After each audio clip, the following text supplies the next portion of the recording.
Ya, aku merem. Ulang dong. Gak perlu.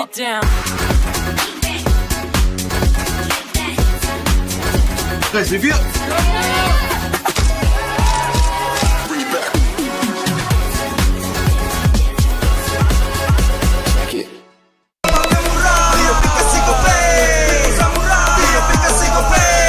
Walau yang lain terus berubah, Gope konsisten, kasihnya pasti murah.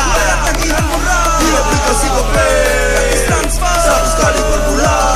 Download aplikasi Gope baru, nggak pakai lama. Dompet andalan gamers banyak damage-nya.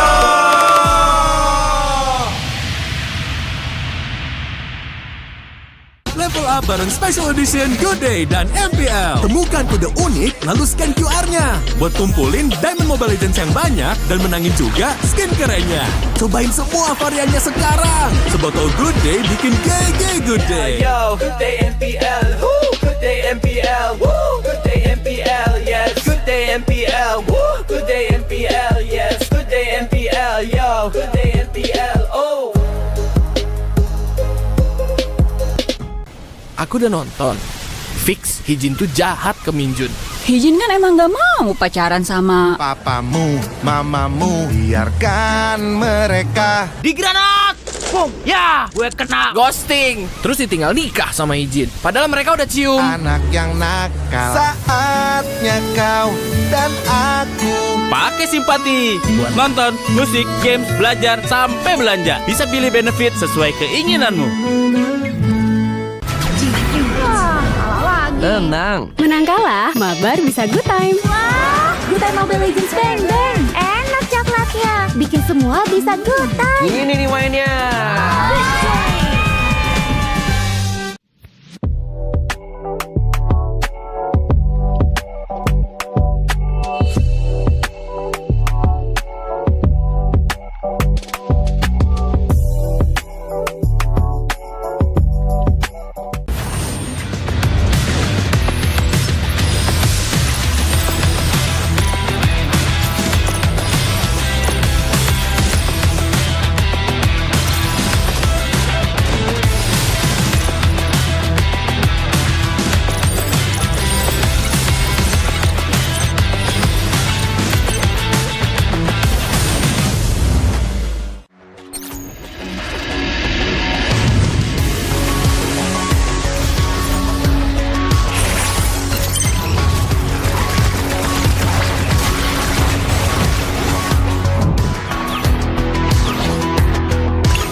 Ya, aku merem. Ulang dong. gak perlu.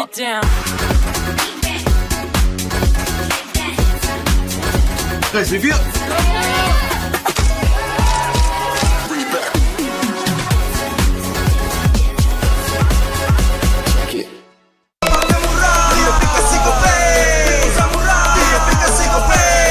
Walau yang lain terus berubah, Gope konsisten, kasihnya pasti murah.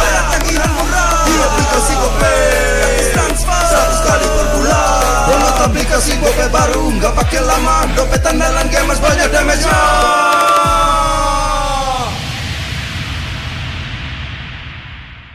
Level up bareng Special Edition Good Day dan MPL. Temukan kode unik lalu scan QR-nya. Buat tumpulin Diamond Mobile Legends yang banyak dan menangin juga skin kerennya. Cobain semua variannya sekarang. Sebotol Good Day bikin GG Good Day. Yo, good day MPL, woo, good day MPL, woo, good day MPL, yes, good day MPL, woo, good day MPL, yes, good day MPL, yo, good day MPL, oh. Aku udah nonton. Fix Hijin tuh jahat ke Minjun. Hijin kan emang gak mau pacaran sama... Papamu, mamamu, biarkan mereka. Di granat! Boom! Ya! Gue kena ghosting. Terus ditinggal nikah sama Hijin. Padahal mereka udah cium. Anak yang nakal. Saatnya kau dan aku. Pakai simpati buat nonton, musik, games, belajar, sampai belanja. Bisa pilih benefit sesuai keinginanmu. Wah, kalah lagi. Tenang. Menang kalah, mabar bisa good time. Wah, good time Mobile Legends Bang Bang. Enak coklatnya, bikin semua bisa good time. Ini nih mainnya.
sampai di sini.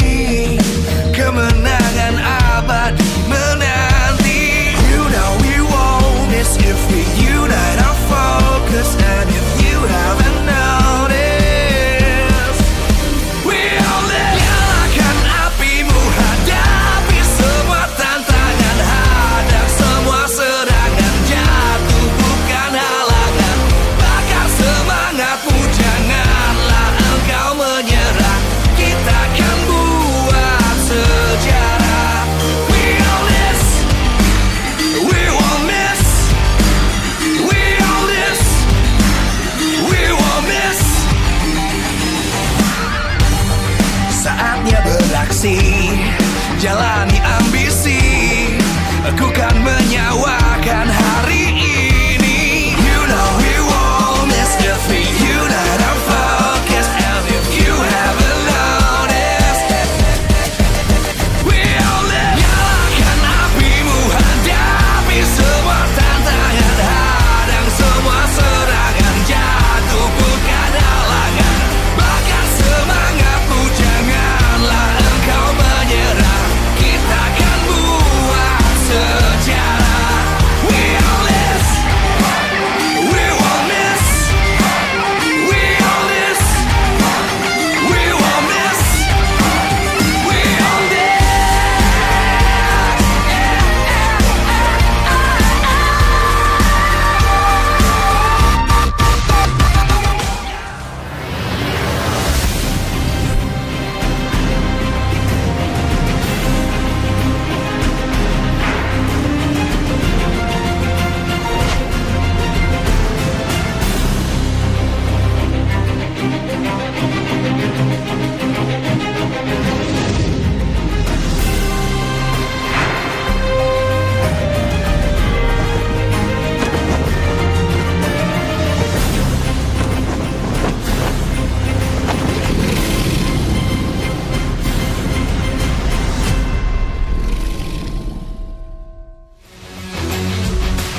Live from MPL Arena, Jakarta.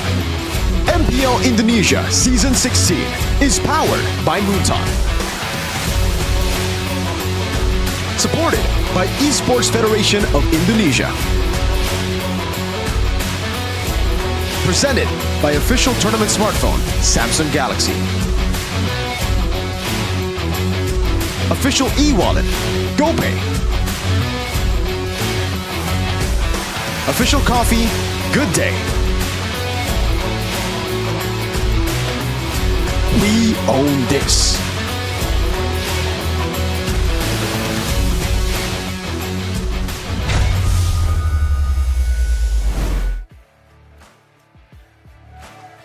Dan hari ini, di hari yang kita tunggu, di mana di malam minggu, malam yang kita tunggu, 3 match akan berlangsung, di mana tim-tim akan beradu kembali untuk mencari tempat terbaik bagi mereka.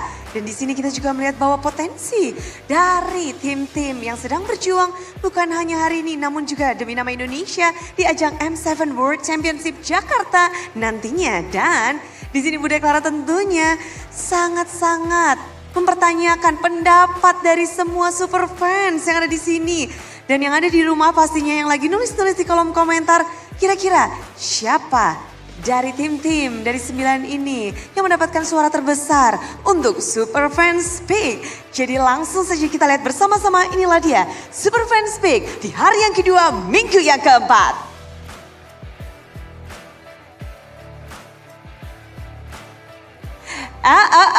Dan di sini Onyx bertengger masih di pucuk dan dengan angka yang cukup besar 37%, namun Navi lagi dan lagi berada di tempat yang sungguh memukau. Mungkin ini adalah titipan dari Pak Pulung, tapi kalau melihat dari angka yang begitu besar, mengikuti di belakangnya ada Evos yang kali ini di babak klasemen juga berada di atas. Dengan RRQ di belakangnya, membuat kisi-kisi derby klasik nanti yang akan panas. Tim-tim yang mendapatkan posisi baik tapi mengikuti di belakangnya ada Dewa United, Bigetron by Vitality, Alter Ego, tim Liquid ID dan juga Geek Fam. Apa yang terjadi dengan Geek Fam? Tapi mungkin banyak sekali pertanyaan dan buat kalian yang ada di sini yang lagi nonton pastinya kalian penasaran bagaimana suara ini diambil? Ini kita ambil dari ketikan-ketikan kalian yang ada di kolom komentar dan tentunya setiap ketikan itu masuk dan dihitung. Jadi tulis di kolom komentar dengan tim-tim yang menarik perhatian kalian. Dan tentu saja di sini juga yang paling menarik perhatian mungkin adalah sang juara dari 2 musim lalu, tim Liquid ID yang mereka belum mendapatkan kemenangan 1 match pun hingga hari ini. Namun ini mungkin bisa jadi sebuah chance untuk mereka. Tapi lawannya bukan lawan yang mudah, Bigetron sedang mendapatkan momentum yang begitu apik. Dengan kemenangan yang mereka ambil perlahan demi perlahan, top 3 sudah mereka amankan. Dan kita melihat bahwa mereka kembali lebih solid dan perubahan demi perubahan terjadi. Tim Liquid ID, mereka menarik begitu banyak perhatian dari rookie-rookie yang mereka bawa. Namun kita tahu dari perjalanan rookie itu bisa jadi sebuah momentum untuk mereka. Mereka juga bisa berkarya dan mungkin adalah waktu untuk mereka. Dan sebelum kita masuk ke dalam pertarungan match yang pertama, izinkan Bunda mengucapkan terima kasih kepada para sponsor dan partner. Karena MPL Indonesia Season 16 powered by Moonton, supported by PBSC, presented by Official Tournament Smartphone Samsung Galaxy, Official e-wallet GoPay, Official Coffee Good Day, dan partner ini sports ada Simpati, Dunia Games, Games Max, dan juga Good Time. Tak lupa supplier kita dan sebelumnya ada advertiser, Kacang Sukro dan juga Yoritos. Ditambah dengan supplier Head and Shoulder, UBS Gold, Royal Guard dan juga Imaginary. Dan sepertinya di sini dari BK Troopers dan juga The Cavalry semuanya udah gak sabar untuk menyaksikan bagaimana perhelatan ini terjadi Best of 3 Series. Di leg yang pertama, mereka harus bertemu. Akankah tim Liquid ID bisa mendapatkan match kemenangan mereka hari ini? Atau di sini Bigetron yang terus bisa meranjak dan menunggangi sang kuda? Langsung saja, sambutlah inilah dia. Match pembukaan hari yang kedua, minggu yang keempat.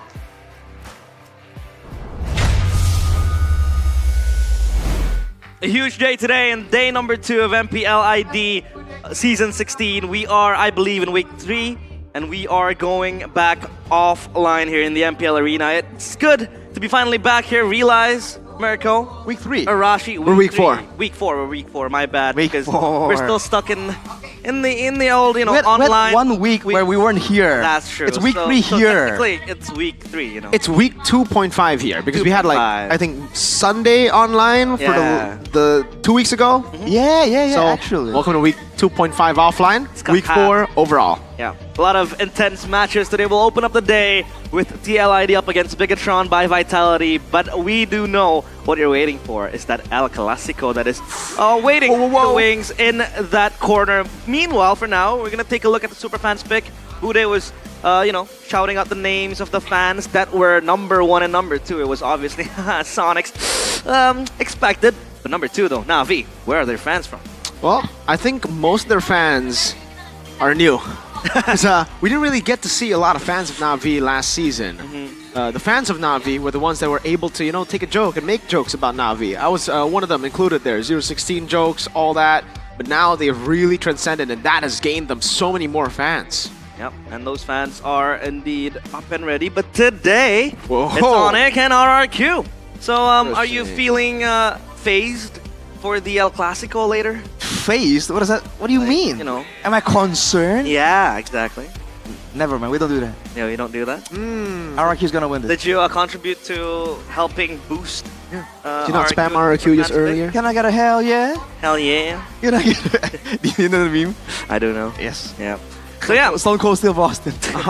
number 3 is EVOS, followed up by a few other teams in behind them. But let's take a look at obviously today's schedule because we talked about it. It will be a collection of intense matches being played in this Saturday. And we'll take a look at the schedule right here, right now. Obviously, as the opening match, it will be TLID up against Bigetron. And look at RRQ against EVOS as the follow-up match in the classic derby, El Clasico. And number 3, will be Geek Fam against Alter Ego, Mirko. Yeah, I'm very excited for match number 1 for no particular reason. We are here, you know, a team versus TLID who are actually 0-5 currently. So they did just promote Firza, a roamer from MDL. So I'm hoping that they can actually, you know, turn things around. Other side of me actually obviously hopes not. But RQ vs Evo's Classic Derby, this is the one to watch for sure. Match of the day for you guys back at home. RQ currently pretty good, but Evo's even better. Their form looking crazy. They're on a crazy win streak. Voting Firza for TLI, not Firza Andika, if you guys know who that is. It's a football player for the national team, but let's take a look at TLID 0-5. What can you say about the Cavalry, Arashi? I can say that they've been pretty quiet, man, because, you know, there was quite a heated rivalry when we were respectively 1 and 2, right? But we haven't heard a lot from a lot of the Cavalry members, even the one that, you know, we usually see on desk. They've disappeared. Literally, our side reporter, who is always doing pre-show interviews, isn't doing one right now for TLID for TR. She's gone. What happened to the Cavalry? She dipped. She just ran away. They all became Filipino. They did. They moved over. I mean, they can always claim that, you know, MSC trophy, so... Yeah, TLPH did get the W. W Sanford. Let's take a look at the rookie legacy. The hot topic for today is, can Joe continue the path of other brilliant rookies? For TLID specifically, they have brilliant rookies. We're talking about Gugun back in Season 13, if I believe, did show up and become the Rookie of the Season. And then Fabian spawned out of nowhere. He became the champion of MPL ID Season 14, plus the Rookie of the Season in that season. And if we take a look at the other teams, we have Albert from RRQ back then in MPL ID Season 6, and Versik as well in EVOS for MPL ID Season 7. Now though, for Joe, can he be able to follow up those paths? Not only from Albert's and Versik's path, but also from his predecessors in TLID. I think the reason why we see so many junglers kind of have this like track record is the fact that that lane is, you know, that position, it's not a lane, but that position, you need so much more than the other lanes technically, right? You need like the macro understanding, you need the pathing knowledge, you need the, you know, the killer instinct and all that, you know, split-second decision-making to contest or not. So I feel like whenever a rookie gets elevated, you know, to the MPL, it's always for a good reason, and that's why you see them perform like crazy. I mean, I still remember Versik. That was my first season, I think, and I still remember some of the plays were just inhuman, dude. We were just in disbelief again and again. But unfortunately, there was also a track record of like these brilliant players kind of dipping out once they reach that pinnacle. You know, fortunately for us, Albert hasn't really done that just yet. He's still at a high level right now. But for Joe here, we've seen some potential. The mechanics are there. The killer instinct definitely is there. But when it comes to decision-making, macro, the stuff that people would argue matters more, right? Something that kind of drives what you do, not just what you actually do in Land of Dawn. We are not really seeing all that just yet. And the problem right now as well is that usually when these rookies come in, they have guidance. They have you know, other players that are kind of leading them to the right decisions. Right now for Joe, that's not exactly the case. Everyone on the side of Liquid are kind of dipping out. That's true. Any thoughts, Mirko? I think it's unfair to compare Joe to the rest of them. Again, for Fabian, he joined in a team together with teammates he's already played with in the MPL, got experiences with. And again, that kind of duo that he's already had for the longest time with Aaron and Shiki helped them boost all their mental, their confidence, even their post-match interviews, by the way, being very, very spicy, that raised the morale of the team. But also, to Versik and Albert, it's crazy. Versik joined a team with... That was an all-star lineup, that EVO's lineup. Dude, he was part of a lineup with ex-world champions, ex-MSC champion as well, and anti-mage, Luminaire Wrecked. For Albert, it was the same. He was joining a team that was already kind of like there. They were ready. It was R7, Vin, Sin as well back in the day. Oh, it's a stacked lineup. For Joe, he's coming into what looks to be a stacked lineup, but a lineup that has lost their identity completely. That's the big question mark I think we have to put on TLID right now, and I think they still struggle to find that identity.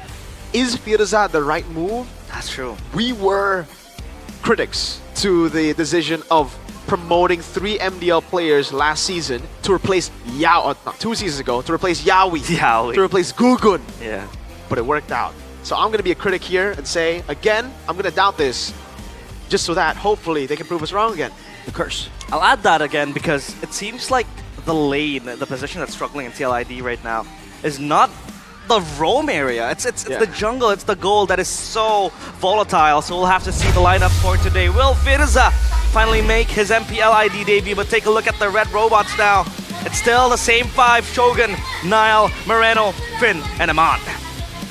Ladies and gentlemen, Bigatron on a winning streak currently. Can they continue the win streak here as they make their return on stage? Their first ever match back in the MPL arena. Give it up for the Red Robots, Bigatron by Vitality. This is a team that now, with their changes, have strong presence in the mid lane, in the side lanes as well. It's looking at a complete version here of Bigatron. Let's see how they perform right now. They're definitely the favorites this time around. Let's take a look at them charging into the MPL arena. Looking strong, but still kind of shaky last week. But for now, let the Cavalry gallop into the arena. It's Aranjo Yehezkiel. Firza will make his MPL ID debut alongside the veteran Kabuki. The commander has been put on the bench. Witty the Wise will sit this one out, giving room for the rookie Firza. They're trying their best here to repeat what they did in Season 14. Can Firza lead the team back to glory? The Cavalry charge once again to try to break their lose streak. It's Team Liquid ID! Desperate measures call for desperate moves. Honestly, changing a player here, a player that's been so impactful in their previous rounds of success. It's a bold move, but it might just be the move that they require. The combo is there, the setup is there. Now it's up to the coaches. How do they want to allow their players to perform in the Land of Dawn? What kind of drafts can we expect? Especially from the brains of the operation. That is Coach Bam alongside Coach Erpang. And SDL with Facehugger. You want to get your face hugged by him? Not really. It's pun intended. But at a glance, Firza does look a lot like Witty. Physical. Okay. You know, at a glance. Are we supposed really? to? Yeah. He looks like Witty without glasses. It's slightly racist. Why? I'm not. What? No, this is just me making an assumption. Like, you know. Alright, so are we supposed... first observation. Is the Cavalry supposed to find solace in the fact that the guy looks like Witty? Not really. Is that a good thing? Is it a bad thing? It's just a thing. It's a mixed thing. Now, here comes my question. Okay. Witty has been always seen as the general of the Cavalry, but as of now, we'll pause that because we are going to shift into the audience topic voting.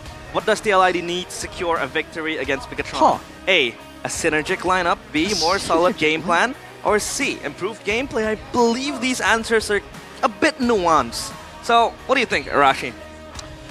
I think it makes sense because I feel like individually you do see great moves from some of the players. Sometimes, right? But the fact is they're usually not in sync. They haven't really been moving the same way that they used to when they're all decisive and they have the same goal in mind. That seems to be the main problem, so I can see why a lot of people are critiquing their synergy more so than their individual performance, etc. And is this why finally the change gets pinned onto Witty? Because when you talk about synergy, when you talk about movement, it's always the roamers that has the last say. Yeah, Commander Witty the Wise has really been... Oh my lord, that is some... Man! Atrocious. Unfortunate stats here for TLID. Yeah, it's important. Having a roamer to make the calls like that, Witty, I think back when he made his debut, we were all surprised, shocked here in the MPL arena as to how clean it was from him. You know, the shots, the calls, the communication from the rest of the team, the foresight, the advice that he's giving to everyone. And now I got to bring up a topic, right? The audience topic voting, because I think it's all the above, A, B, and C. Everything needs to be improved, plus something that wasn't even there, the drafts. It's been bad, and I gotta say this, TLID have never really been the meta drafters. They never really strike me as a team that really are meta slaves. They don't care about the meta. They make their own metas. The Angeling with the Ruby back in the day, right? They want to try their own style of MLDB, the Hylos, the Hilda XP. But that only works when your players are confident. That only works when you're on a win streak. That only works when, again, your player's skill can back it up. Now that the level of skill has improved drastically for the rest of the league, now that your players aren't as confident as they were when they got promoted first from the MDL to the MPL, getting a win instantly, And now that you have a shakeup completely in your own lineup, you gotta stick to what works. I'm sorry, yes, that will win you tournaments, but right now, it's staying in the tournament. You're not making it to playoffs if you keep on playing this wild game of drafts. Understandable. It seems like now the rookies, this is where they'll be tested. But obviously, it's all about coming back up from a disastrous result, a string of disastrous results. And that's a great point to make. They have been going through a string of disastrous results, so they've had many adaptations before to the lack of the lack of meta drafts, the lack of a good goal laner. Yeah. So they already had so many changes. If they want to try and go back to what made them champions, it's going to be a bit too difficult. Everyone has gone through such many changes multiple times. Right now, it's like they're trying to find a new identity. That's why I think they're bringing in the new faces, new players to try and do the same thing. But again, if they come in and they're trying to follow the culture, the mindset that's already there for TLID in Season 16, I don't see this going any better than the previous weeks. Repeatedly mentioned that it all starts from the draft, and let's take a look at where SDL stands. Can he be able to brew something solid for TLID in the drafting phase? Presented by the official from its smartphone Samsung Galaxy S25 series. Complete respect towards Nile with 3 jungle bands flown at the assassin of Bigatron by Vitality. Meanwhile, for Coach Bam and co, it will be them taking out the 1-1 and the Juicin. +1, what can they take out? Can they take out the Kalea here? The Baxia is a solid option too. Because for Firza, he really likes the Kalea in the MDLs. He has played Kalea for a total of 3 times, with Cho 2 times, and yeah, almost the same profile as Witty. A playmaking roamer. Yeah. Let's see if they stick to the first... Okay, so far it's meta. You know, they go for the Kalea here. They're not going to go for anything too crazy. Usually they still stick to the Yi Sun Shin, but clearly they're going for something very different. Possibly a utility jungler for Joe? That leaves BTR to go for the CC. Right now, up for grabs. It's not that good against the Kalea Rashi, but it can still come through. Yeah, it's not all that good, but the CC can be played a different way. You can kind of play a more divey style that avoids being caught by the Tsunami Slam. Got the Kacha along with the CC though. Well, yep. Already a bit of a curveball technically. Usually we've seen the early picks being thrown towards the jungle, towards the mid lane as well. A lot of the frontliners already exposed here for both teams. Yeah, Gato to deal with the Kalea, CC to deal with the possibility of the utility jungler. So TLID are now forced to, if they go utility jungle, get countered by the CC. If they are forced to go assassin, then BTR get the final say for the counter matchup, right? Say you go Joy here, that's an easy Hayabusa on the other side. But Kalea will always have the last trigger to pull, right? Because if Gatot Kacha goes on the offense with that AOG, the Kalea will always save that Tsunami Slam, so... See, the AOG is used to react. So once that Kalea Tsunami slams, that's when the AOG comes through. They're just waiting for it, and that's why TLID don't bite on it.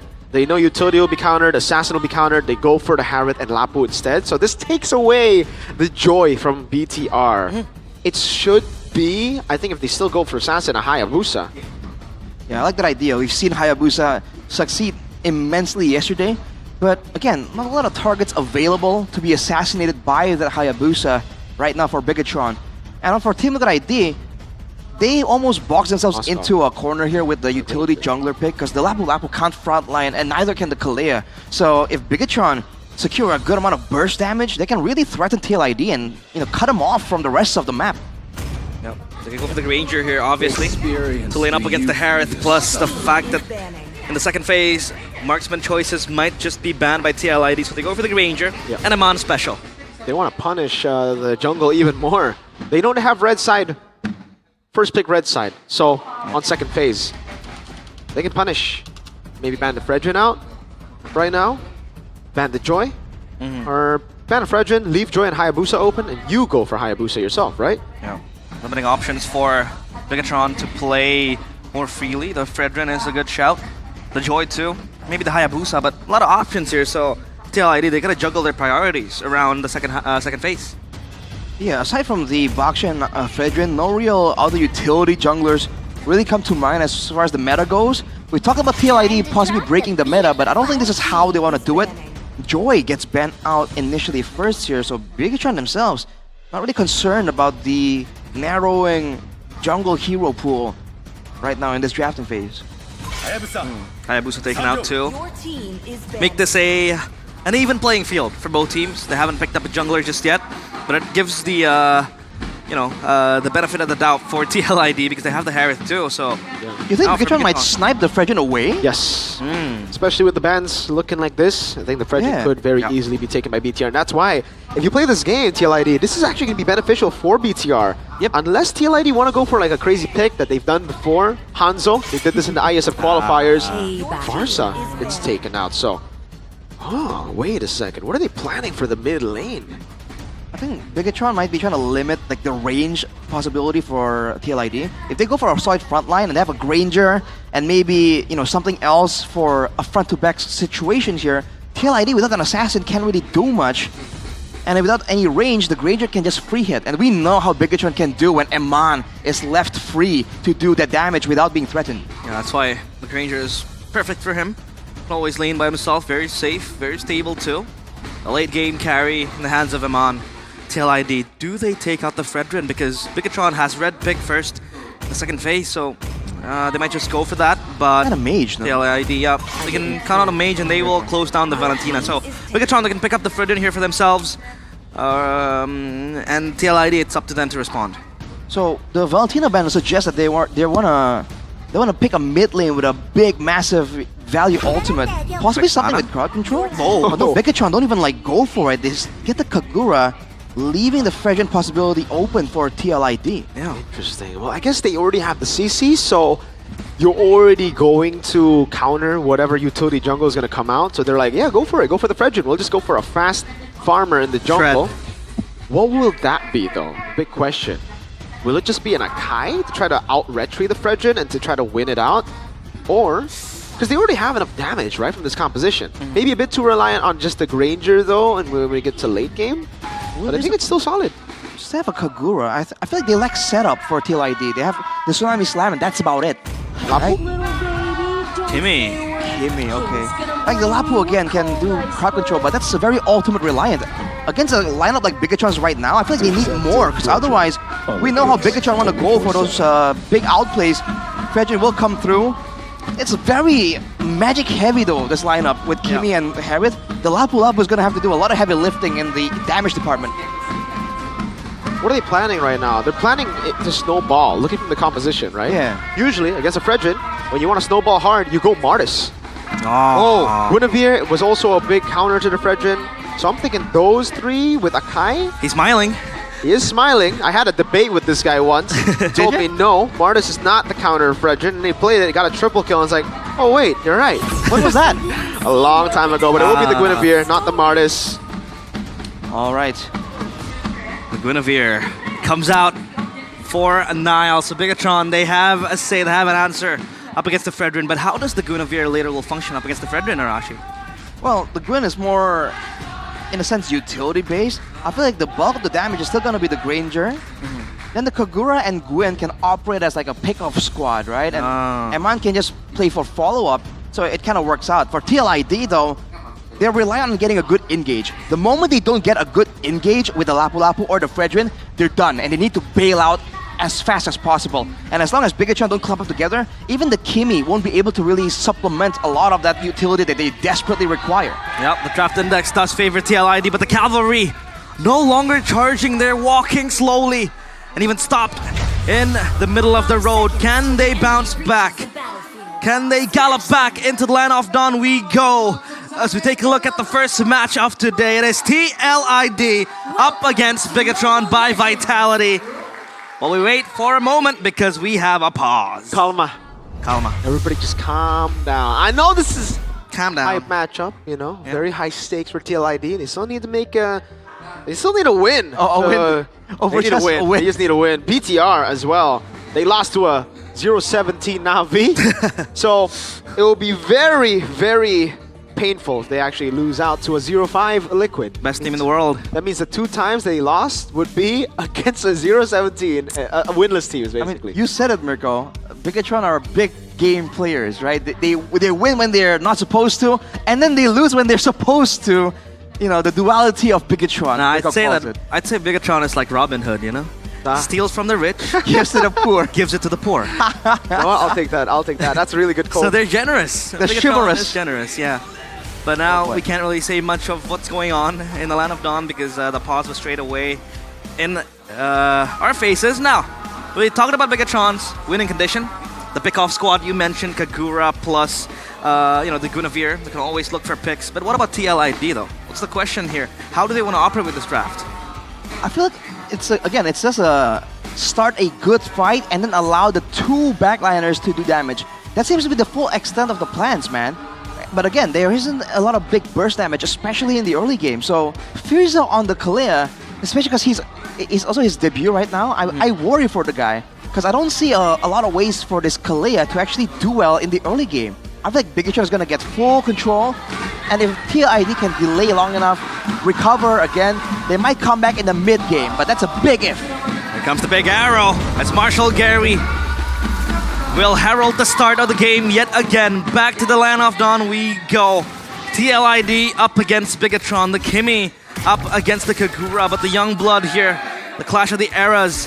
The young blood against the veteran. Moreno has been there since day one. I mean, we say that, but Heskiel has a title to his name, so it's kind of interesting to see that dynamic. Yep. But the maestro here definitely not want to be underestimated, especially on a hero like the Kagura that can be unexpected. We've seen Moreno pull off the crazy plays. But look at this little contest. Oh, they're actually going to go all onto Firza. Finn's going to take a brunt of damage there. An interesting move by BTR, but they do win out the lethal contest. Emblems, Arashi. Emblems by GamesMax. You do see the Inspire for Joe, so a lot of utility focus for him. Pull yourself together for Frieza, that's still to be expected, but the pull yourself together for Moreno though, hey, what's going on there, right? Also, I guess intending to make more plays happen. We'll see how he performs on that hero. To trying to, accelerate the cooldowns of the ultimates and the spells too. The items also do affect the PYT or your pull yourself together, so might take a look at that with Moreno. True. Kagura. But Eman also went for the thrill instead of the rupture on the Granger, the option we usually see more often. So more base damage. I'm wondering if that's a bit more of a farm-focused mindset, technically. Wait and see how the lane goes on. So far, Eman, as always, does well. Gonna try and get control on that gold buff as well. Yeah, Kabuki has to play a strong side up top because he is a Harith. But come level 4, the Granger can poke even more with the Death Sonata, so that will be a problem at Firza. Just trying to screen out Bigatron. They will contest the turtle. There goes the Traction Pulse, but Finn will not abide with that. Joe comes in though. Whoa, call, lockdown on Finn right now. Now it's going to be actually knocked up in the back. Aran wins it out, the Raven Spider. Finn pops in. Oh, gets bonked down by Joe with the Appraiser's Wrath. Well, I thought Bigatron were gonna win that, right? The composition just gives them so much more advantage.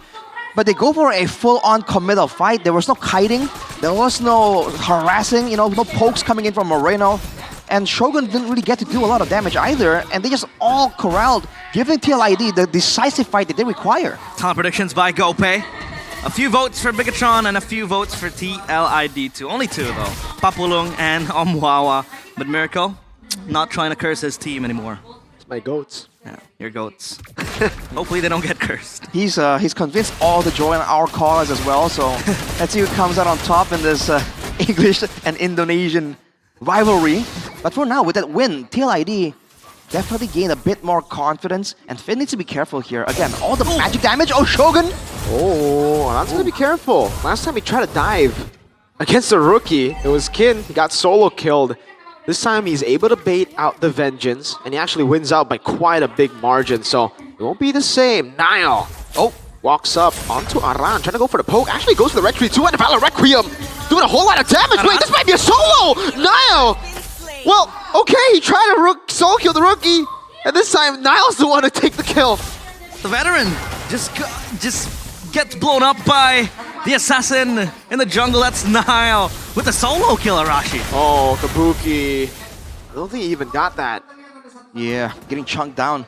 But yeah, dude, that was Nile with a Molten Core. It's not a damage build win. I think Aran severely underestimated the damage potential just from the base damage of that win. And you saw it there. Over half his HP immediately bursted down, and he got completely locked down as well. So another layer of danger here that TLID has to respect. As now the turtle spawns, once again Bigatron are gonna go for a fight, but I feel like they have to go for kills first before they can go for the decisive 50-50 on the retreat. Genius one early on from Moreno. Action pulse misses, but they will get the turtle now. A jump with the Violet Requiem, able to get 2 there. Joe still gonna be sunned up. Joe wins out the retreat battle with the AOG, locking him down. Moreno takes a kill. Big bonk from Joe, but he's too low. Now Kabuki gets taunted down, does not have Purify. And Man, a few shots back. Oh, now wants to go in, gets caught in a tough spot here, but gets to walk away. It's BTR with the kill win, but TLID with the neutral objective. This Gwyn is mad aggressive, Arashi. The who? The Gwyn. The Gwyn, yeah. And again, he went on a run. So is there something personal right there? Because Joe wasn't really too far off, and you would think, right, that the jungle was going to be the main target there. But for Bigatron, again, targeting the players, it's a lot better because they have more kill pressure. Now Aran. Already with the bravest fighter, Violet Requiem coming down, but the anti-CC comes around! Still though, Moreno doing a whole lot of damage with the yin-yang overturn. And Mon surviving up top, so TLID can't even find a trade. And they're gonna lose out so much in the bottom lane with Aran now going 0-3. Yeah, scavenging a cross-map play up top, but Aman as safe as ever. So how do they want to balance the scales here? I think what they're doing right now, Bigatron, is already so smart. Because again, remember, there's only magic damage for TLID. If they shut down Aran and get him really irrelevant, no AXP, no gold at all, there won't be any physical damage to contend with for Bigatron, and they can just stack on the resistances and win that way. So it's a plan that makes a lot of sense. And right now in the mid game, Bigatron, again, with the bigger burst potential, have a lot more kill pressure. TLID are already in the back foot, but they need to play even safer. Nile is just showing levels, outpathing Joe hard. Getting the invade down below. It just seems like Joe can't look for anything on the map. He couldn't even go for the orange buff take, despite, again, winning 2 turtles. He's down a level. The Fredrin rendered quite immobile in the first few minutes, 6 minutes now. They are going to chance it for the 3rd turtle in their sights, but Nile has dibs on this. How does TLID approach this? They're going in! Uh-oh, man, that's a full burst on Joe! Aran and Joe just took it like a good boy. BTR didn't even look like they put much effort into that initiation. They just saw what was available and took it. It was served to them. They were in position. They had the pressure and tempo advantage, so they had the lane cleared out. Keskill zoned away. Frieza left alone. Uh-oh, taunted down as well. That's Aman picking up a kill. Kabuki not too sure about that move. Has to purify out. Gets shot down by the Death Sonata. At least they defend the mid lane tier 1. But BTR are slowly but surely getting that snowball online.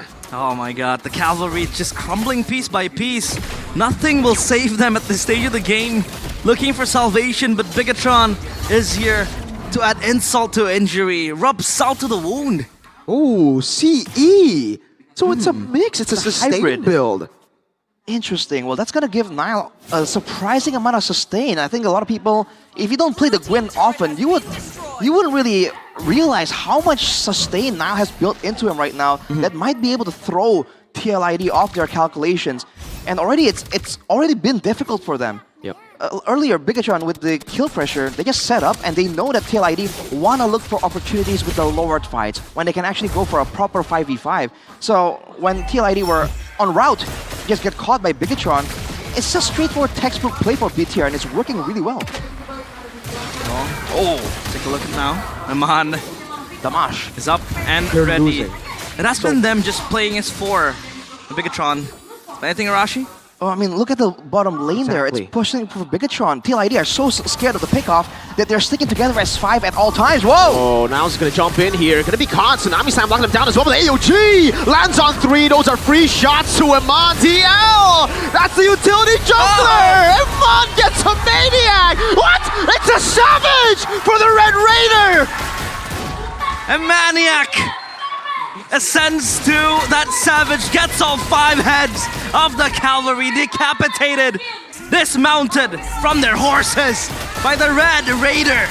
Maybe they were too used to going up against the assassins in the jungle, but when you see Nile walk up like that, he's a utility jungle. He's not the main guy. Everything was used for Nile. And they paid the price for it dearly, dude. We mentioned it before, Mirko. The AOG is not an engage tool, it's a follow-up tool. And follow-up it did. TLID took that fight in the narrow corners of the jungle. Believe it. Look at the replay here by the Samsung Galaxy S25 series. Believe it. Look at now, taking all the punishment, all the CC. AOG. Nothing left. Look at Eman just melting everyone down. Moreno getting all the AoE damage as well. Dude, that was the best ideal fight for Bigatron, and TLID just gave it to them like a good boy. Beautiful. That is beautiful. Counter engage with the AOG. Pops onto 4. Eman with the free shots, like you said, in the back. And that is a Granger's dream to have those free shots. In the Eight online minute matches, Savage. it is, I think, the fastest Savage Yeah. we've seen in Crazy. MPL ID history, with it being only, what, 8 minutes was it? 8:30 maybe? Oh. 8.5? It's crazy, man. Okay. Gonna stop it anytime soon. Fala Requiem, good night, Joel. Oh man, Kabuki getting shot down in one! That's Sonata. Aran had to body block for Yehezkiel there. It's done. 8-0 and 2. A Savage at 8 for a Granger who just got Sky Piercer. He has 70 stacks. Oh, the right Lord. now. And the Lord is still free. They baited out the Holy Shield. Finn's just taunting now, holding it in. BTR.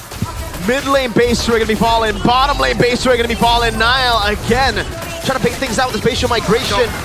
How do TLID defend?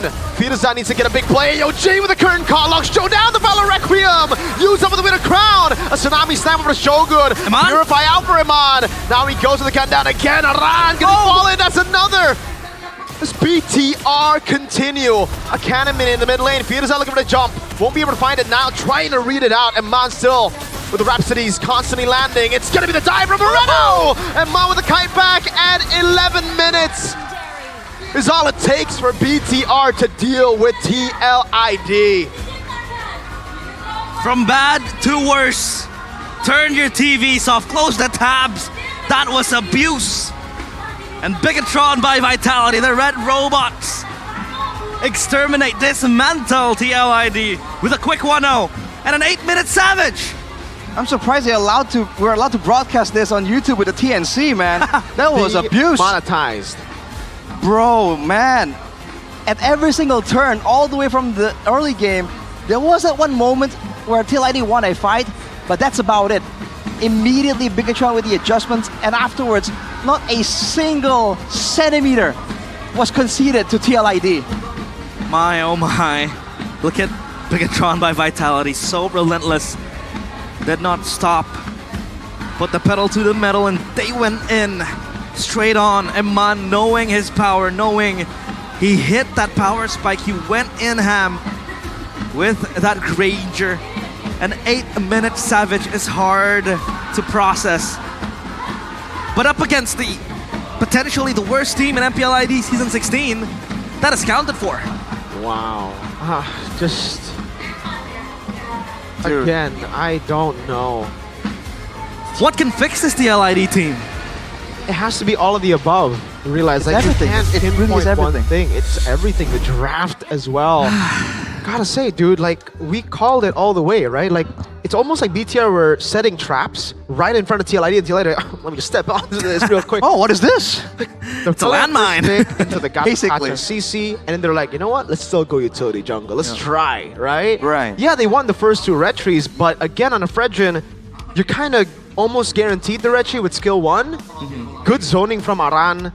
But the Guinevere can fight. The Guinevere can actually still win out the retry battle. The only reason he didn't was because he was zoned by Aran. Yeah. And every time the trades were still valuable. The targeting as well. And it's just like they didn't know how the Kalea Gata Kacha matchup works. Yeah. You don't go on utility jungle to try to all in like that. And you don't, I don't know, what was the insta kill for the Kalea? Usually you see the Kalea with the Beatrix, the carry, with anything. You see the jump, and that's why the Gata gets immense value. Finn is like, yo, what the hell? I'm getting so much value, dude. Yeah. Maybe the Farsa too. Look at this, look at this. Oh, like, this is literally, on paper, why you pick Gata against Kalea. Yeah. The counter engage into the burst damage gives you quick TTK. That gives Eman the Savage on the 8th minute of the game. Hello, Papulu. Yeah, that's gonna be Eman, the player of the game. And that was one hell of a game from Aman. What we expected from him. Special. This is exactly what we expected. We talked about, look at the highlights here, but the official tournament smartphone, the Samsung Galaxy S25 series. Shout out to Nile though, again, solo kills, baits, you know, team fight presence. This guy was actually doing a lot of work, but of course, the focus is on Eman, and just pay attention to him in these fights, okay? All the way until that final fight, he was not being targeted. And even if it seems like there was no way for TLID to get to him, he still went with the Purify. So layers and layers of backup plans for Bigatron. And you can see, dude, Kabuki, Joe, they were trying to adjust, to try and do something different in the fights. None of it mattered, man. Look at Eman. Where is the threat? Where is the zone? He just stood there and started gunning everyone down. That's a crime, dude. I'm an Eman Glazer, but I gotta say, like, this is one of the most, like, this is the least he's done in a game with the most output. Like, he doesn't do anything crazy in this game. Not to say that he needs to. He just played it consistently. That's why my vote went for Nile. He was the one constantly opening it up. Again, that Savage would not have been possible if Nile didn't, again, set a trap right in front of TLID that they took, right? It's all about the setup sometimes. And throughout the game, I think Nile, solo kill down bot, recovering for the team. Really good stuff. And don't forget the outclass in the pathing, right? That kind of shut down the Fredrin frontline pressure. The Fredrin is one of their big engage tools. If they couldn't go for the Kalia, they can go for a mini engage with the Fredrin and then use the Kalia as follow-up. There are options like that that got denied because Joel was just so far behind. And the fact that he was ganking, he was vehemently ganking around on the Lapu Lapu, dude. So again, he shut down the other engage tool aside from the Kalia, which made Firza look kind of, you know, kind of one-dimensional. And then he shut down Aran, the only other physical damage as well. So I don't know if it's calculated, if he was told to do this, but overall, he was able to achieve multiple win conditions purely by playing a good Guinevere, which is ridiculous. I have no idea what's going on again. Like, I don't know where to start, TLID. We mentioned most of it. I sound like a disappointed teacher right now. What about the draft? Let's talk about the draft. It was horrible. We talked about it. Horrible. Okay. So all the things that kind of allowed Bigatron to take the game and run with it, we've mentioned. The lack of physical damage. Yeah. The lack of burst for the Kalia. The Kalia, yeah. The lack of proper engage available, the short-term engages, not the big ultimates, like the skill 1 and skill 2 engages to try and pressure Bigatron with their high mobility composition. All these were lined up in the drafting phase. We talked about this, and you saw it there, right? If Bigatron were flanking and doing crazy stuff, Team Liquid's like, oh no, like, they can't stop it. It's like Attack on Titan, when the scouts are flying around, and Titans are like, what is this? Dude. Well? Why do we see Kalea finally here with Firza debuting? I refuse to believe. No, I think it's fine. That's fine. But I'm just saying, where was it when Widdy was playing? Why did you? Why is it when Widdy plays, you put him on a Kaja? You put him on these weird picks instead of, again, trying to give him a hero that dude, I refuse to believe a person who plays Cho like he did in Season 14 can't play Kalea. This is like an easy version of Cho, dude. In a way, like when you pick people off. You don't need that. Why is Widdy? I'm gonna shut up. And he plays Kalia. We've seen him play Kalia too. Exactly. And then, but when Widdy plays, it's like, no, you get the bad picks. Now that we see Firza play, you get the Kalea, and unfortunately, we didn't get to see the Kalea get played well because it was just like, all right, I'm just gonna ult whoever's in front of me. It was good for the first few neutral objectives because you need to CC the front line. But after that, you don't wanna. I think it's because Firza didn't have a skin for his Kalea. But it's also no damage. You can't even blame Firza because I can't blame the players, dude. The players did nothing wrong this game. They had a composition that was meant to lose. That's true. And remember, he was also they were meant to be challenged, man. They were meant to be challenged for sure. Because again, if you're playing the Kalia and you're seeing your teammates and your own HP bar just whittled down from the Umbrellas, from the Rhapsodies, the Death Sonatas, you gotta do something, right? Even if you want to heal your teammates with the Kalia, with the passive, you gotta get in. So he was pressured indirectly by that. And as a rookie, that's a lot of pressure, dude. It's a lot of pressure. But no pressure if you want to get free WDP, free diamonds with the special promo for superfans exclusively on GoPay games. With every WDP purchase gets you 100% cash back meaning your balance will be fully refunded. So that's a free WDP. We are obviously the most honest and affordable top-up prices at GoPay Games. Payments are also easy because it's secure, it's safe, and you can pay directly with GoPay or GoPay coins or GoPay funds, whatever you want to call them. You can just top up at gopay.co.id/games because this is the essential ammo for gamers to keep playing smoothly without lag. You can also buy phone credits in the GoPay app. Plus, you don't want to be like Firza, completely pummeled with the Kalea. You gotta buy a skin to shed some aura. And you can use WDP buying them through GoPay Games. Oh man, go ahead, check it out, get some value when, especially after seeing this game, you want to get value, dude, because like you're looking at it, you're like, oh my lord, 0-6 incoming. I really hope they turn things around, dude. I'm a fan of TLID. I voted for them as a champion for season 14. You guys can too this season. You can. Maybe not TLID though, unfortunately this season. You can vote for them through the GoPay app, and this season the prizes are bigger because the prizes include 16 electric motorbikes and 16 gaming phones up for grabs. And of course, there are also other awards like MLBB skins, GoPay coins, headphones, and power banks that are waiting for you in the corner. So go check it out. Don't forget to vote for your champion. Mirko said not TLID. Arashi, RRQ? RRQ? Yeah, no doubt RRQ. Let's take a look at the Classic Derby later on if they can retain that title. But hey, it seems like TLID, they are not having a good day.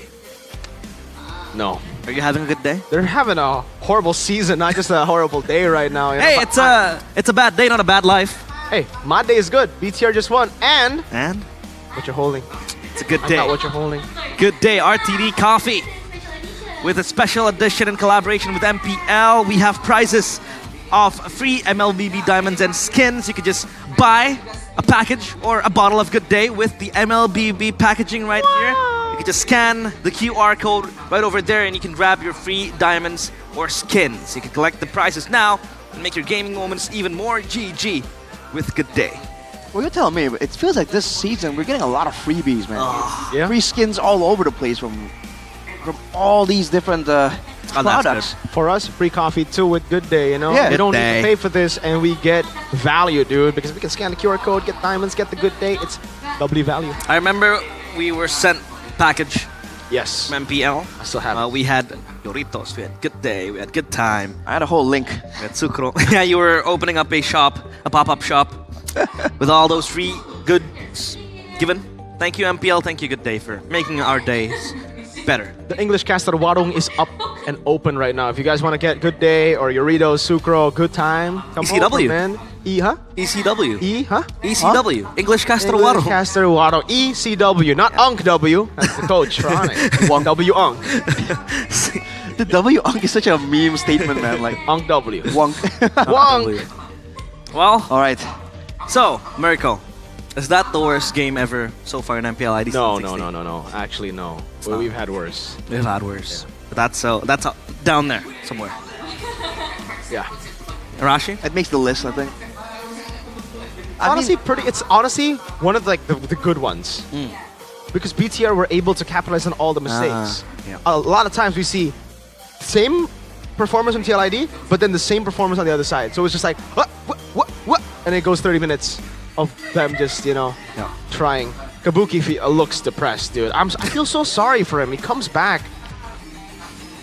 Like I didn't think he was going to be able to perform at the level of like Aaron Shiki Kyo from last season. But still, I really hope that was wrong because I want to see him perform. He was really good back in the day, season 8, season 9. I remember him being the guy when you talk about gold lane mechanics. He was the poster boy of Gold Lane back in the seasons he was playing for Aura and then in the early days of TLID, but that was Shiki too, so... He was titled the Gold Digger, yeah. The Gold Digger. Because he was good at farming. Isn't that Kadera? That's a Gold Digger from the hood. From the hood. So there were two Gold Diggers. Okay. But Kabuki was known to be a very efficient farmer. But the critiques... He wasn't really able to do so this game. And you saw a bit of pep talk there from Facehugger as well. I do wonder what's being said there. If he can lift the spirits enough. Because you can see in the faces, man, they're kind of concerned themselves, the players. They're empty. Deep down, looking at nothing to be Even avoided. the wise Just man. a void of emptiness and questions to be answered, because when we talk about foundations in a team, the number one thing we're going to talk about is the draft. So are there no scrutiny to be thrown at SDL or Facehugger? Dude, I think throughout the whole season, I've been pointing at the drafts a lot. Like, it's not just the roster. Yes, obviously, Fabian, Aaron, Shiki not being there is a problem, but this roster actually did pretty well in their first few matches. Once you go 0-5, though, confidence is at an all-time low. You need to reset, and at least they did listen. I did say stop going for these crazy picks and start going for more of the meta picks. They went for the meta picks, but maybe they played the bad, like the really weird picks so much that they forgot what the meta is. You don't just pick prio heroes. It almost seems like they have a list of prio heroes and they're like, okay, Kalea up, let's go up. It's like caveman mentality of draft, I would say. Kind of unga bunga. What's prio S tier? Let's go. It's very disappointing. They open a tier list and they're like, oh, those heroes. For a coaching staff that was able to make it to the M6 Grand Finals, that was able to perform in Season 14 all the way to winning it, out-drafting Keskute, dude, in the Grand Finals in a 4-3? What happened? Excelling. No, like, seriously, what happened? What happened to all the fundamentals we saw in the past? Because it's not present here. Again, maybe a lot of small adjustments just kind of made the painting, you know, a lot of tweaks, a lot of fixes on the painting will make the whole painting look different. That probably is what we assume is happening. But now, TLID, they can kind of convince us that that is not the case in game number 2. Non-existent. But let's take a look at the drafting phase in game number 2 presented by the official smartphone Samsung Galaxy S25 series. We do hope that TLID can craft something proper, something concrete that they can play with. CC2 gets taken out. They don't want to have that CC in their hands, but the Lancelot 2 is a problem. So that will be taken out too. YSS maybe next in the chopping block. Butterflies born by thy wish. I think Meteor should be able to pick up the YSS themselves, especially if they go for the Phobius ban and pick up Arlet first pick. Never mind, TLID take it away again. Okay, so like TLID, I see the angle. Now that, you know, Joe has tried his best to play Assassins, he might be, you know, low on confidence and he might want to go utility. But playing a utility game feels harder for TLID because of the low confidence. Yeah. Yes, it's less like demanding, these utility junglers, but when you're not comfortable on the picks, it's still the same outcome, you know? I would much rather have Joe on an Assassin where he's comfortable at least, so I hope it's not a Fredrin, I hope it's not a box shift for them. I hope it's still gonna be Joy Haya for Joe. That's a possible pickup, but the 1-1 gets banned out last. Now Bigatron, what can they paint her for? They can go for the Kalea here, that's available. And they will go for the box. Yeah, the box are wide open. Yes, that's a strong opening from Bigatron. Yeah, it's a good flex as well, technically. No real strings attached right here. Bigatron still very free to kind of pivot however they want. TLID, the response is pretty quick. Kalea Farsa. So a bit of an improvement here. There is a combo in mind, but against a tanky Baxia, they gotta be careful. They gotta get something else to assist with shredding down this Baxia, because otherwise they'll just tank the Tsunami Slam and run over TLID. We talked about it, right? The Kalea in game number 1 did not really have that burst potential to play behind the Tsunami Slam. The Farsa is here now, and that might be the supplemental value that the Kalea was looking for in game number 1. Yeah. The Farsa has to be careful because with the Baxia, the dive still kind of, you know, susceptible to assassin picks from Bigatron. Assassin picks can come through here. Hayabusa? Joy? I think we've seen Bigatron, like, you know, flex it away from the jungle before. Harith, though, so again, still very dive heavy. I don't think we've seen the full extent. Seems to be a mix of like a dive like big team fight type of deal. Considering the fact that, you know, there's a big combo for the Kalea, I think it's good that Bigatron have tools here to really force TLID into a fight after they've attempted to go for a pickoff. Yeah, this is a great draft for TLID right now. They've gone for a really good composition. Farsa Granger deals with the Harith really well. And BTR not picking up an Assassin, I would say it's very, very greedy. TLID will ban out the Joys and Hayas now, and they can actually still play the Fredrin to really take over. I think they can ban like just Haya if they want Fredrin, and then ban Phobius because they can pick up Arlet with the Kalea, Farsa, and Granger. And then it looks like almost a sure win. I don't know what BTR are drafting for right now, but they're... Okay, so they're expecting Baxia and the Franco to come through. The common strat right now in the season. Oh, for sure. Yeah, the Franco gets banned out, but a few stats from Firza. He actually has a pretty decent stat up top. Roamer total kill MDL ID Season 12, 23, and number 1 Roamer unique hero in MDL ID Season 12 with 10 different heroes. So that might be a plus point, but it seems like the MPL ID is just a different league. This is the big boys league, so has to be ready for that. But the Joy is still banned out, even with the Harith pick. Bigatron are afraid of a Joy pickup. Oh, I think Bigatron are just going for a snowball crash angle. In that case, fully expect something like roam heavy for Moreno, but against the Farsa, not a lot of heroes can really match out with the Farsa when it comes down to the prio, right? So I think something with clear for sure. They go for the Uranus ban too. The Uranus respect, sustainability might be the name of the game for TLID, especially when they have that Kalea Surge of Life. But now TLID, they are still yet to pick up a jungler. For Bigatron, they have that box, flexible to be put in any position. Maybe the roam, XP, or jungle. TLID, what do they opt for? The Fredrin is still open, but up against the Boxia, is it still going to be an okay matchup? The who? The Boxia Fredrin? The Fredrin? It can be used, but again, not ideal because of the regen. But considering that they, again, have the Kalea in position, it depends on what they want to have for the EXP lane. If they want to go for a utility like Arla type deal, I think they are going to be forced to go for that Fredrin. That seems to be the idea here. Unless a curveball is planned out by Saint DeLucas. Forced to that Fredrin, so that's going to be a pickup, especially when TLID do really need a solid front line. The Kalea is there, it's the engager, the Fredrin stands tall. Now for Bigatron, how do they want to counter this Fredrin? How do they want to deal with this Fredrin? With a bursty approach coming from TLID, it seems like they need a dive here, no? Yeah, PTR need damage. I don't know if it's going to be Shogun in the XP with damage, like a Benedetta, or do they go put Moksha on Roam, Badang XP? See, it's weird because why would they ban Haya if they have... why would they ban Joy if they want to go Badang Haya? Right, like, they go Lapu Lapu, so it is going to be the Baksha in the jungle. Dude, they do not look like they have enough damage. They are like very bursty and skill dependent. Like one cycle of skills and they're done. I actually like TLID's draft right now. Again, I think they're planning on just getting an advantage from the roam, right? By the mobility. And then using all these abilities, they get the snowball going and then they take over. It's a strat that's very reliant on actually doing well in the early game. For TLID though, seeing that, do they want to get more frontline and have okay, that's the Arlet as predicted then here. So they have a good front to back, they have good crowd control tools, they have front lines aside from the Kalea, and they have layers of engage tools there. They have the Final Slash and the Tsunami Slam. Overall, TLID's composition this time is actually a lot more balanced. Bigatron are the ones that are very YOLO heavy. Yep. If it works, it works. If it doesn't, they're dead for a bad time. Yeah.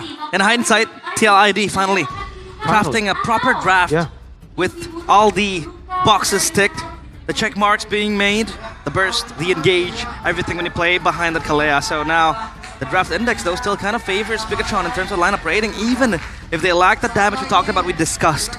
So we'll take a look at this.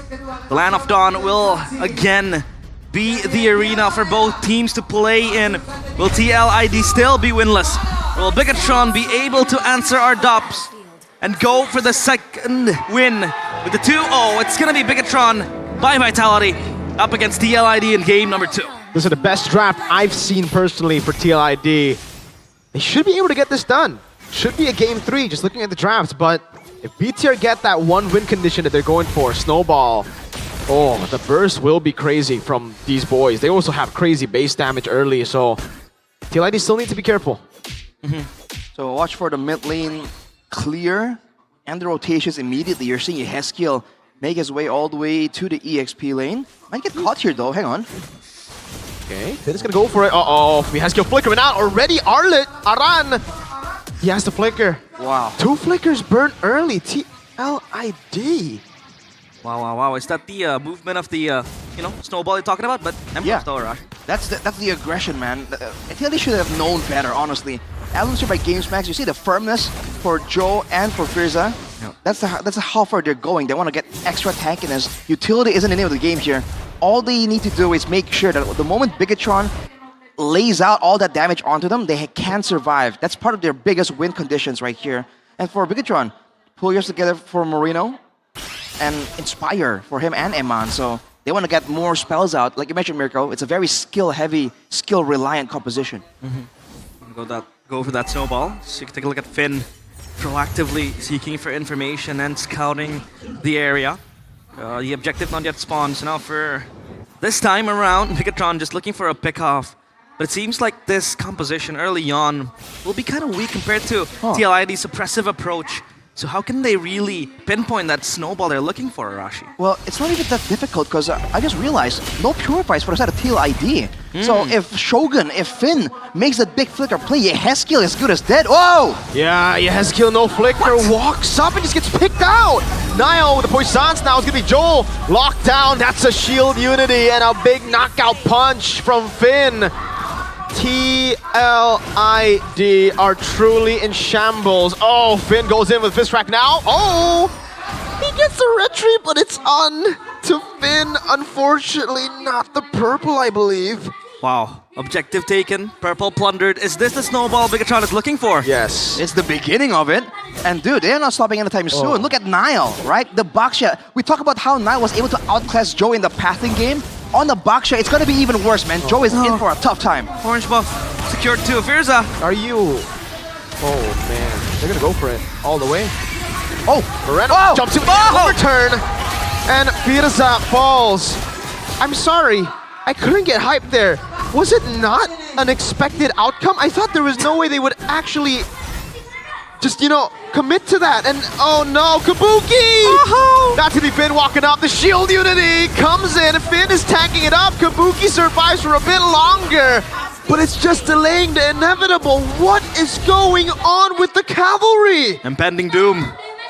An absolute nightmare for them. Everything that's going wrong can go wrong. They did not even get Niall there. He got out with a sliver of HP. With the orange buff too. Now Joe is gonna be more and more irrelevant.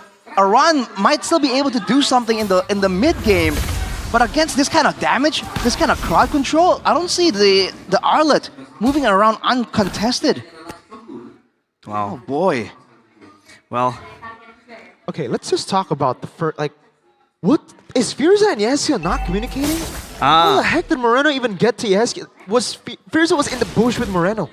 He left, and the information should have been last seen in that bush. No, like. What's going on? It seemed like they tunneled. They tunneled on Niall, and then like they just forgot that the rest of the team are geared to come in clutch with the backup. Our Turtles here, and TLID are walking up. Yeah, Shogun. I don't know about this. TLID. Oh, that's a stun shield unity lockdown. Joel, they still want to go for the fight. What? TLID? They're throwing everything to fire.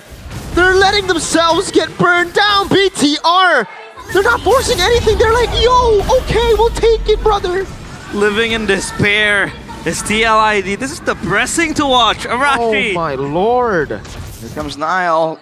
Back for seconds here. Repeat order. Oh, no. Wow. Purple buff or orange buff take now. Amon jumps in with his Amon force. Firza taking low. Moreno jumps in. Amon gets the kill. The feathered airstrike.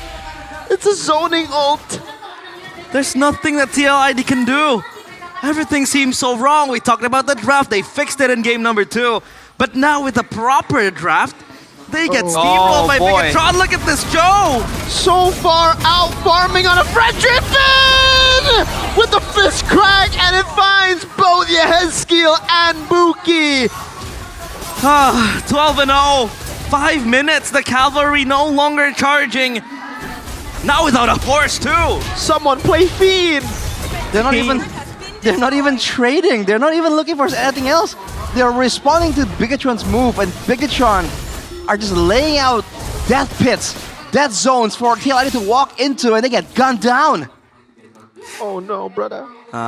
This is just, dude, going bad from worse. It's 6 minutes, and they're already doing what they did in game number 1. They're walking as 5 because nowhere is safe. Yeah. And nowhere is safe when you allow Bigatron to get an 8k gold lead at 6 minutes. 4 levels ahead, Nile is. Joe needs to be accompanied by Firza over to the gold crab. Nile's looking for it. Firza, he has to go Tsunami Slam to get out. It's going to be the lockdown on Nile. Arlen coming in with the final slash. Finally, a glimpse.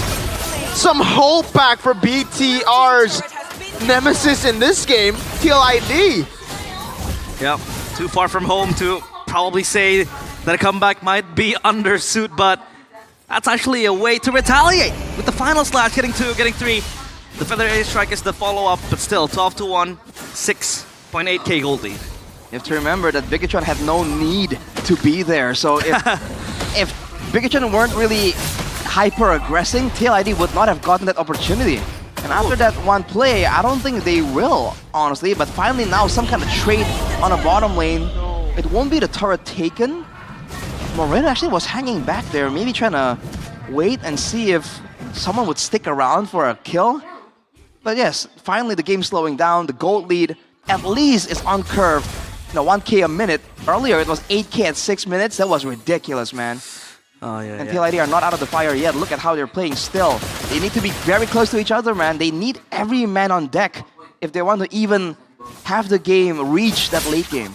That Holy Crystal on the way for Iman. Meanwhile, TLID, like you say, turtling up together.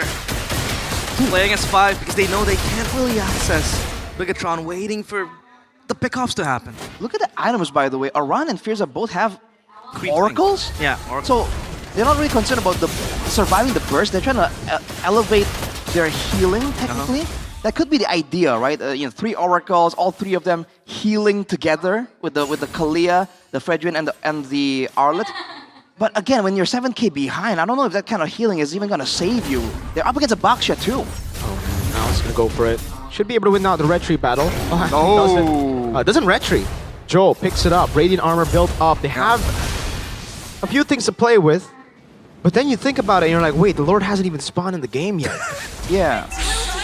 35 seconds for that. Look at Nile's buffs, dude. He's been abandoning them for a while now. Yeah. Like Joe's buffs just look so much better. The grass is always greener on the other side, quite literally here for Nile. Yeah, the buff's forsaken by Nile, but he's going to take it, so that's going to be okay. But seems like Bigatron will set up for the Lord. In 15 seconds it will come. And all TLID can do is just wait. Zone out their own territories. Hold that orange buff area for themselves. And the buffs now going to be taken. And the waves are pushing in. Fun fact, by the way, Finn has 4 kills, right? Casually has 4 kills. Yeah. He has more gold than the whole roster of TLID. Oh, no way. Except for Kabuki. Except for Kabuki, yeah. Everyone else has less gold than Finn. Oh. What is going on? Someone play Fiend. He is the carry now. Fiend. Elvis Presley Fiend. Like that. Fiend. The Lord now, the hands of TLID, Bigatron, Bigatron and TLID, they can't really do anything to contest this. Even a 3-item power spike from Moreno with the Divine Glaive. Yeah, it's getting downhill from here. Oh boy, TLID playing the defensive game. Granger, Farsa, they have clear, but they have to be careful because Bigatron are gonna look for a dive. You already know it's coming. It's only a matter of when. Give it up. It's not worth the life. It's not worth your life. Oh, Moreno! With the combo in! BTR just found TLID with their pants down! TLID collapse and evaporate in the hands of the fists of Finn and that yin-yang overturn coming in from Moreno. Aran, is he gonna try to stay? Oh, BTR are ruthless! Recalling on TLID. They still have a lore to play with. They can go. Oh, TLID. I gotta say, the death or the game duration saved them. Their death timers were so low because it was only 10 minutes, and that's why they're able to respawn in time. In no way, shape, or form did you need to go for that fight again. Finn jumps in, gets 2 on the board now. Final touch coming down. Oh, big fight already, but Iman is able to go for the Purify again. Joe, big pong, Moreno. The Maestro getting it. It's Finn finally shut down by Buki. Moreno with a jump again on Kabuki.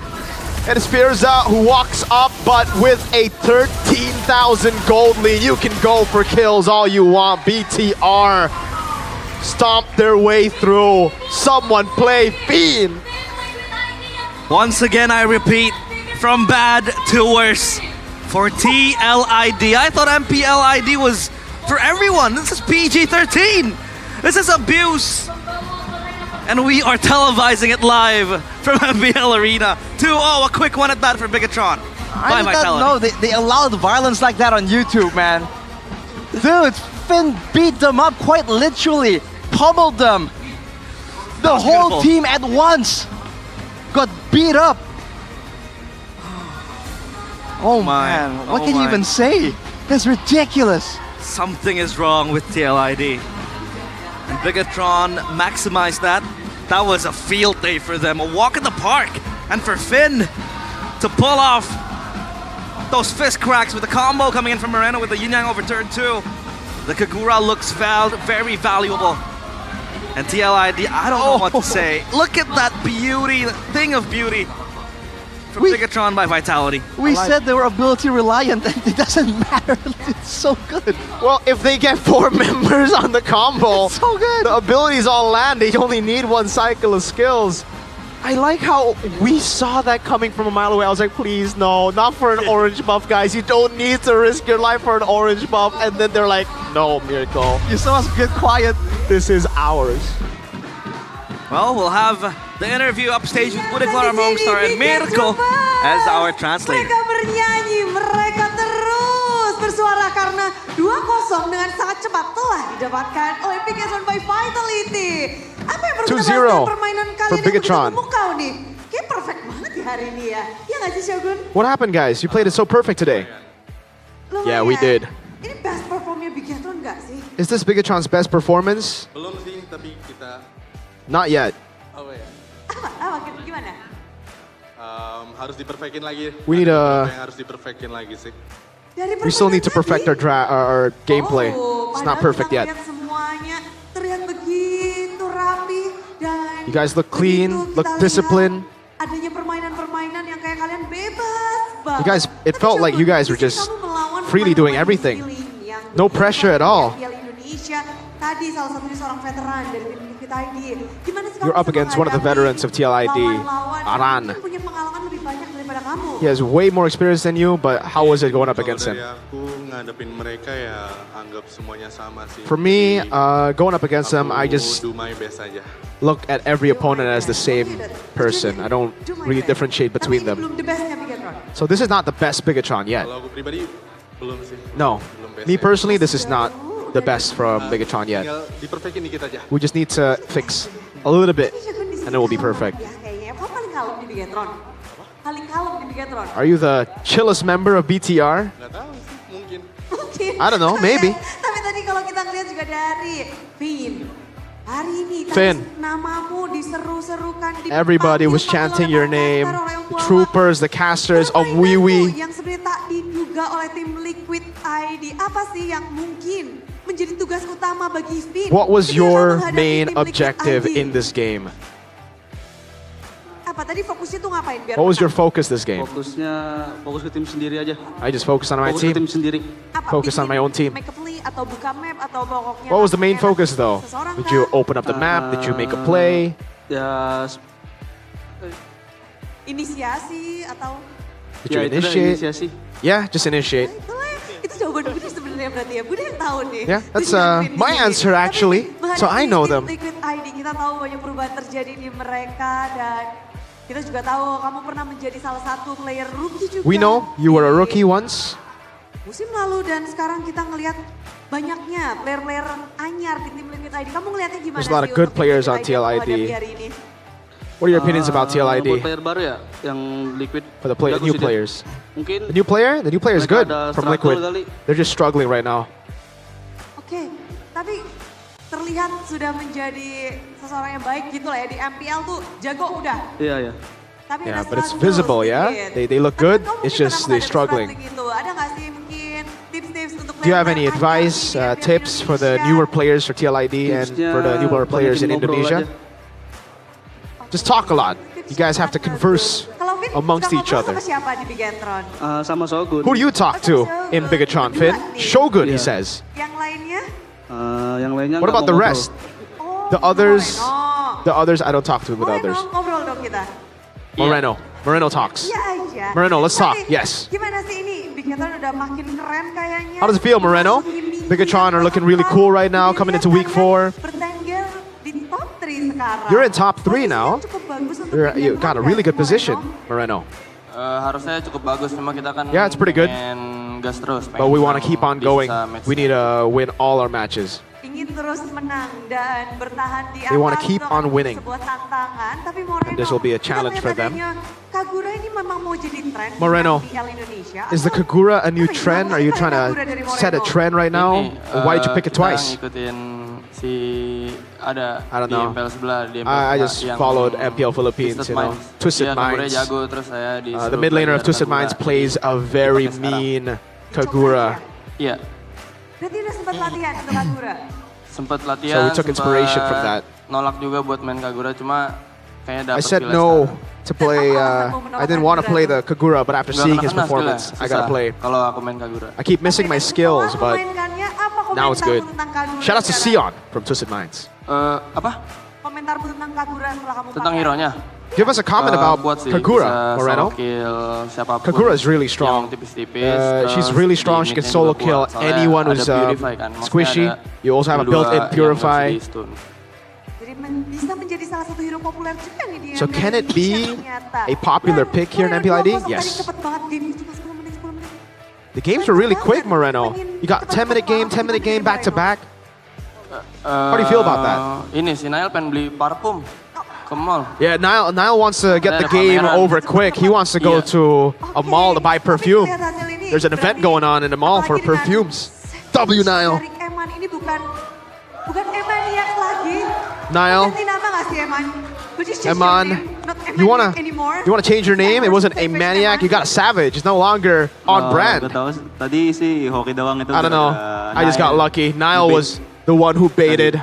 I agree, Eman. Niall was the MVP game 1. Dieksekusi dengan baik oleh Eman, but Eman, it looks like Eman sekarang Eman, sudah it looks like terus performanya you keep on improving. You keep on playing so well, so consistent. Everybody keeps on giving you praise. And this is your second Savage in MPL ID. Is it difficult to get Savages? Gampang sih It's tadi it's soalnya easy menang banget. earlier because we won hard. We were winning hard. How did you win hard in the early game? What happened? Ini teman-teman gua. Because of my friends. My friends in the Turtle just won. Kalau enak, semuanya lancar. Berarti kalau nggak menangin early game, Turtle was good. Everything was good. Early game was good. Turtle, berarti So, Niall, is this you? Niall, you have to do your best. You have to do your best. Something like that. Iya. And I'll do the rest. Iya. Okay. Soalnya kalau kalah ya udah kelar kita. Emang gitu, Niall. So that's the message from Iman.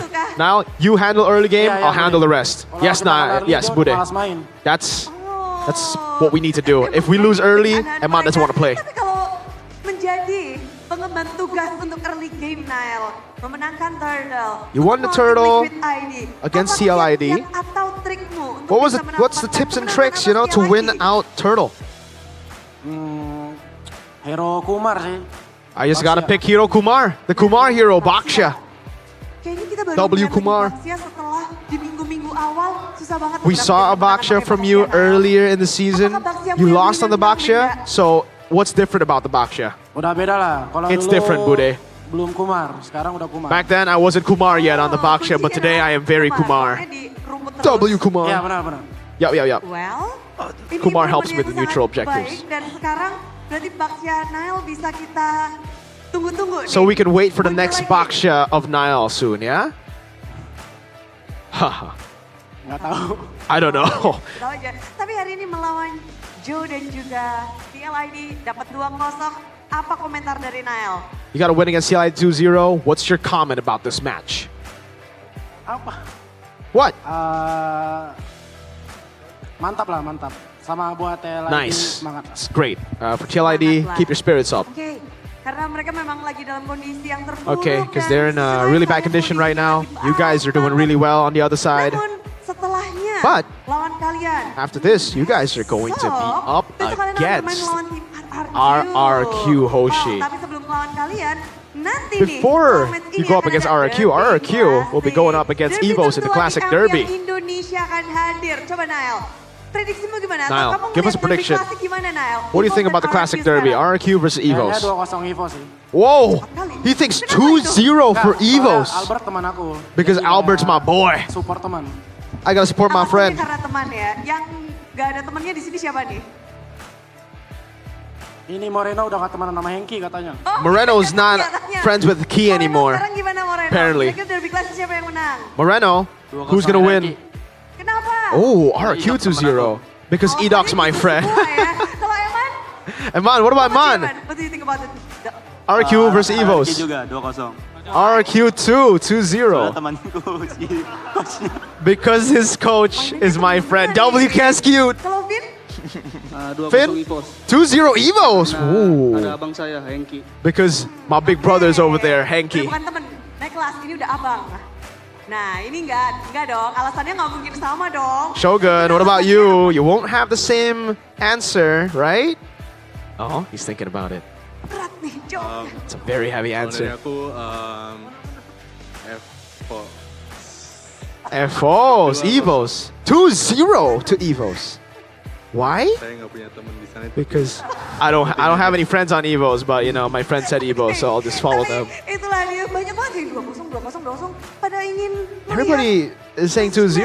yang kayaknya bakal berat, tapi I thought it was gonna be tough gimana nih matches, untuk but besok okay. melawan What about tomorrow RRQ, though, ya, up against Shogun? RRQ guys? Besok kalian akan melawan RRQ. You guys are gonna be facing RRQ Bigatron tomorrow? Untuk esok hari. Mungkin What are your minta thoughts on it? Bigatroopers untuk mendukung esok hari. You wanna give a message to the Bigger Troopers, aka Miracle? Mereka juga soalnya tanpa Big Troopers. Thank you to Bigger Troopers. Gak dapet feel-nya gitu. You're di welcome, stage-nya. Shogun.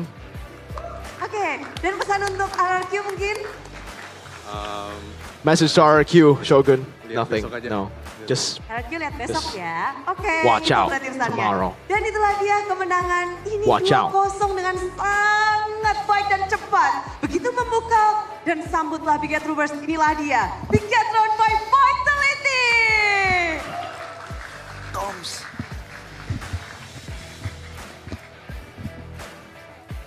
Right. Toms.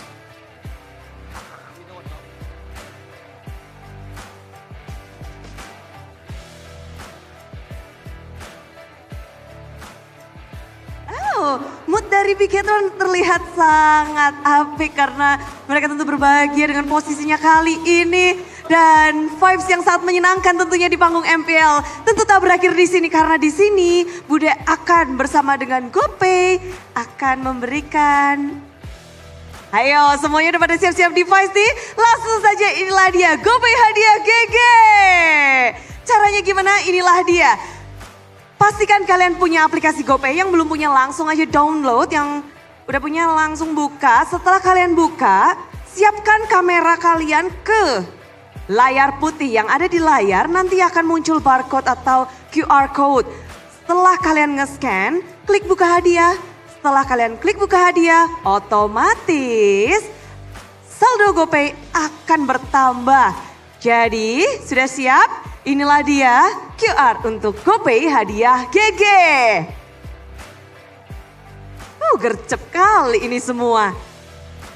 Makin happy nih, apalagi Bigatroopers udah timnya menang, ngedapetin GoPay juga.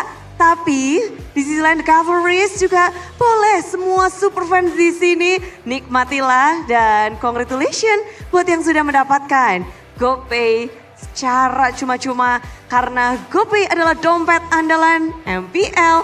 Dan di sini kita juga melihat bagaimana tim Bigatron saling mengandalkan satu sama lain dan chemistry yang terbentuk terlihat semakin kuat. Bagaimana 2-0 ini akan dijelaskan langsung di breakdown oleh para caster yang bertugas. So caster, monggo.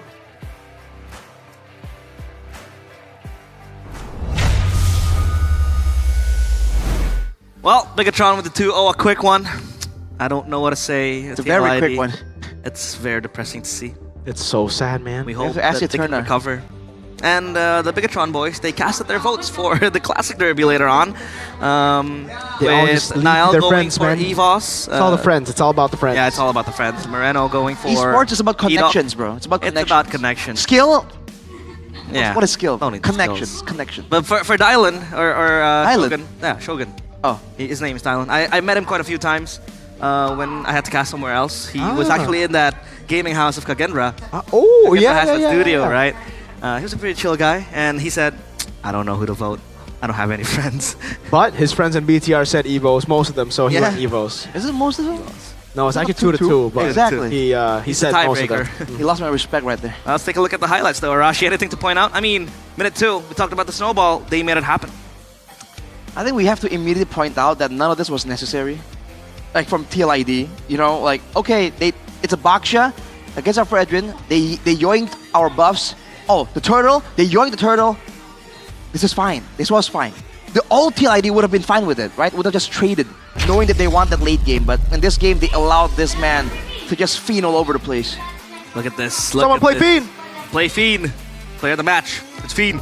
Richer than 4 players on the side of TLID. What the heck, dude? That's on this Baksha. out of this world, to be honest. But We were just talking about the Yeheskiel getting deleted, and it just happened in real time, immediately. 4 kills to his name, Finn, and like, dude, well, what were they thinking? Against so much damage, against so much setup. They also clumped up TLID, by the way, if you didn't realize it in the middle of the game. They did not spread out. I mean, they were concerned about spreading out because they want to protect each other. But look at this. They're all relatively... Look at the AoE. Yeah. Look at how much damage Shogun and Moreno are doing. They get melted. Plus Why would they do that? in the back is the hair. Look at Joe. He was confused. Can't do look at him anything. here. And yeah, he was farming as well, far away. Got jacked in the mid lane, and look at that fist crack. And with the fist break too. Beautiful. Moreno was clean on the Kagura, by the way. You gotta give him some credit there. Like, the poking and At like... least the worst offender, though. feints. Like, they're like, oh, He there's backed a away. concealed Finn? Sure, let that... Ha! Oh, that is To be fair, right? beautiful. 3 flickers from Bigatron, that was like in sync as it could be, and that was beautiful to watch. I think if you roll back the tape, you can hear all of us just go, wow! Well, these are your boys, Mirko, performing out of this world, but hey, against the weakest side, arguably in MPL ID Season 16. Kill 11. 2 kills. Oh my. 2 kills. And those 2 kills felt kind of like charity sometimes. It was Yeah. like the Baksha going in, it's like, nah, you don't Overextension. need to do that. It quite literally was. And it's like, they didn't get anything from those kills. It was on the tank. At least they got a shutdown on Finn, at least. But on Baksha, Shutdown on that was like, Finn, dude. nah, dude, I don't even have any bounties. You can kill me all you want. And Dude, now look the at question becomes, 6,300 gold. yeah, that's true. That's even more than 4 players of TLID combined, like you said. Maybe I Bar, can't stop Kabuki. pointing it out. Because the Grangers let's farm a lot. But now this pinpoints the question, what does TLID do next? Because we talked about them swapping things around, customizing their lineups. I mean, they had to put Fabian in the mid lane, right? They haven't reinstated Aaron Shiki just yet, but now they picked up Ferza in place of Witty. Still no significant changes. So what's next? The weeks are running down quick. I really don't know, man, because again, like Mirko mentioned, it's all of the above. There's so many problems right now. Usually we All the above and more. and more. Etc. Because usually we talk Etc. about how like, oh, there's small problems, but it's gonna be difficult to fix. It's gonna take time. Oh, there's one big problem, but it's obvious. That's the general decision when it comes to like evaluating what a team has to do. I don't even know where to begin with this team right now, dude. Like everything that made them TLID just straight up ain't there anymore. The drafts. Game 2 was good. Yeah. Game 1 was weird, so like, what's going on there? We still don't have an explanation, right? There was no losers interview where we can actually understand the thought process, the issues they're facing right now. So where do you even begin? We just lack info overall, any insight to what's going on in this team right now. Yeah, might have insights, but we'll keep it for later. Let's talk about TLID. We do hope that they will have a good time. They will start having a good time because we have a good time. I mean, Mirko is. With good time. Figuratively and realistically. Yeah, good time. I know you guys might not be having the best of times right now. Yeah. Because, you know, your team aren't top 3. Ah, That's my all right. team is top. Oh, yeah, so you don't get a good time. You're already Okay. having a No, good my time. team's on the way. No, My team's on the way. You gotta, your you team got a just good lost time. 2-0 against Onyx, sir. Take it. Just take it. It's on it. Come on. Take it. and I refuse to believe. So he doesn't like good time. Evo's gonna win too. Sponsors. I'm already in a good time. Okay. I'm already good time. Don't forget to eat good time, the cookies that we all love. Because if you want to play together with your friends, that can also be achieved with good time. And with the prices as low as 2,000 rupiah, you can try to win a skin. Just buy a package of good time, and behind that, or even in front of that, is a QR code where you can scan and possibly win out a skin. Go ahead. Check it out, boys. Scan the QR code, and you guys can actually get more value out of that. How? MCGG. MCGG. Magic chess. Go, go! Passion with this game. I love this game. Every time I wake up, I open up this game before I sleep. Relax. Whoa. Before when I take a shower, when I'm Wait, outside. How do you play while you're in the shower? Well, the shower just drains my body. My hand goes like this. Oh, you're playing with the S25? The Yes, waterproof? waterproof. Okay, interesting. Don't forget, with MCGG, we are going to have that MCGG Rising Stars. It will start from 12th of September 2025. Wow. It is going to be the road towards the MCGG Download the app. World Championships. Don't forget to download the app, scan the QR code right here, because if you take a look at Instagram lately, there has been a lot of teams picking up MCGG squads, MCGG teams. EVOS, I remember, picked up a squad from one of the MCGG streamers we had, Raise Boy. Used to be a coach, now MCGG streamer. Even KB has his own team. It's called DCKB. DCKB, which is KB Discord. KB's Discord, yeah. Discord KB. KB, you're really forget. smart, but you're really bad at naming things, man. Come on, you could do better. It's pretty on the nose, honestly. Hopefully, Bigatron, Onyx, RRQ will follow suit, pick up a Magic Chess Go-Go team, and field someone in to represent their team and possibly the World Championships of MCGG. Go ahead, man. If you guys feel like you can go pro, if you got that IQ, play some MCGG, dude. Again, hey, Carlos Magnusson. You know what I'm talking about. Magnus Carlsen. He played MCGG, dude. Yeah. He was there watching TLPH win MSC. Yeah. Did he win though? Hey, Carlsen Magnusson does whatever Magnus Carlsen That means wants to MCGG do. players are smarter. KB is smarter And the than Grandmaster. Carlsen Magnus. Professor KB got him beat. Yeah, Well, I think that's how we can promote it, man. The KB and K stands for Carlsen. But don't forget to get your tickets and watch live at MPL Arena matches. And all or who? Being And sold. or you. Geek Fam against Navi. I really was rattled by Andoryu yesterday. He was assassinating Sans. He Yeah, was dude. all over the place up Could've against been a win. Kyrie. Could've been a win. Could have been a win. Game but one. We gave them a win in game number You 2. gave them. We They gave almost them, yeah. felt like, they forced the win. Oh, they forced the win? They were good. We are charitable. We are generous. Shout out to Aldo and Navi. They're really, really good. They dude. are Like, improving real time. Wow. They're I think they scary might right be the now. second best team right now. Ah, after? After TLID? We have to If see them TLID beat, are the they're gonna best, beat RRQ we're first screwed. and then talk. Well, forget about TLID because after this will be the classic derby, El Clasico next, but we will be right back after this. MPL ID Season 16.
Ya, aku merem. Ulang dong. Gak perlu.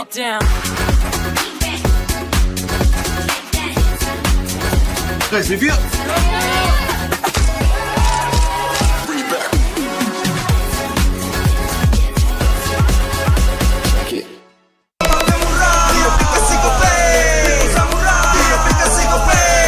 Walau yang lain terus berubah, Gope konsisten, kasihnya pasti murah. Tagihan murah di aplikasi Gope, gratis transfer 100 kali per bulan. Download aplikasi Gope baru, nggak pakai lama. Dompet andalan gamers banyak damage-nya.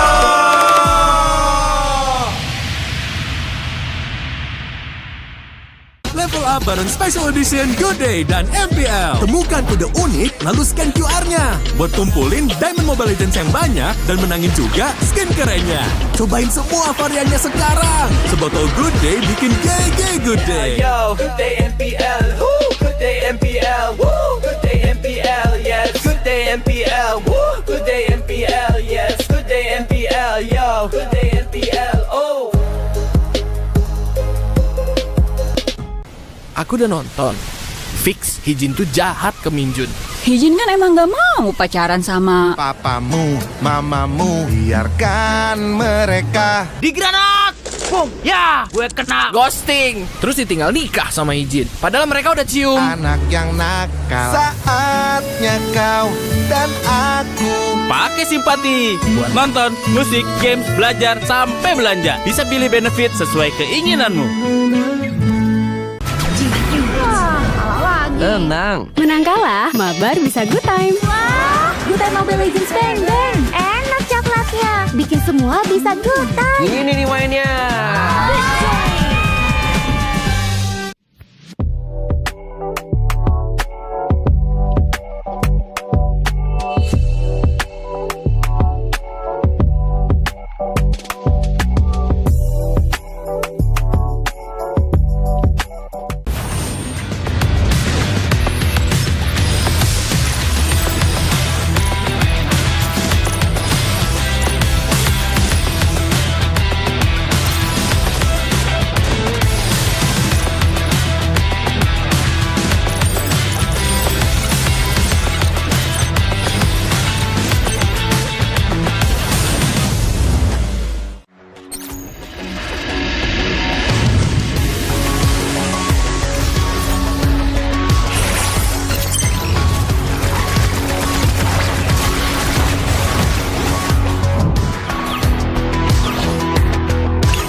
Ya, aku merem. Ulang dong.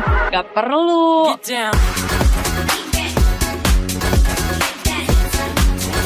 Guys, review.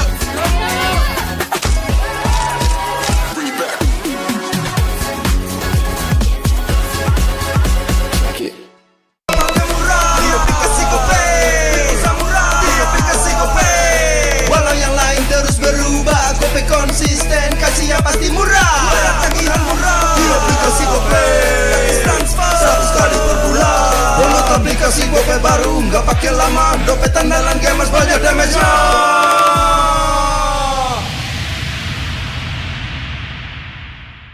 Level up bareng Special Edition Good Day dan MPL. Temukan kode unik lalu scan QR-nya buat kumpulin Diamond Mobile Legends yang banyak dan menangin juga skin kerennya.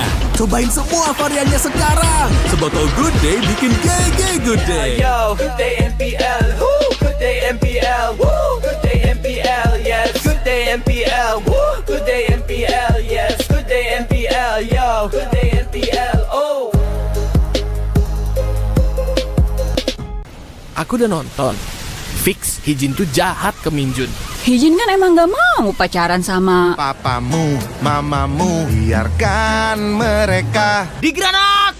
Boom! Ya, gue kena ghosting. Terus ditinggal nikah sama Hijin. Padahal mereka udah cium. Anak yang nakal. Saatnya kau dan aku.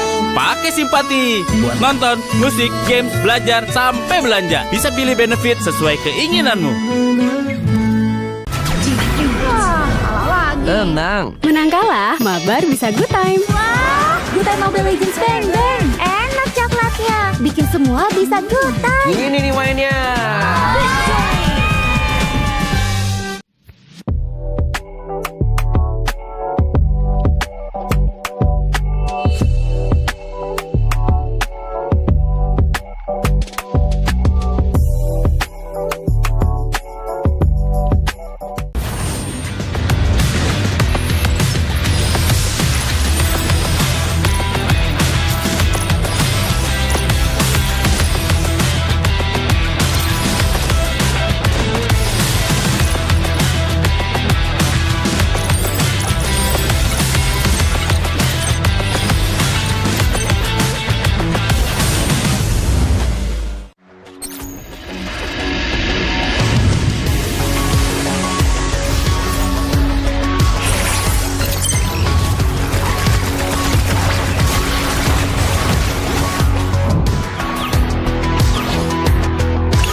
Ya, aku merem. Ulang dong. Gak perlu.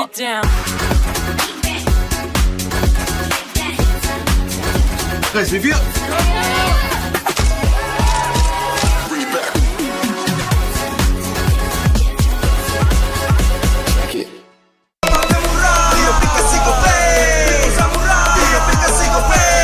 Walau yang lain terus berubah, Gope konsisten, kasihnya pasti murah.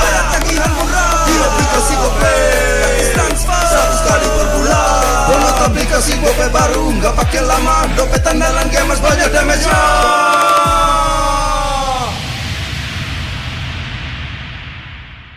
Level up bareng Special Edition Good Day dan MPL. Temukan kode unik lalu scan QR-nya buat kumpulin Diamond Mobile Legends yang banyak dan menangin juga skin kerennya. Cobain semua variannya sekarang. Sebotol Good Day bikin GG Good Day. Yo, good day MPL, woo, good day MPL, woo, good day MPL, yes, good day MPL, woo, good day MPL, yes, good day MPL, yo, good day MPL, oh. Aku udah nonton. Fix Hijin tuh jahat ke Minjun. Hijin kan emang gak mau pacaran sama Papamu, mamamu, biarkan mereka. Di granat! Ya, gue kena ghosting. Terus ditinggal nikah sama Hijin. Padahal mereka udah cium. Anak yang nakal, saatnya kau dan aku. Pakai simpati buat nonton, musik, games, belajar, sampai belanja. Bisa pilih benefit sesuai keinginanmu. Tenang. Menang kalah, mabar bisa good time. Wah, good time Mobile Legends Bang Bang. Enak coklatnya, bikin semua bisa good time. Ini nih mainnya.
Ya, aku merem. Ulang dong. Gak perlu.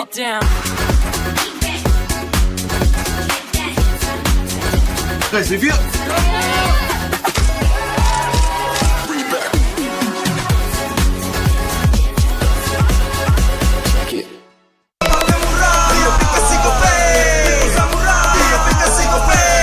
Walau yang lain terus berubah, Gope konsisten, kasihnya pasti murah.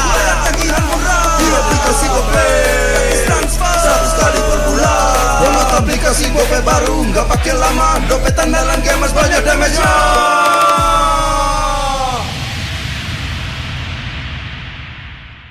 Level up bareng Special Edition Good Day dan MPL. Temukan kode unik, lalu scan QR-nya. Buat tumpulin Diamond Mobile Legends yang banyak dan menangin juga skin kerennya. Cobain semua variannya sekarang. Sebotol Good Day bikin GG Good Day. Yo, good day MPL, woo, good day MPL, woo, good day MPL, yes, good day MPL, woo, good day MPL, yes, good day MPL, yo, good day MPL, oh. Aku udah nonton. Fix Hijin tuh jahat ke Minjun. Hijin kan emang gak mau pacaran sama Papamu, mamamu, biarkan mereka. Di granat! Boom! Ya, gue kena ghosting. Terus ditinggal nikah sama Hijin. Padahal mereka udah cium. Anak yang nakal, saatnya kau dan aku. Pakai simpati buat nonton, musik, games, belajar, sampai belanja. Bisa pilih benefit sesuai keinginanmu. Tenang. Menang kalah, mabar bisa good time. Wah, good time Mobile Legends Bang Bang. Enak coklatnya, bikin semua bisa good time. Ini nih mainnya.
Ya, aku merem. Ulang dong. Gak perlu.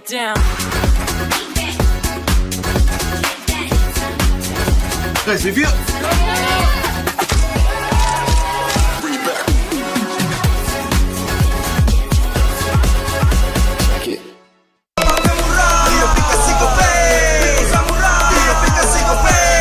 Walau yang lain terus berubah, Kope konsisten, kasihnya pasti murah.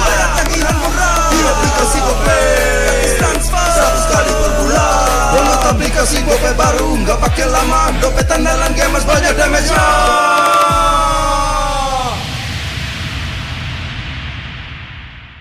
Level up bareng Special Edition Good Day dan MPL. Temukan kode unik lalu scan QR-nya. Buat tumpulin Diamond Mobile Legends yang banyak dan menangin juga skin kerennya.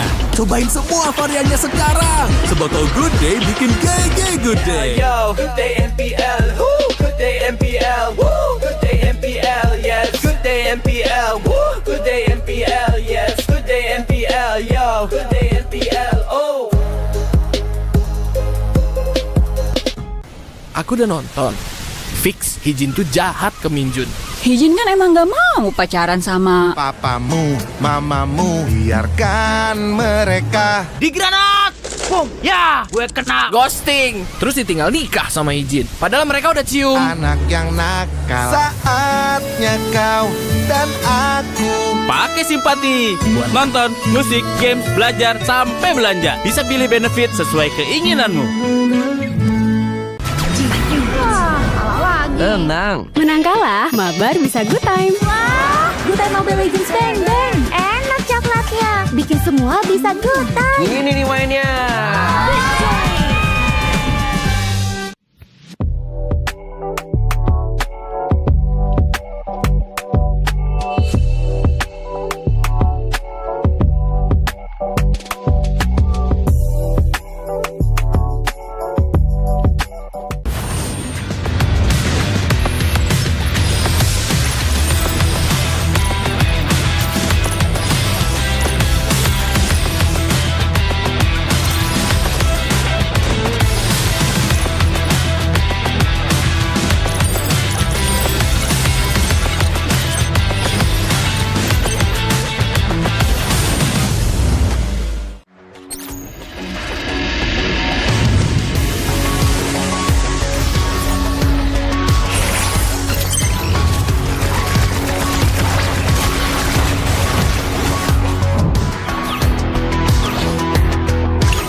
Ya, aku merem. Ulang dong. Gak perlu.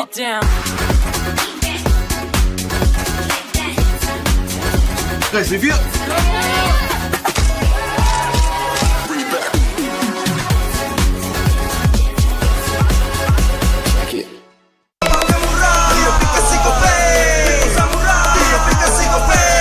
Walau yang lain terus berubah, Kope konsisten, kasihnya pasti murah. Tagihan murah, di aplikasi Kope, gratis transfer 100 kali per bulan. Download aplikasi Kope baru, nggak pakai lama. Dompet andalan gamers banyak damage-nya.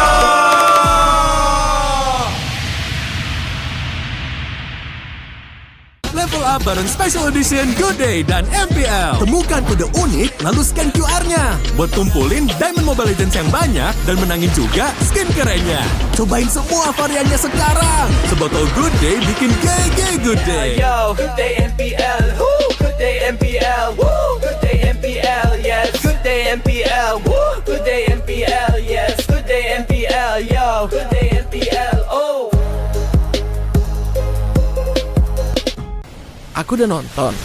Fix Hijin tuh jahat ke Minjun. Hijin kan emang gak mau pacaran sama Papamu, mamamu, biarkan mereka. Di granat! Boom! Ya! Gue kena ghosting. Terus ditinggal nikah sama Hijin. Padahal mereka udah cium. Anak yang nakal. Saatnya kau dan aku Pakai simpati buat nonton, musik, games, belajar, sampai belanja. Bisa pilih benefit sesuai keinginanmu. Wah, kalah lagi. Tenang. Menang kalah, mabar bisa good time. Wah, good time Mobile Legends Bang Bang. Enak coklatnya, bikin semua bisa good time. Ini nih mainnya.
Ya, aku merem. Ulang dong. Gak perlu.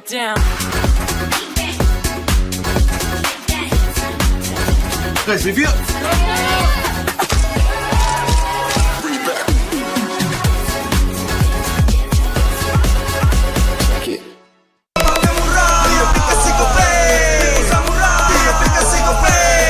Walau yang lain terus berubah, Kope konsisten, kasih yang pasti murah.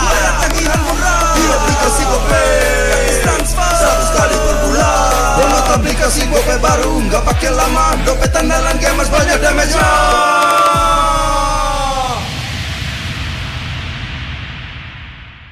Level up bareng Special Edition Good Day dan MPL. Temukan kode unik, lalu scan QR-nya. Buat kumpulin Diamond Mobile Legends yang banyak dan menangin juga skin kerennya. Cobain semua variannya sekarang. Sebotol Good Day bikin GG Good Day. Yo, good day MPL, woo, good day MPL, woo, good day MPL, yes, good day MPL, woo, good day MPL, yes, good day MPL, yo, good day MPL, oh. Aku udah nonton. Fix Hijin tuh jahat ke Minjun. Hijin kan emang gak mau pacaran sama Papamu, mamamu, biarkan mereka. Di granat! Ya, gue kena ghosting. Terus ditinggal nikah sama Hijin. Padahal mereka udah cium. Anak yang nakal, saatnya kau dan aku. Pakai simpati buat nonton, musik, games, belajar, sampai belanja. Bisa pilih benefit sesuai keinginanmu. Tenang. Menang kalah, mabar bisa good time. Wah, good time Mobile Legends Bang Bang. Enak coklatnya, bikin semua bisa good time. Ini nih mainnya.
Ya, aku merem. Ulang dong. Gak perlu.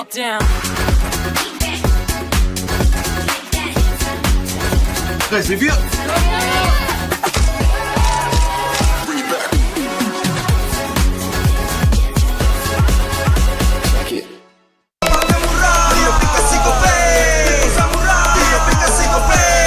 Walau yang lain terus berubah, Gope konsisten, kasih yang pasti murah. Tagihan murah, di aplikasi Gope transfer 100 kali per bulan. Download aplikasi Gope baru, nggak pakai lama. Dompet andalan gamers banyak damage-nya.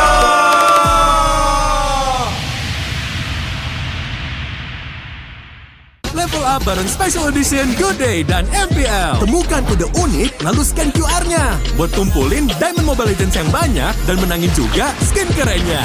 Cobain semua variannya sekarang. Sebotol Good Day bikin GG Good Day. Yo, good day MPL, woo, good day MPL, woo, good day MPL, yes, good day MPL, woo, good day MPL, yes, good day MPL, yo, good day MPL, oh. Aku udah nonton.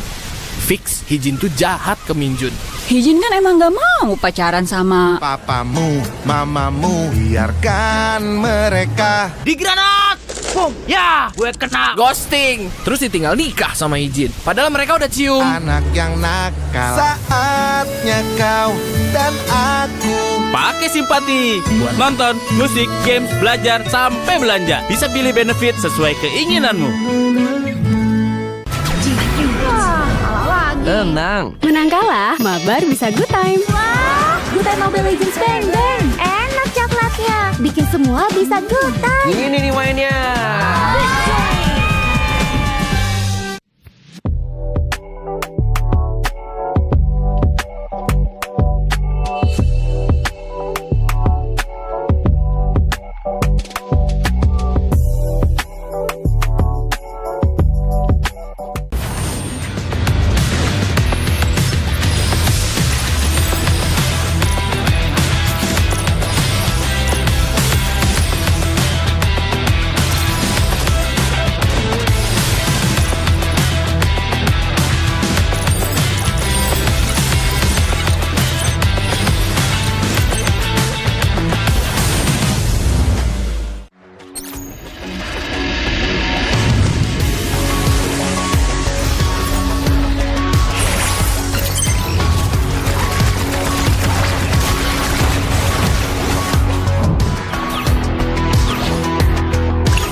Ya, aku merem. Ulang dong.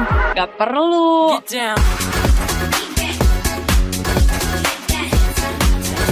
Guys, review.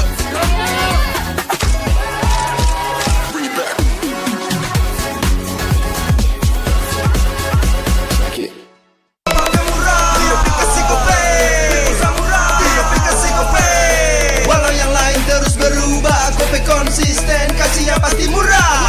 Tagihan murah, di aplikasi Kope, gratis transfer 100 kali per bulan. Download aplikasi Kope baru, nggak pakai lama. Dompet andalan gamers banyak damage-nya.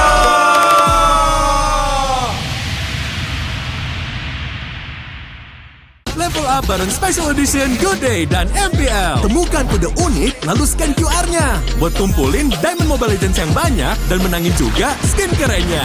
Cobain semua variannya sekarang. Sebotol Good Day bikin GG Good Day. Yo, good day MPL, woo, good day MPL, woo, good day MPL, yes, good day MPL, woo, good day MPL, yes, good day MPL, yo, good day MPL, oh. Aku udah nonton. Fix Hijin tuh jahat ke Minjun. Hijin kan emang gak mau pacaran sama Papamu, mamamu, biarkan mereka. Di granat! Boom! Ya! Gue kena ghosting. Terus ditinggal nikah sama Hijin. Padahal mereka udah cium. Anak yang nakal. Saatnya kau dan aku. Pakai simpati buat nonton, musik, games, belajar, sampai belanja. Bisa pilih benefit sesuai keinginanmu. Tenang. Menang kalah, mabar bisa good time. Wah, good time Mobile Legends Bang Bang. Enak coklatnya, bikin semua bisa good time. Ini nih mainnya.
Ya, aku merem. Ulang dong. Gak perlu.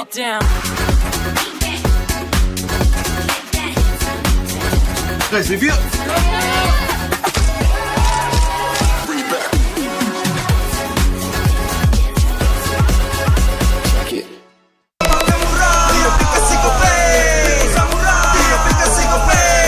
Walau yang lain terus berubah, Kope konsisten, kasihnya pasti murah. Tagihan murah, di aplikasi Kope, gratis transfer 100 kali per bulan. Download aplikasi Kope baru, nggak pakai lama. Dompet andalan gamers banyak damage-nya.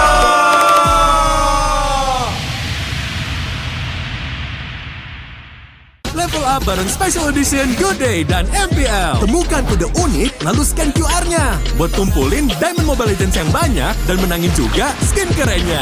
Cobain semua variannya sekarang. Sebotol Good Day bikin GG Good Day. Yo, good day MPL, woo, good day MPL, woo, good day MPL, yes, good day MPL, woo, good day MPL, yes, good day MPL, yo, good day MPL, oh.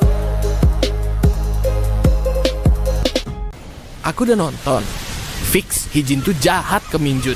Hijin kan emang gak mau pacaran sama Papamu, mamamu, biarkan mereka. Di granat! Boom! Ya! Gue kena ghosting. Terus ditinggal nikah sama Hijin. Padahal mereka udah cium. Anak yang nakal. Saatnya kau dan aku. Pakai simpati buat nonton, musik, games, belajar, sampai belanja. Bisa pilih benefit sesuai keinginanmu. Tenang. Menang kalah, mabar bisa good time. Wah, good time Mobile Legends Bang Bang. Enak coklatnya, bikin semua bisa good time. Ini nih mainnya.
Ya, aku merem. Ulang dong. Gak perlu.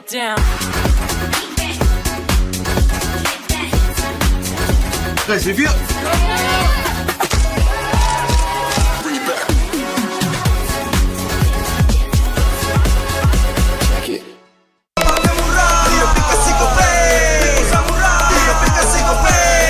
Walau yang lain terus berubah, Gope konsisten, kasih yang pasti murah. Bayar tagihan murah di aplikasi Gope, gratis transfer 100 kali per bulan. Download aplikasi Gope baru, nggak pakai lama. Dompet andalan gamers banyak damage-nya.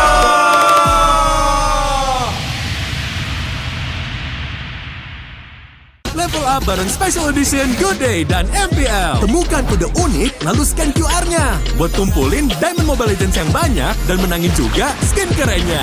Cobain semua variannya sekarang. Sebotol Good Day bikin GG Good Day. Yo, good day MPL, woo, good day MPL, woo, good day MPL, yes, good day MPL, woo, good day MPL, yes, good day MPL, yo, good day MPL, oh. Aku udah nonton. Fix Hijin tuh jahat ke Minjun. Hijin kan emang gak mau pacaran sama Papamu, mamamu, biarkan mereka. Di granat! Boom! Ya! Gue kena ghosting. Terus ditinggal nikah sama Hijin. Padahal mereka udah cium. Anak yang nakal. Saatnya Saatnya kau dan aku. Pakai simpati buat nonton, musik, games, belajar, sampai belanja. Bisa pilih benefit sesuai keinginanmu.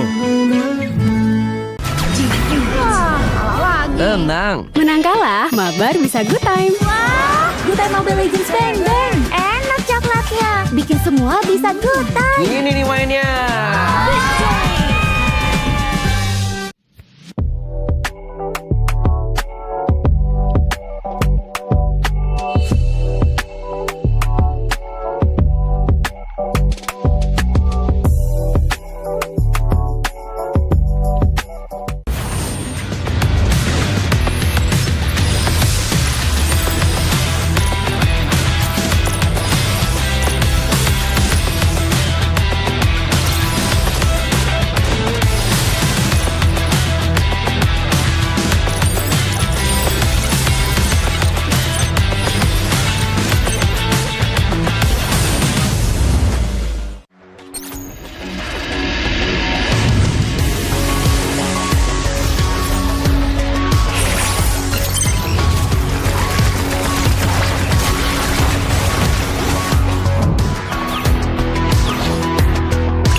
Ya, aku merem. Ulang dong.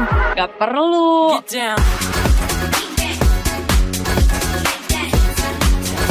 Guys, review.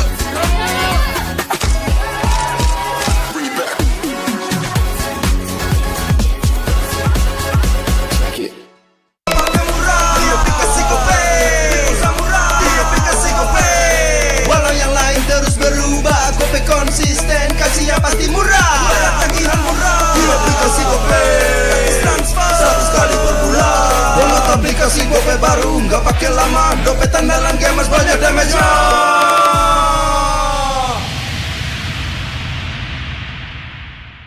Level up bareng Special Edition Good Day dan MPL. Temukan kode unik, lalu scan QR-nya. Buat kumpulin Diamond Mobile Legends yang banyak dan menangin juga skin kerennya. Cobain semua variannya sekarang. Sebotol Good Day bikin GG Good Day. Yo, good day MPL, woo, good day MPL, woo, good day MPL, yes, good day MPL, woo, good day MPL, yes, good day MPL, yo, good day MPL, oh. Aku udah nonton. Fix Hijin tuh jahat ke Minjun. Hijin kan emang gak mau pacaran sama Papamu, mamamu, biarkan mereka. Di granat! Boom! Ya! Gue kena ghosting. Terus ditinggal nikah sama Hijin. Padahal mereka udah cium. Anak yang nakal. Saatnya kau dan aku. Pakai simpati buat nonton, musik, games, belajar, sampai belanja. Bisa pilih benefit sesuai keinginanmu. Tenang. Menang kalah, mabar bisa good time. Wah, good time Mobile Legends bang bang. Enak coklatnya, bikin semua bisa good time. Ini nih mainnya.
Ya, aku merem. Ulang dong.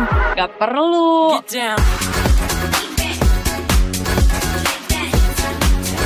Guys, review.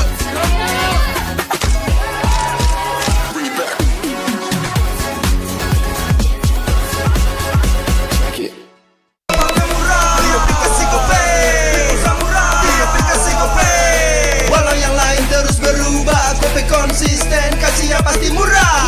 Tagihan murah, di aplikasi Kope, gratis transfer 100 kali per bulan. Download aplikasi Kope baru, nggak pakai lama. Dompet andalan gamers banyak damage-nya.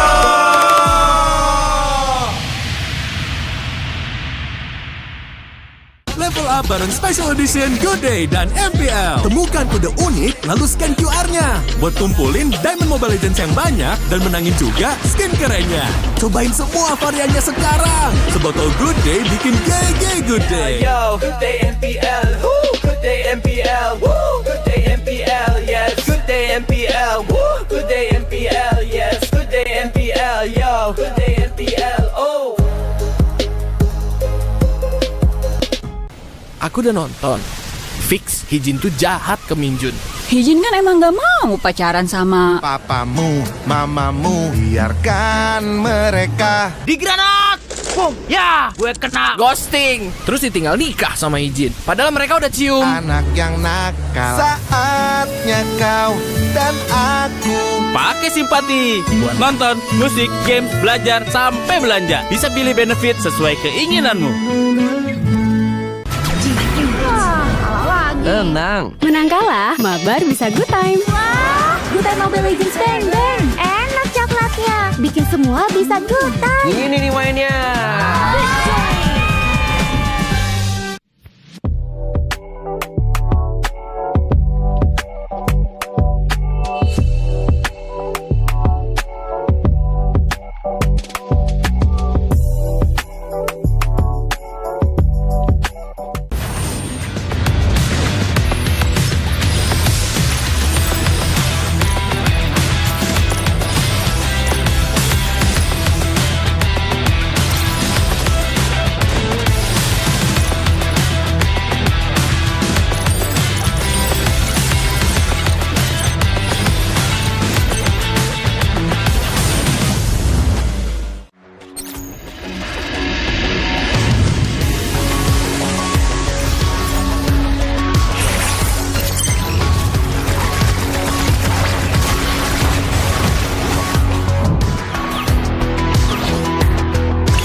Ya, aku merem. Ulang dong. Gak perlu.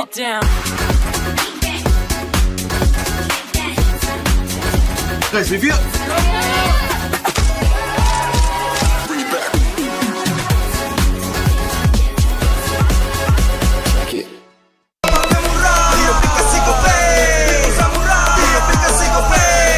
Walau yang lain terus berubah, Kope konsisten, kasihnya pasti murah.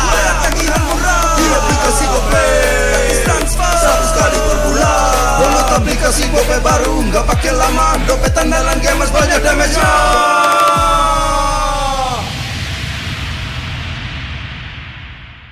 Level up bareng Special Edition Good Day dan MPL. Temukan kode unik lalu scan QR-nya buat kumpulin Diamond Mobile Legends yang banyak dan menangin juga skin kerennya. Cobain semua variannya sekarang. Sebotol Good Day bikin GG Good Day. Yo, good day MPL, woo, good day MPL, woo, good day MPL, yes, good day MPL, woo, good day MPL, yes, good day MPL, yo, good day MPL, oh. Aku udah nonton. Fix Hijin tuh jahat ke Minjun. Hijin kan emang gak mau pacaran sama Papamu, mamamu, biarkan mereka. Di granat! Boom! Ya, gue kena ghosting. Terus ditinggal nikah sama Hijin. Padahal mereka udah cium. Anak yang nakal. Saatnya kau dan aku. Pakai simpati buat nonton, musik, games, belajar, sampai belanja. Bisa pilih benefit sesuai keinginanmu. Tenang. Menang kalah, mabar bisa good time. Wah, good time Mobile Legends bang bang. Enak coklatnya, bikin semua bisa good time. Ini nih mainnya.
Ya, aku merem. Ulang dong.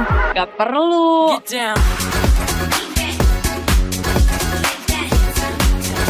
Guys, review.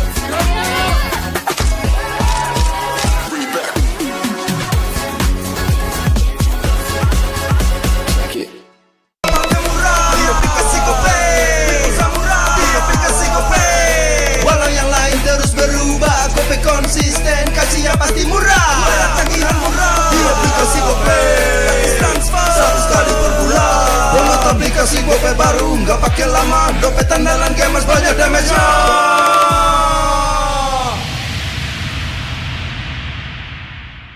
Level up bareng Special Edition Good Day dan MPL. Temukan kode unik lalu scan QR-nya buat kumpulin Diamond Mobile Legends yang banyak dan menangin juga skin kerennya.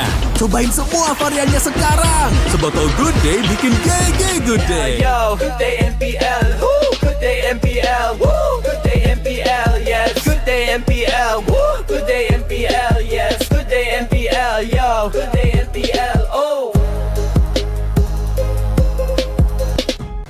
Aku udah nonton. Fix Hijin tuh jahat ke Minjun. Hijin kan emang gak mau pacaran sama Papamu, mamamu, biarkan mereka. Di granat! Boom, ya, gue kena ghosting. Terus ditinggal nikah sama Ijin. Padahal mereka udah cium. Anak yang nakal, saatnya kau dan aku. Pakai simpati buat nonton, musik, games, belajar, sampai belanja. Bisa pilih benefit sesuai keinginanmu. Wah, kalah lagi. Tenang. Menang kalah, mabar bisa good time. Wah, good time Mobile Legends Bang Bang. Enak coklatnya, bikin semua bisa good time. Ini nih mainnya.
terus berlari, terus ke arah puncak tertinggi. Ku takkan berhenti, hanya sampai di sini.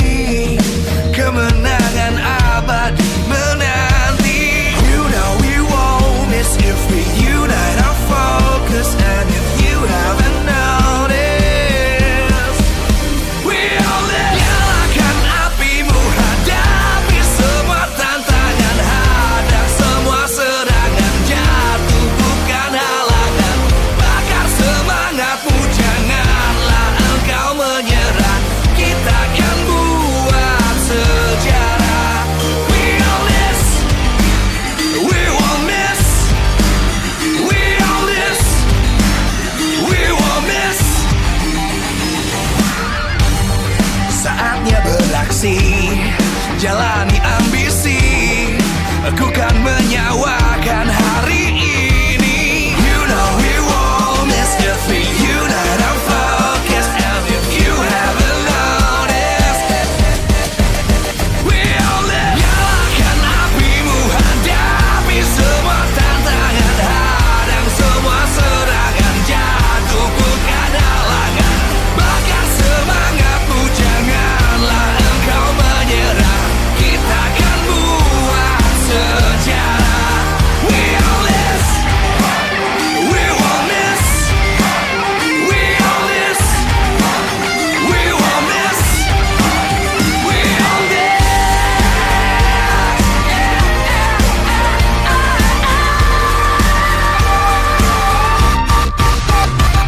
Nyalakan apimu, hadapi semua tantangan, hadang semua serangan, jatuh bukan halangan. Bakar semangatmu, janganlah engkau menyerah. Kita akan buat sejarah. We all this.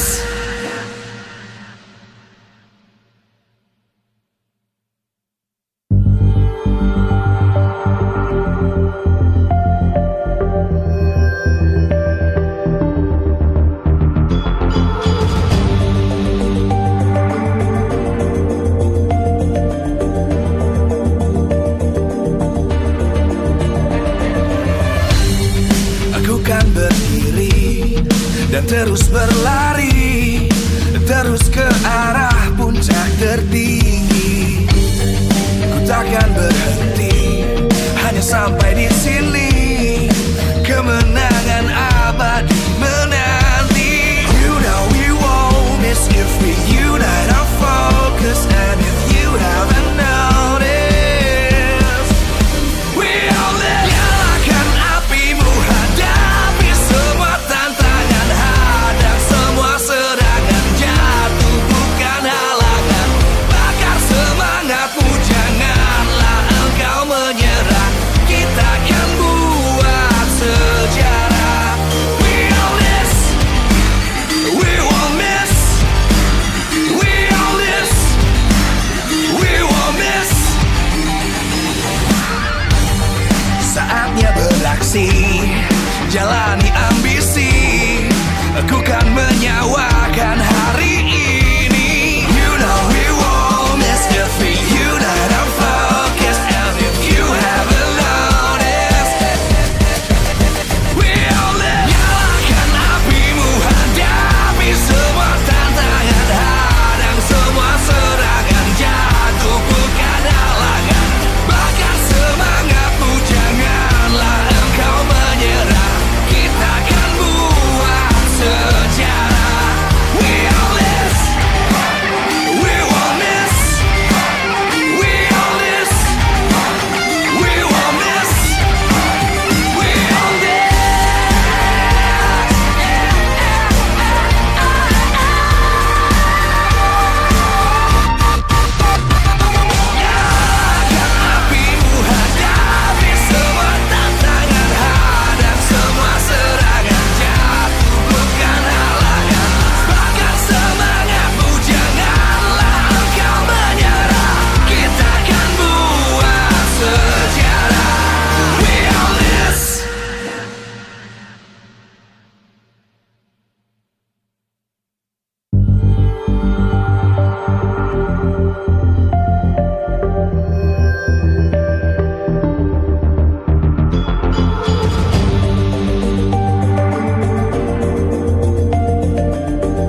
MPL Arena, Jakarta. MPL Indonesia Season 16 is powered by montage. Supported by Esports Federation of Indonesia. Presented by official tournament smartphone, Samsung Galaxy. Official e-wallet, GoPay. Official coffee, Good Day. We own this.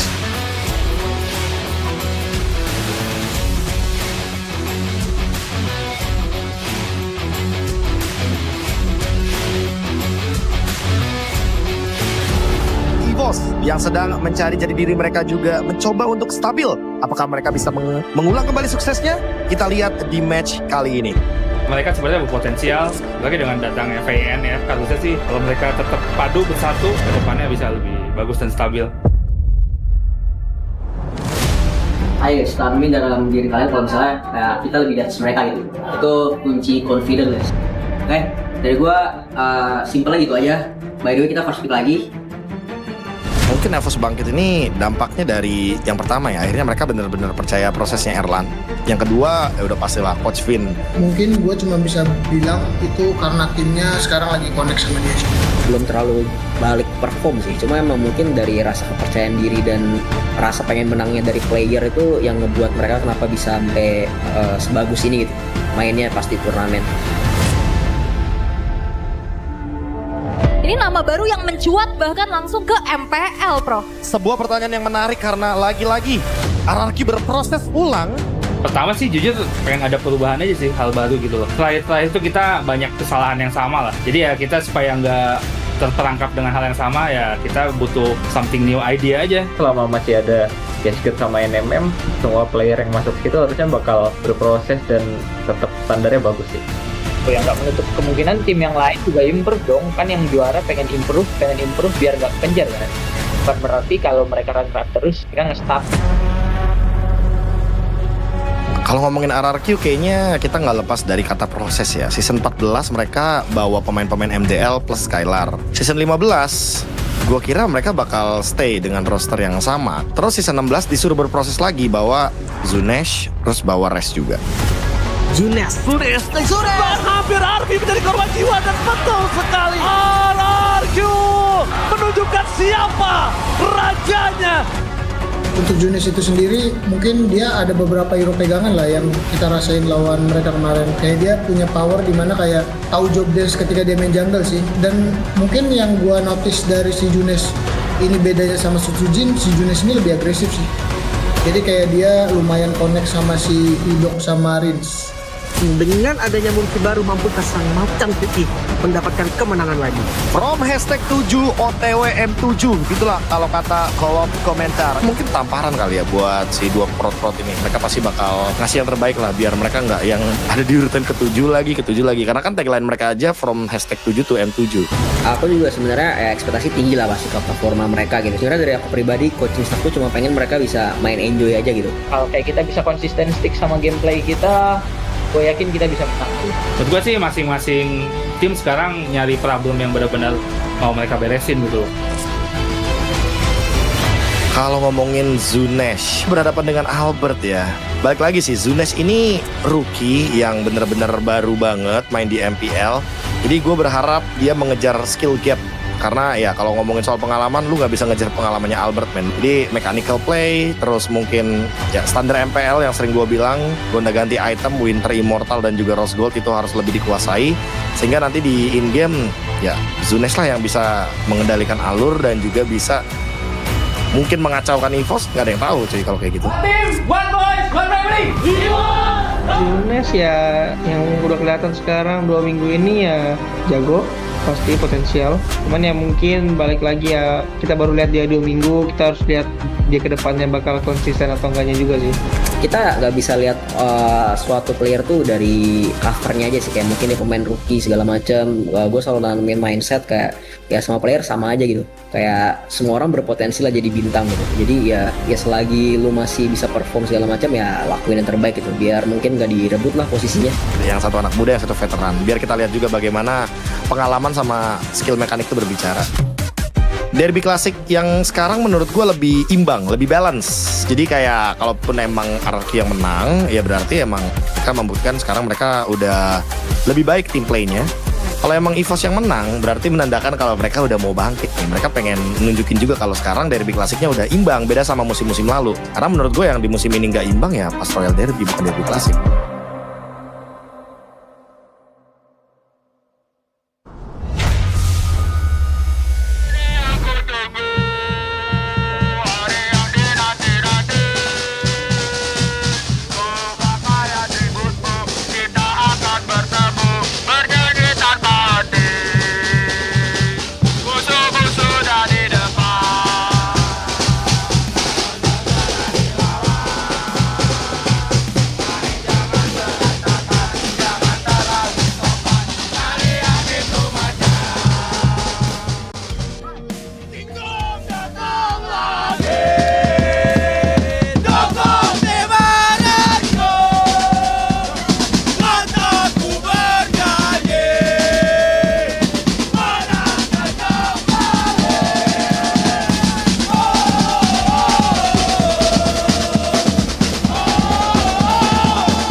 Gue punya pantun nih buat lo.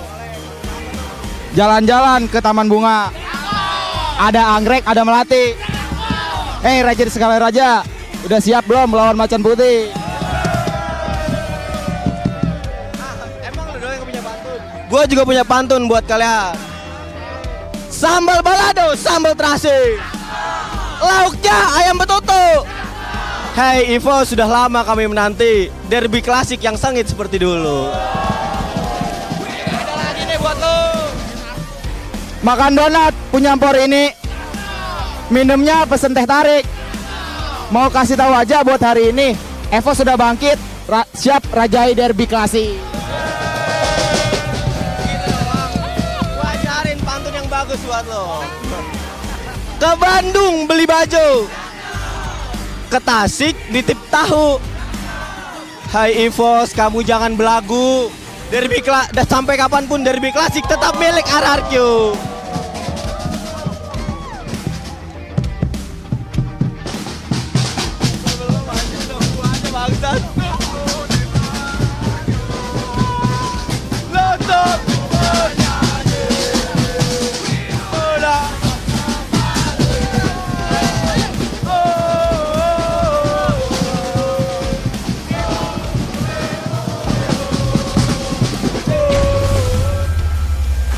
Welcome back semuanya ke MPL Indonesia, bersama lagi sama aku Eternal Reporter magang di MPL Arena. Karena sesaat lagi kita akan membuka match berikut kita, salah satu match yang sangat dinanti-nanti, yaitu Classical Derby.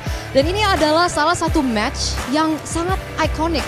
Dan salah satu alasan kenapa dia sangat ikonik adalah fansnya, super fansnya. Dan karena itu kita akan langsung mengundang super fans dari RRQ dan juga EVOS. Welcome guys. Halo Kak. Halo, namanya siapa? Teddy Kak. Teddy sama? Alut Kak. Sama Alut, oke. Di sini di MPL Arena kita bisa melihat kalau banyak foto-foto ya. Kalian ada di sini nggak pas momen-momen yang ada di dinding ini? Ada. Ada, di sebelah mana coba kasih lihat? Ini satu. Setiap ada kayak setiap ini. Setiap ada? Iya. Ada semua. Kalau kamu juga sama? Sama Kak. Season paling berkenang tuh di ini season 4 ini. Season 4? Foto itu. Wah gila, season 4 udah lama banget, itu udah berapa tahun yang lalu. Kalau kamu berarti ngefans sejak season berapa nih? Dari kenal Kingdomnya sendiri itu season 3 terakhir, yang awal-awal itu kita mau kayak nama super fansnya apa gitu, saya udah masuk di situ. Oh berarti di zaman terbentuknya Kingdom. Nah baru aku mau ngomong, berarti season 3 belum ada nama Kingdom ya? Belum ada nama Kingdom. Veteran sekali ya. Kalau Teddy gimana? Aku kalau ngikutin EVOS banget ya dari season 4 sih. Season 4? Bang, pas pertama MPL offline di sini. Pertama? Aku nonton langsung pertama di sini. Oh oke. Boleh tahu nggak alasan tiba-tiba bisa jadi EVOS fans? Awalnya sih aku ngefans sama Danki sih semua. Iya, mau Danka mau Aura, ngefans sama mereka. Dongki sama Aura itu udah zaman bahala banget ya. Wow, amazing banget aku denger ya. Dan setiap season setelah itu kamu juga hadir ke MPL ini untuk dukung EVOS? Selalu. Oke, berarti sama-sama fans, bener-bener super fans ya. Ini definisinya wow, amazing. Aku harus tanya, dari season 3, dari season 4 juga, kan kita melihat perbedaan atau mungkin journey EVOS sama journey RRQ yang cukup naik turun. Apalagi EVOS ya sekarangnya udah beberapa kali nggak masuk playoff. Gimana tuh perasaannya? Dan gimana cara membangkitkan rasa semangat untuk tetap dukung EVOS? Percaya aja sih sama player yang udah EVOS rekrut semuanya. Sama ya kita cuma bisa ngasih semangat doang lah buat player-player EVOS. Dan semoga terus semangat sih. Terus semangat ya. Kalau misalkan dari RRQ, ini bisa dibilang salah satu season yang cukup challenging ya dengan perombakan roster lagi. Gimana kalau dari sudut pandang kamu? Karena kelihatan ya kalau kita lihat di komen chat mungkin ada banyak banget Kingdom yang kecewa. Gimana nih Alut? Untuk saya sendiri tetap dukung apapun keadaannya, jangan pernah lelah, jangan pernah menepi dah. Kalau lelah, kecewa boleh, kesel boleh, tapi tetap di titik sampai RRQ di atas lagi. Dan kita akan melihat ya antara EVOS dan RRQ hari ini siapa yang bisa memenangkan pertandingan selanjutnya. Derby Classic sangat dinantikan dan kita juga udah melihat semangat dari para super fans. Dan karena itu kita langsung aja menantikan Derby Classic ini. A tale as old as time, forged in the fires of MPL, forged in the fires of gruesome competition, rivalries also carved through eras. We welcome you to El Clasico, the classic derby between the Kings of Kings, RRQ, and the White Tigers, EVOS. Different storylines, the Kings of Kings left without their prince, now their crown prince no longer with them. They will look to another heir of the crown. Meanwhile, their soldier, also their bodyguard back then, now a renegade leading the pack of White Tigers. Welcome to the Classic Derby. Man, I am excited for this one. Ladies and gentlemen, for the first time in a long time, we see both these teams actually on the upper part of the standings. EVOS and RRQ finally get their fated duel. This is the 36th, I believe, Classic Derby. Oh, that's going to be a long, long day. But let's talk about the sponsors first, because without them, we are nothing. We say thank you for MPL ID Season 16 sponsors, because this is powered by Moonton, supported by PBSC, presented by the official tournament smartphone, Samsung Galaxy, our official e-wallet, GoPay, our official coffee, Good Day, and our partner in esports, Simpati, Dunia Games, GamesMax, and Good Time. And our advertisers, we have Kacang Sukro and Yoritos. And also our suppliers, we have Head & Shoulders, UBS Gold, Royal Guard, and Imaginary. And with that, let's wipe the slate clean. Let's talk about the Classic Derby. Hey, Kingdom, what do you have in your bags today? How Kingdom are you today? Yeah. You guys know what I have? I have a chest full of confidence, baby. We're gonna do it 2-0. Man, but this is, you are correct, Marco. This is the first time in a while that both teams are actually, up there. Yeah. But even when it was kind of like imbalanced, you've seen that somehow, some way, this matchup always seems to be exciting. Yeah. It always kind of gets close somehow. I don't know why, I don't know how, but it is what it is, and I am all for it, man. I am confident, but I'm looking forward to the match. It's gonna be a close one. Yeah, we used to go through El Clasico, the Classic Derby, when RRQ was like in 6th, EVOS down there in 8th, so they're down in the dumps. Now they're up top. The stakes are even higher, Mirko.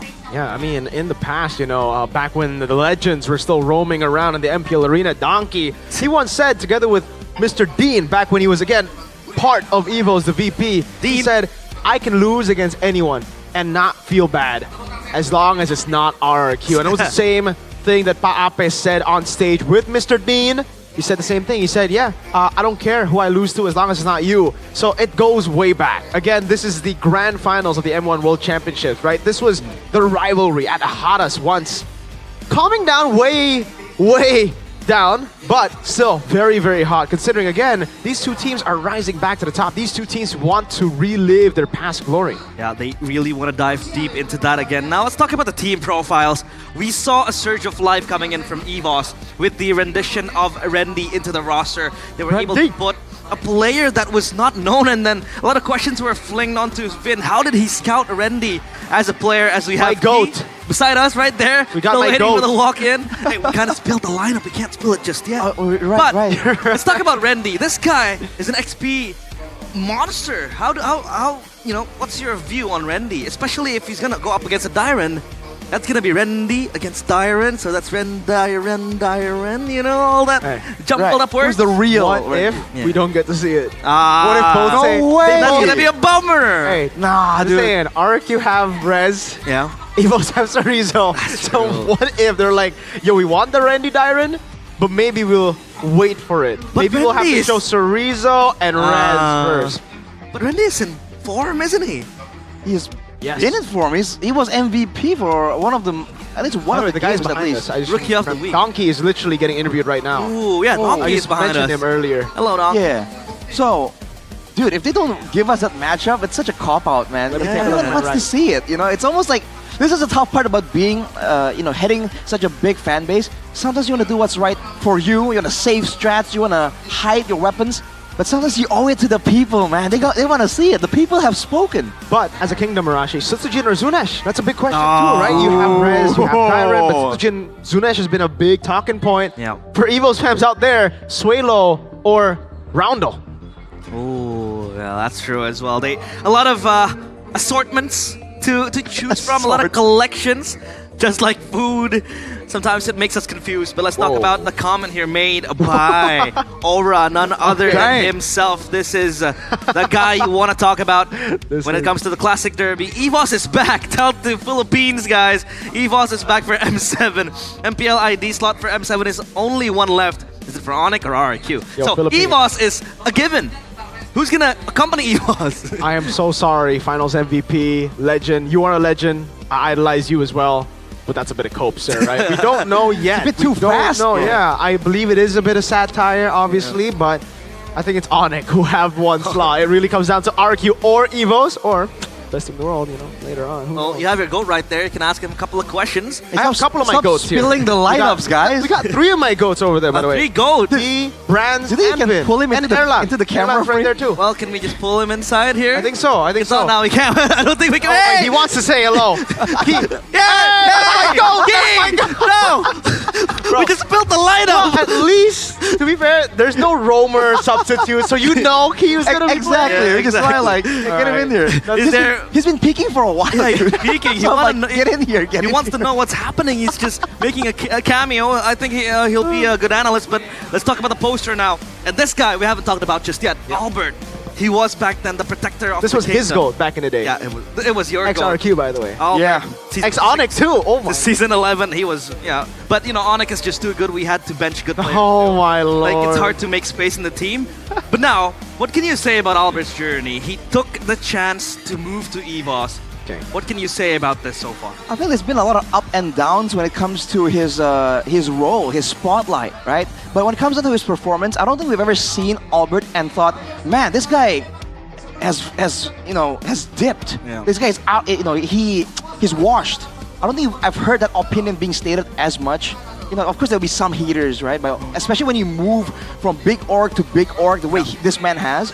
But the fact that he's jumped from big org to big org, that also tells you the level, the quality of this talent, because people are willing to pay. People are willing to make deals to get this player in their roster, right? And so far, even in season 16 at least, you can see that he is still in there when it comes to the mechanics, the decision making.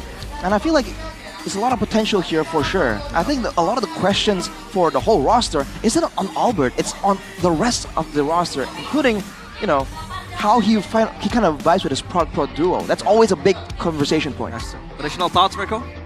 That's it. I feel like, again, Albert, I think despite, you know, the team actually having losses here and there, having quite inconsistent performances, he's been the pillar. He's been the guy that you would just look at to think, all right, this is the guy who will carry us. This is the guy who will actually be consistent enough to take us to a win despite our throws. Even yesterday against Dewa, I feel like a few of those times. It was kind of like, what were you doing, guys? But Albert always stuck on to the fundamentals of the game. I think his time in Onyx, he's learned a lot. Like, yes, he didn't get to play, but he learned a lot through that system that they had. There's a reason they've won the most MPLs. There's a reason they're the most successful Indonesian organization right now in MLBB.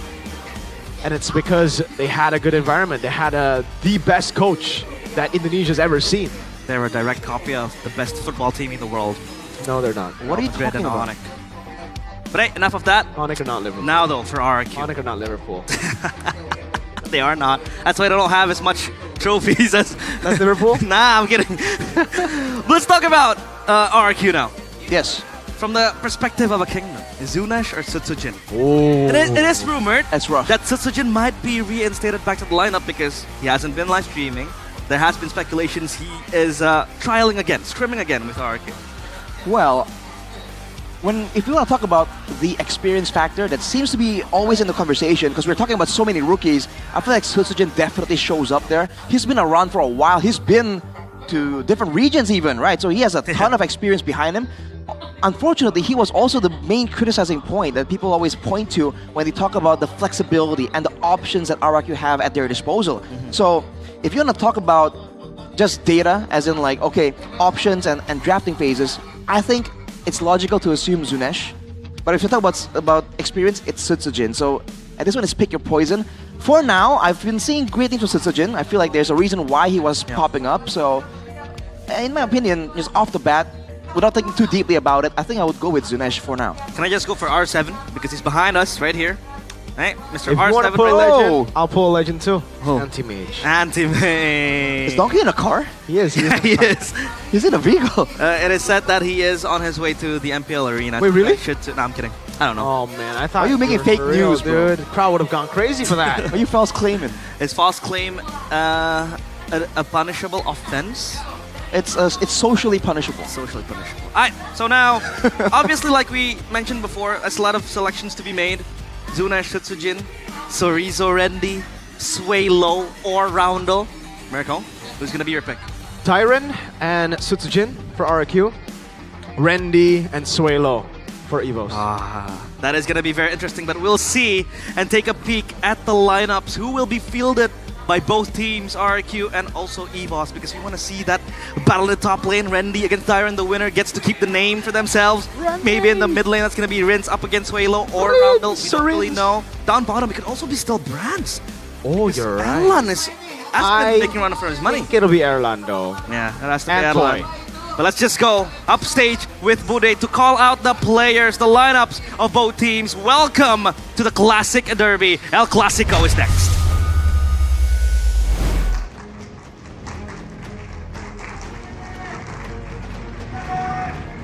Di panggung ini, kita akan menyaksikan rivalitas tertua di MPL Indonesia.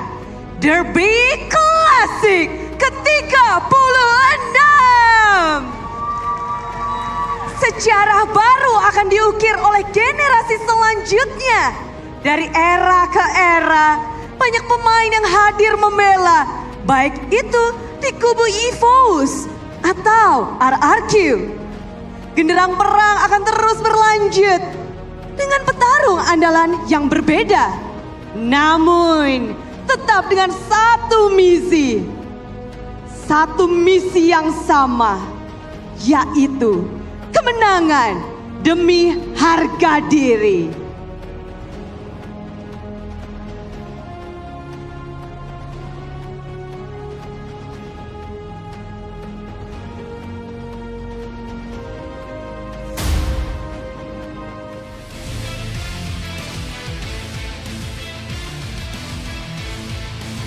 Laga syarat gengsi, duel paling sengit lintas generasi. Derby Klasik ke-36 dibayangi deretan para legenda.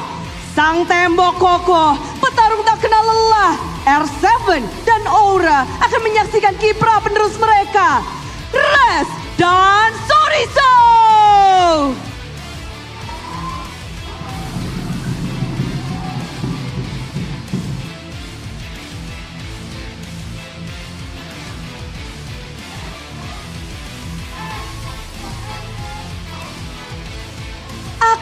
dominasi tingkat tinggi, penempatan posisi tak tertandingi. Mereka lah yang akan mengemban misi jadi key to victory. Warisan kejayaan dari Tuturu dan Rek. Sambutlah Toy dan Erlan.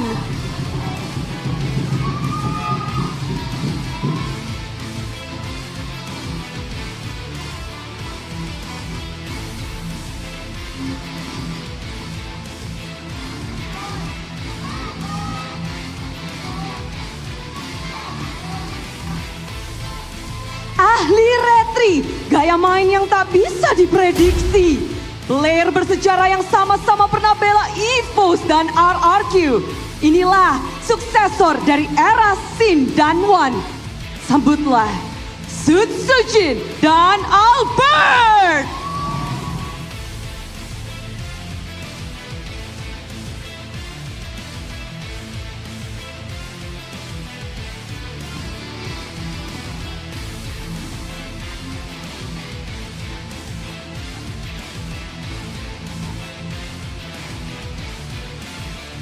Sang penentu ritme permainan, sang pembeda di tiap keadaan.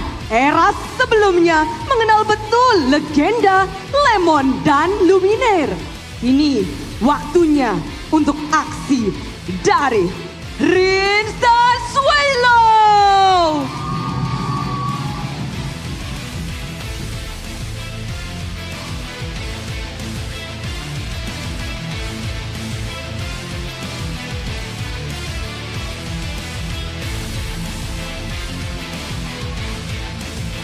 Garda terdepan menghalau serangan, yang paling maju soal pergerakan. Cerdik penggambaran sosok Finn, nyali itulah yang kita kenal dari Donkey pula. Kini saatnya tonggak regenerasi berlanjut bersama Idok dan King.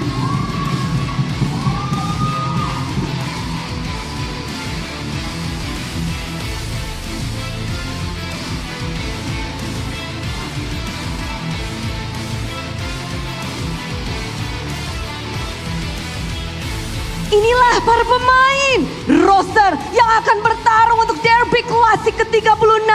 Tiap masa lahirkan hasil berbeda. EVOS dan RRQ silih berganti jadi penguasa. Namun mereka lah yang akan mengukir sejarah baru dalam rivalitas tertua. Demi lanjutkan legenda, demi pembuktian untuk era-era sebelumnya. Siapakah yang akan berjaya di Derby Klasik kali ini? FIFA RRQ atau EVOS Roar? Superfans, bersiaplah, inilah dia Derby Klasik.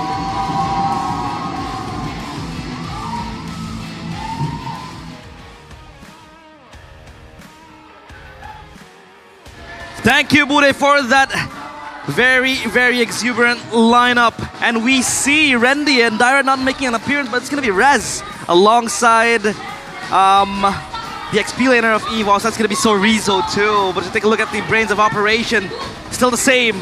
But if we did see a glimpse of that opening entrance, we saw Vin's poster in the RRQ side, but now he's leading the charge in the White Tigers in EVOS.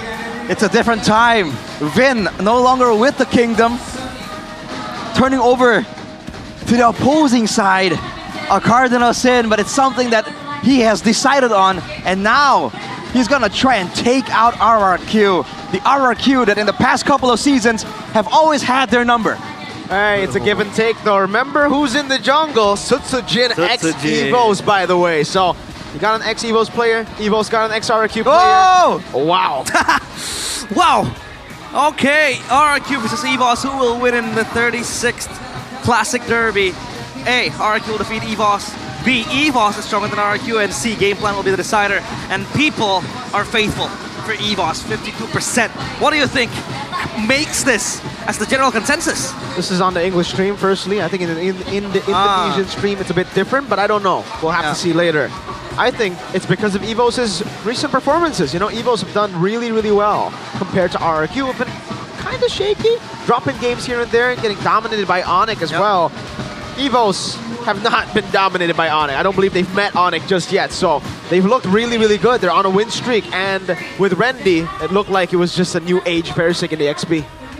Well, now it's a different situation though. Here's a victory by the Samsung Galaxy S25 series. RRQ, limit Airline's farming space as the executor, mirror Sorizo's movements, and reduce Rin's overextension. All great game plans. They need that EXP lane to have some pressure so that they can actually get the rotational advantage. And once they do have control over the game, as long as Rins doesn't overextend, we usually see that RRQ are able to maintain a steady grip on the game and slowly but surely play the textbook style.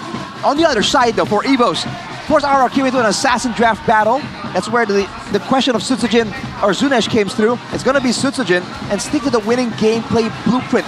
The playmaking of Key, the consistency of Albert, and use that overwhelming aggression that they've always been able to get with an aggressive style in the early game to try and wrestle the control away from RRQ's textbook approach. Yeah, it might be a waste not putting both junglers in an assassin battle, especially in a high-stakes match like the Classic Derby. But Sutsujin makes his return, the S-tier jungler, but all number 3 for this jungler right here.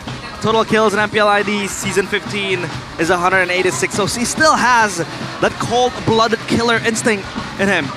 But Albert is here standing as a tall wall that he has to leap over, making his name known, the baby alien. You can see in the stats here, for him, it's updated, right? For Sutsujin, unfortunately, hasn't played in MPL Indonesia Season 16, so there could be a little bit of rust there. Yeah. Albert has been active both seasons. Yes, didn't make it to the playoffs last season, but still was up there in terms of individual performance. This guy has never dipped, man. One of the most consistent veterans that we've ever seen in MPL Indonesia's history. Yep. The longevity absolutely is crazy. Now, what's it gonna be, man? We saw the questions earlier. There was a third option in that vote. Gameplay. Depends on the game plan. Game plan, yeah. Keskute and Vin. A duel of minds here. Keskute definitely has the more reputable trickery in the drafting phase. Can Vin, the guy who's been able to find great tools for his team, handle the mind games, the feints in the drafting phase? That's a big question right here, because if he can do that, then I think RRQ, even as a kingdom, are in for a really intense battle. A little bit of a focus towards Rins now. This guy is known sometimes to make mistakes, sometimes to overextend. Up against Swaylo, do you think that will be punishable? I think it's definitely punishable. We've seen Swaylo be the aggressive type of mid laner, going for solo kills and whatnot. But that also means that he himself is susceptible to getting punished, either 1v1 or by the team. And Rins, if he gets the ball rolling, he can play dominant. He can play aggressive.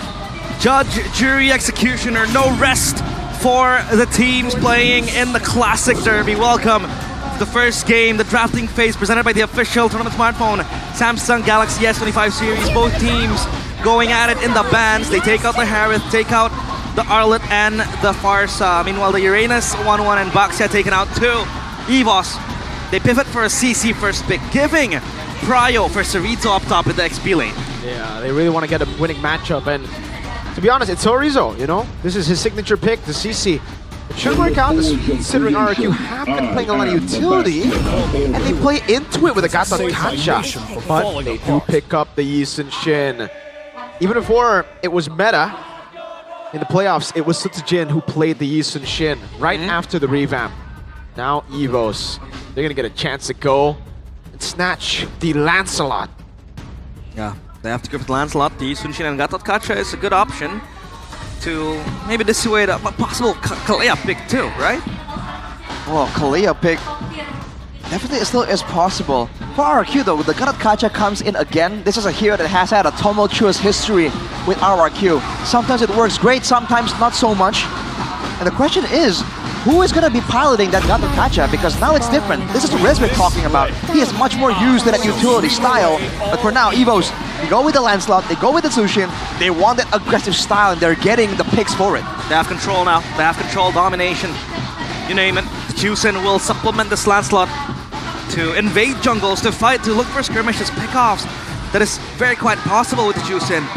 Where does RRQ stand in response to the Jusin? Do they want to pick the mage here? Or do they want to wait it out and maybe pick a possible goal laner? If they go for a mage, what's up right now? Yves, Selena, Kagura. I think we might as well just pick it up later, you know? None of those picks are prio. Yep. Either you go for your XP, show it off now, or you go for the Kalea. Yeah. Which will be kind of weird because the Gatakacha will lose the flex. They instead do go for the Selena. We've only seen it once for Rins. He won last season, 100% win rate, I believe, on the Selena. But can he do it here against a very mobile composition on Evos? Break down this the logic behind the Selena pick, Arashi. Well, if they want to use the pick-off style that Yisun Shin can really excel in as well, get one guy, burst him down, the Selena's great. Not to mention the Abyssal Arrow is a very valuable quad control tool, and you don't always have to use it from a distance. It's better if you do, but if you get it from point blank, it's going to stop Sorizo in his tracks in the midst of a big team fight, and it allows for them to screen with the Abyssal traps and find out where Evos are walking around in. So it's a more calm, calculated gameplay as expected. But when I saw that CC, I thought the Esmeralda comes to mind, because Riz, remember last season, he popped off on the Esmeralda. It's a hero he definitely knows how to use. You take it out, but we did see a stat there, Baby Alien. Most picked hero is the Lancelot in this season at least. 71% win rate so far in MPL ID Season 16, so that's going to be a huge boost to the morality of Evos and Albert too. The Esmeralda taking out the high loss. Also, banned by RRQ. Is that a possible option for Evos? Oh no, right now for RRQ, it's gonna be the Kalea. If I pick up the Gatakacha, I was thinking about this already. I was thinking, you know, for Evos, there's not really a lot of roam options now with the Gata ban high lows as well. The Kalea becomes the only choice to go for, and it could have been Evos finalizing things with a Kalea Beatrix. Now, I think it's much more obvious what they want to go for. It's a Harith for Evos, but RRQ can pick it up themselves first. There's no Phobius, there's no Esme, they instead go for the Granger, and I think this becomes free for Evos to pick up the Harith. That's banned though. Oh, my bad. Yeah. Okay. First ban actually even. Yeah. Irithal here maybe? I don't think Irithal. I think it's either Moskov or Claude right now. Yeah. I like the Moskov idea a lot, man, because if you look at the composition, again, 2 marksmen and a Selena. They want to play front to back. They don't really want things to get too messy. So a Moskov getting in the back line is something can definitely turn things around. Erlan knows how to play it, but he better be careful, man. You know what happened last time when he was on the Moskov? That was a very unfortunate situation. Yeah. What roamer though? It's gonna be safe. Yeah, but the roamer is the question. They go for the Claude and the Chip. Oh my lord. We haven't seen this hero make its debut that much. Rather appear that much. Yeah, it was picked up yesterday, and now Evos the Chip as well. makes an appearance again. Is this gonna be an Evos special? A pocket pick maybe? Evos love playing with tempo. They basically want to clear waves as fast as possible, rotate around with the chip. They were able to dominate Dewa through that tempo control. It does seem like they're going with the keys to victory. It was mentioned there. They want to try to just do what they've been doing, follow the blueprint for their victories. RQ though, now, the Uranus is banned with the Esmeralda, so they can't match the tempo. I think, what, glue? Glue? Yeah. I don't like the glue. I think the Hilda could actually benefit a lot from this kind of like sporadic gameplay that Evos want to go for. Yeah. I was thinking something to deny the damage coming through from the CC in particular. Lapu! So Flex got thought. Dude, wow, this is a...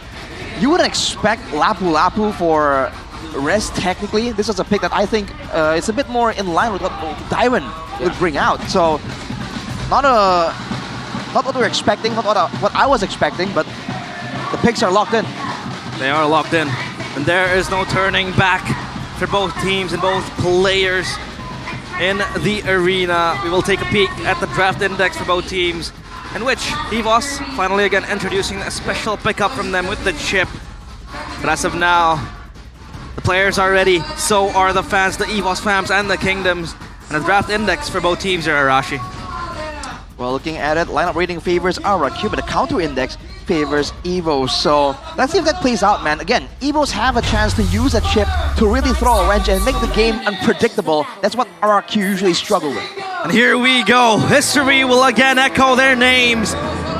Number 36 is on the cards. El Clasico, the Classic Derby, is back in the MPL Arena. It's Evos against RRQ Hoshi. A big match. Suelo, Key, Edok, and Rins. Right, veteran against young blood here. Key, again, very impactful, has always been in the MPL for a while now, but Edok at least when during his debut seasons and the season afterwards, he's always been a bit more eye-catching compared to Key even. But you can say that their playstyle is very similar. But now they're both not really on that, momentous playmaking hero. Look at this though, whoa. Oh, good take by Rins. Did he go Season Hunter? I think that's why he was able to just take it away. Good Abyssal Arrow, landing on Sway Low, forcing to flicker out. A lot of damage placed on him, and there's no regen. That means Sway Low will have to recall. He's got to respect this. Rins already playing out of vision. Oh, he pumps regen, then recalls. Well, the Chusin is heavily pressured. Is this a losing lane for the Chusin, Arashi? Well, if you get hit with the with the resets and all that, it is going to be a losing lane for anyone technically against a Selena, especially level 2. There's a lot of damage, an abundance of damage for that Selena pick. Emblem by GameSmax though, before anything breaks out, Season Hunter, definitely. But along with that, full tankiness for Edok on the Gatot, so it's all about just tanking. He knows that Rez is not going to assist him in tanking up damage. He's the sole tank for this team right now. But fortunately, not a lot of magical damage are available for Evos, and they themselves have gone for the agility for the mid lane and the gold lane. So tempo, like you mentioned, Mirko, they want to be all over the place. They want to swarm RRQ. They want to rotate, they want to play fast. Key as well with the chip. Obviously, will set the tempo straight. Edok goes in for a possible taunt. And yeah, it's pretty easy, to be honest, to kind of dodge this stun from the Selena because Albert is indeed using a mobile hero with his Lancelot. But Sway Low now just bodying with a Lantern Flare. That's going to be a strong zoning tool. And EVOS, they have dips on this first neutral objective. Level lead. Rez gonna go for the stun. Cerezo able to dash away now. Rez, bravest fighter, trying to utilize it. That's gonna be the Mountain Shocker, locking one down, but it's Rins instantly with the first blood. Demon Flicker out there. Sutsujin claims the turtle. AOG locking Albert down. No taunt available. Sway Low, no flicker, no Crimson Beacon. It's the Mercenary who picks the kill up. For the right price, anyone is a valid target. That's what happened right there. RRQ, they were aware of the tempo gameplay, but without the chip surprise effect. Wait, what is that? What is that, Al? And Papulong too? That's dangerous, Al. What is this emoji meta that we have now in the predictions? A few 2-0s for EVOS, but EVOS are going in! Plays into Wen! Rez able to go with the bravest fighter, doing a whole lot of damage, getting the kill! Rez!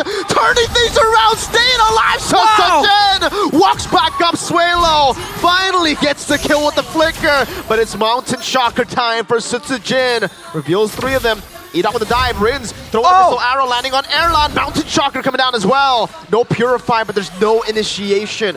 RRQ played safe. The brave fighter with the bravest fighter was able to survive for so long. How did he get out of that situation, Arashi? It's just the healing, man. The Lapu Lapu. He's a bravest fighter for a reason. It kind of works right here.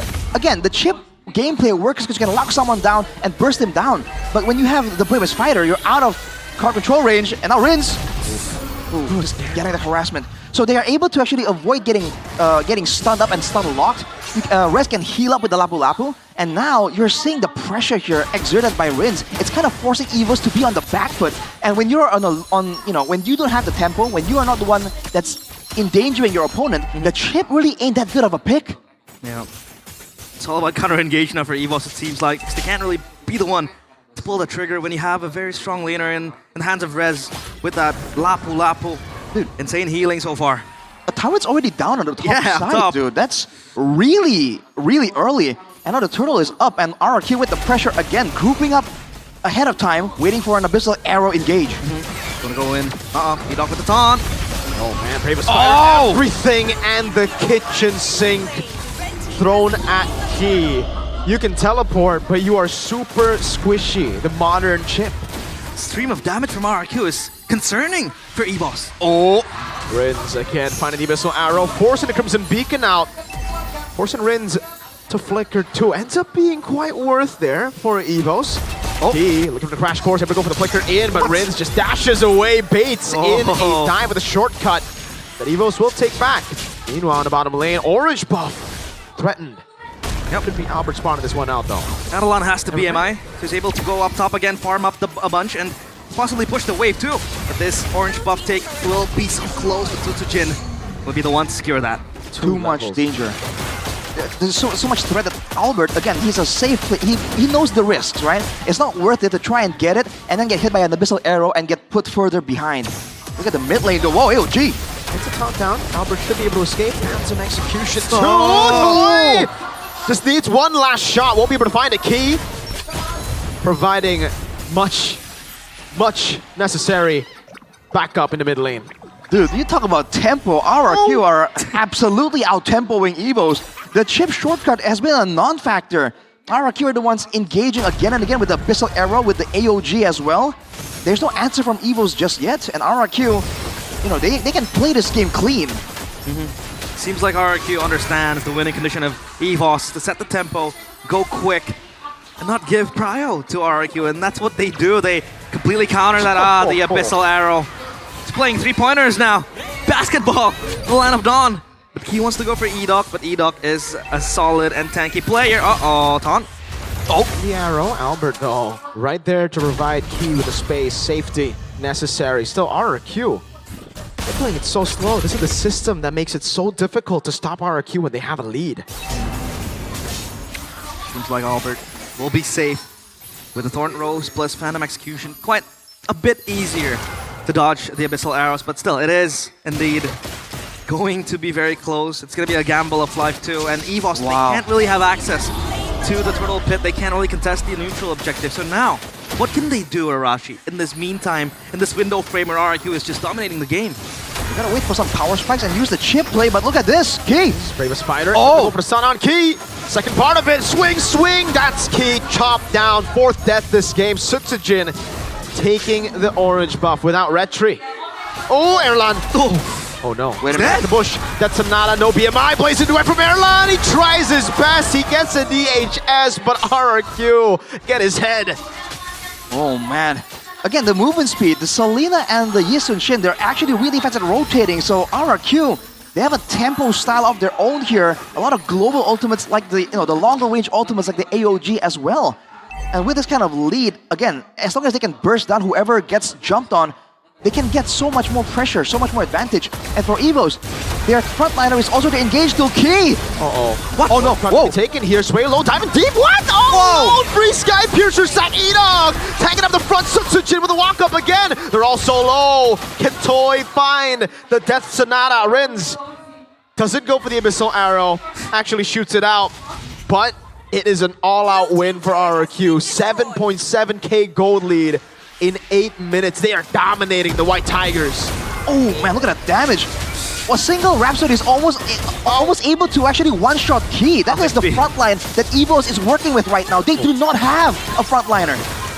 Oh, this is difficult. The White Tigers completely cut off. Their fangs are just cut down to pieces, and RRQ seems like this is a statement game for them, saying we are not leaving. We haven't left. Even with the changes they made, they are still able to carve their names into this classic derby. And Rins has been so proactive with the Abyssal Arrow. It seems like at the same time it's also a scouting tool, a zooming tool to put EVOS in their place. Exactly, man. These Abyssal Arrows are just forcing EVOS to be more concerned about the Abyssal Arrows, more so than like where can they find flanks. Yeah. That's why Key has been going in, but there wasn't really good follow-up to try and allow EVOS to find that momentum as well. VOD, completed for Sutsujin, they're clearing these neutral objectives so fast right now. The Abyssal Traps too has been very pivotal. And RRQ will take that Lord uncontested. EVOS completely dismantled. Key might look for an angle to gank up Toy, but Toy reveals his position.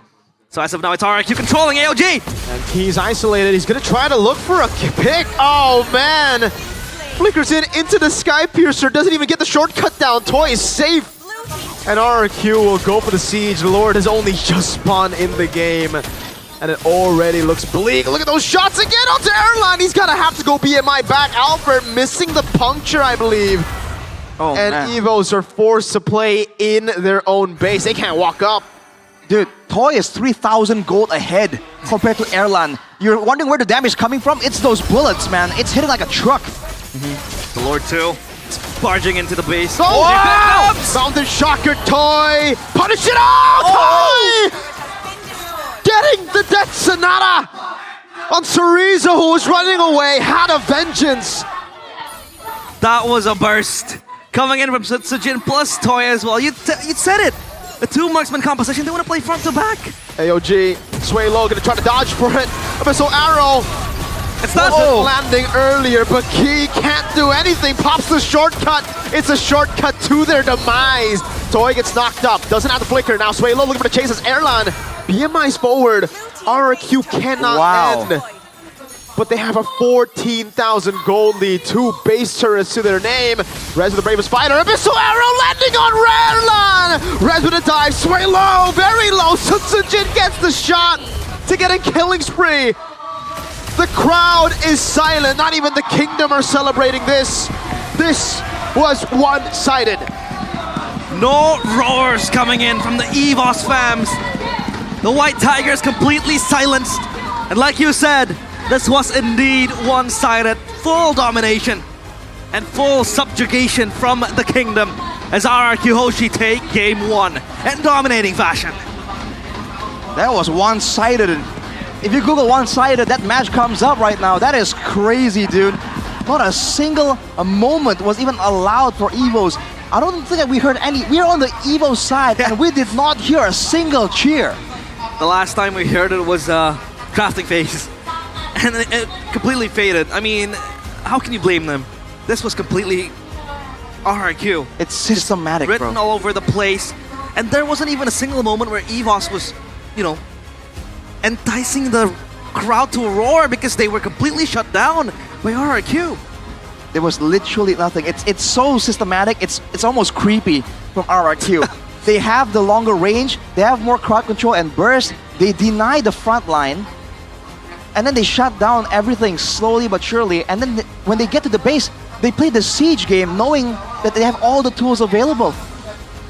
Wow, this was not what we expected. A bit anticlimactic for an opening game, especially in the highest stakes. Yeah. Like the classic derby, the El Clasico, but still so dominating coming in from RRQ. I'm lost for words because I'm not. EVOS did not. Yeah, obviously, yeah. So take your time to be happy because I'm soaking in the atmosphere, bro. We're unlucky because we're not in Kingdom side. Because if we were, you know, we know. Yeah, my boys will be in the back, but you know, it's okay. I'm in hostile territory. So what went wrong, Americo, in your opinion? I gotta say, this kind of pick, this very one-dimensional style of play, only works against lesser teams. Does not work against top tier.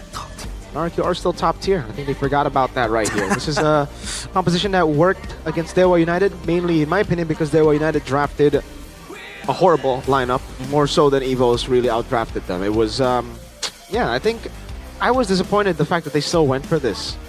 There's a reason the chip isn't, you know, up there in the prio anymore. I don't think it's because teams are underrating him. I think it's just bad, especially in the highest level. Maybe you can still pull this off again against teams that you're just better against, where you find yourself better in the matchup. It's pretty good. You get that tempo, but when the other team knows how to systematically take you down, how to systematically play the early game to get their own tempo, like RRQ, it's difficult. That's why a lot of teams struggle against RRQ. They just don't know how to crack the system. Fall from grace for Chip, but no longer prioritized too. You gotta say as well that, dude, I don't know, man. I think they're trying to catch RRQ off guard, but again, I think EVOS took the fights a bit too early. Because early on, level 2, level 3, the chip, no ultimate, you know, this isn't the strong suit of the chip, and yet they were taking brawls, they were taking skirmishes, and they were on the back foot going into that level 4 fight. Not to mention, there was that big play by Rez, let's not forget about that. But overall, I feel like if they waited for a bit more power spikes, then at least the game plan would have a bit more steam going into the mid-game. That mid-game was horrible. Like, I couldn't imagine being in that game, like in EVO's shoes, because there was nothing available at all. No winning lane. Tilt, yeah, completely tilt if we were the EVOS players, but... The key's level 3. This was the brawl we talked about, Arashi. Yeah. Very early on, they weren't respecting the burst damage potential available. You look at RRQ, and you're thinking, okay, we want to be the aggressors. They have 2 assassins, technically. They have the Selena and the Yi Sun Shin. That's a lot of early game damage. You can't ignore that. The man on your screen, the mercenary, like you said, the right head for the right price. That is going to be Sutsujin marking his return to MPL ID after a completely benched for a string of series, a string of games. how would you rate his performance in this match? It was great. By all means, again, the composition that EVO's drafted here wasn't really threatening for Sutsujin. Like, it's like a front-to-back situation, and EVO just wants to hardcore dive, right? Unfortunately, Sutsujin has the tools to get out of it, and with the Granger and Selena, there was no need for Sutsujin to walk up unnecessarily, right? He only goes in when he sees a target, when he knows that there's something that could be done here. Otherwise, he lets Toy and Rince do their thing. Toy here picks up the Sky Piercer, and they just got a bunch of kills just off the bat. That in itself is already a tough situation. But you're seeing this again. The rest of EVOs can't move forward because the main tank is the chip. And the main tank, look at how squishy he is at level 7, dude. This is at 8 minutes. He can't even tank a full skill rotation from the gold lane alone. And Key went for the fleeting time build, by the way, attempting to try and make more plays, to try and turn things around. But everyone was just way too squishy. And when you are overthinking the Death Sonata, the Abyssal Arrow, that Mountain Shocker quite literally shocks you. And it's GG, dude. We haven't even broken down the Bravest Fighter from Rez, so it's just overloading from RRQ that EVOs can't really deal with tempo or instincts. Yeah. They need to know exactly what the formula is if they really want to get a chance to beat RRQ. It shocks mountains, let alone tigers, and they were completely in awe of what was RRQ pulling in front of them. I mean, it was all heralded by Rez's 1v3. He was able to run out, and even though he fell, but he was able to pick up a few kills, healed by bot time for his teammates to arrive, but Sutsujin with the Yi Sun-shin. Is this then a case of, Sutsujin with a strong pick, or was this him just playing a decent game? Well, Sutsujin, like Mirko mentioned, was one of the first players to popularize this Yi Sun-shin before it was like super meta. Last season, yeah. So he knows the in and outs of this hero for sure. It's not a new experience for him. I feel like more so than that, you have to look more at like the Lapu Lapu and the Garot Kacha, because that was my main criticism immediately, seeing Edok on the Garot Kacha, seeing Rez on the Lapu Lapu. But if you think about it, now if you're EVOs, if you're Key, are you really gonna try and pick off a Garot Kacha and a Lapu Lapu? One can just fly away with the AOG and has the regen, and the other one can just Bravest Fighter and get out too. So they kind of denied the chip pick altogether. Yeah. Ooh, I don't know, man. Look at this.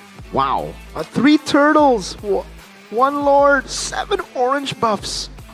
This was almost like TLID against Megatron game 2. The highest damage dealer is the Sushin.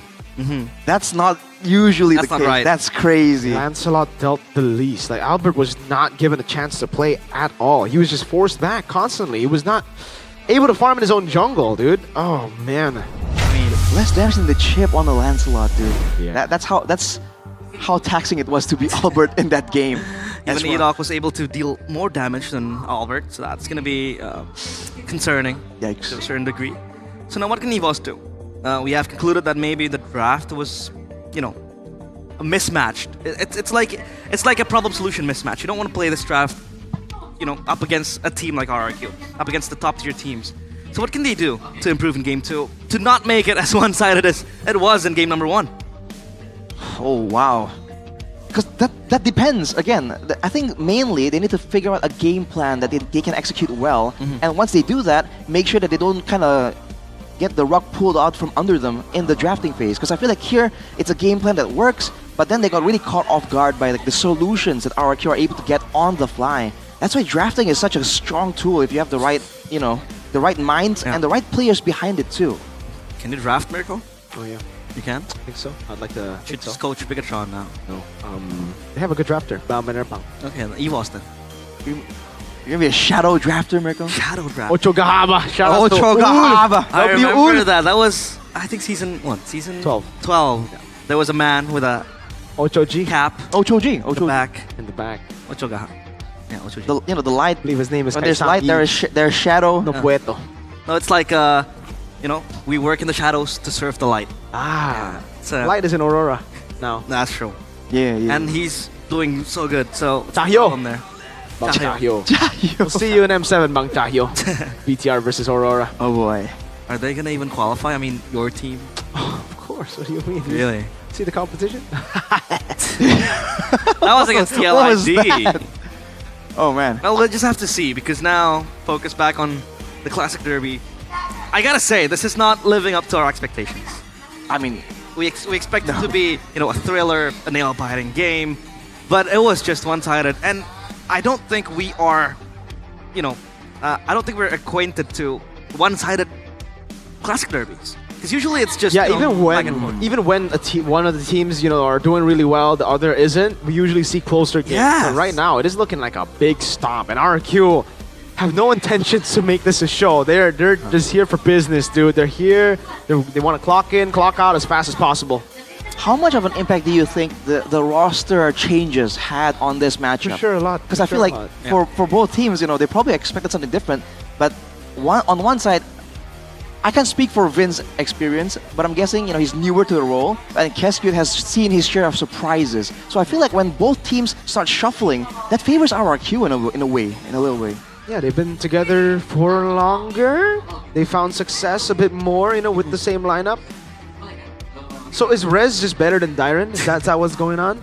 I mean, if he is better than Dyron, he wouldn't have left Onyx. So. Wait, what? What? If Rez was better than Dyron, he wouldn't have left Onyx. But he was in Dewa last season, realize. That's true. He left before. Realize! Stop with this Onyx fixation. They're not here right now, okay? That's true. But Dyron and Rez, deploying Rez here means Rez better or no? I think our scrims just looking good for Rez? I still like my boy Dyron. Yeah, but we haven't. The only time we've seen him, to be fair, he played against Onyx. Yeah, he did. Correct. Against Skylar too, but that was not in the arena, so maybe it can contribute too. I mean, online and offline performances. So yeah. I'm gonna search it up. Yeah, search up what? Why? Probabilities. Rez is playing over. The fool can't answer that. They can. They can? How? With the Gemini AI, and that's all acquirable Gemini in Live? the new Samsung Galaxy S25 series, because this is truly our go-to smartphone, not only for gaming, but for productivity and all your needs. The phone is powerful because it's equipped with the Snapdragon 8 Elite for Galaxy processor, and it's built on a 3nm architecture, making it the fastest processor in the current Samsung Galaxy lineup. And if you want to try it out, it's as easy as just turning it on. You have a lot of features, Gemini AI. It also has a very, very good camera if you feel like you look bad in pictures. Realize it's Gemini Live, dude, because that's the kind of live we're going to be trying to support right here. Okay. You hold the power button. Okay. The prompt comes up. Boom. Gemini Live pops up just like that. And you can just ask it literally anything. And that processing speed, you're going to see it in real time. Hello, Gemini. Who's going to win, RRQ or EVOS? RRQ. Gemini still thinking. Answer, as the outcome of a future esports match is unknown. However, recent results from the MPL ID S16 tournament show that RRQ Hoshi defeated Evo 2-0 on April 19th. My man's 10. Additionally, RRQ Hoshi has a history of dominating their matches against Evo. There you go. So is Gemini a certified kingdom? She might be a certified fact yapper.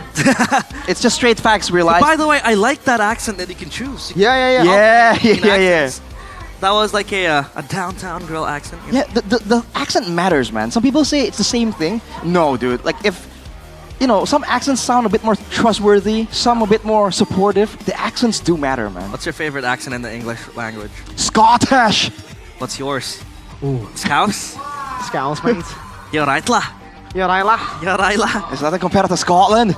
My favorite. I'm from Glasgow. My favorite English accent is Javanese English. Javanese English? How are you today? Oh man. That's how my dad speaks, Damn.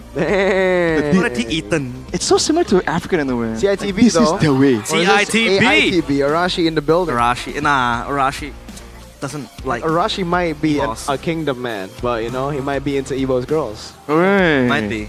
Well, Shevin's into both, so I got beat. Sheffin is into everything on screen. Everything on screen. Sheffin is into a Especially lot during the segment we don't have anymore.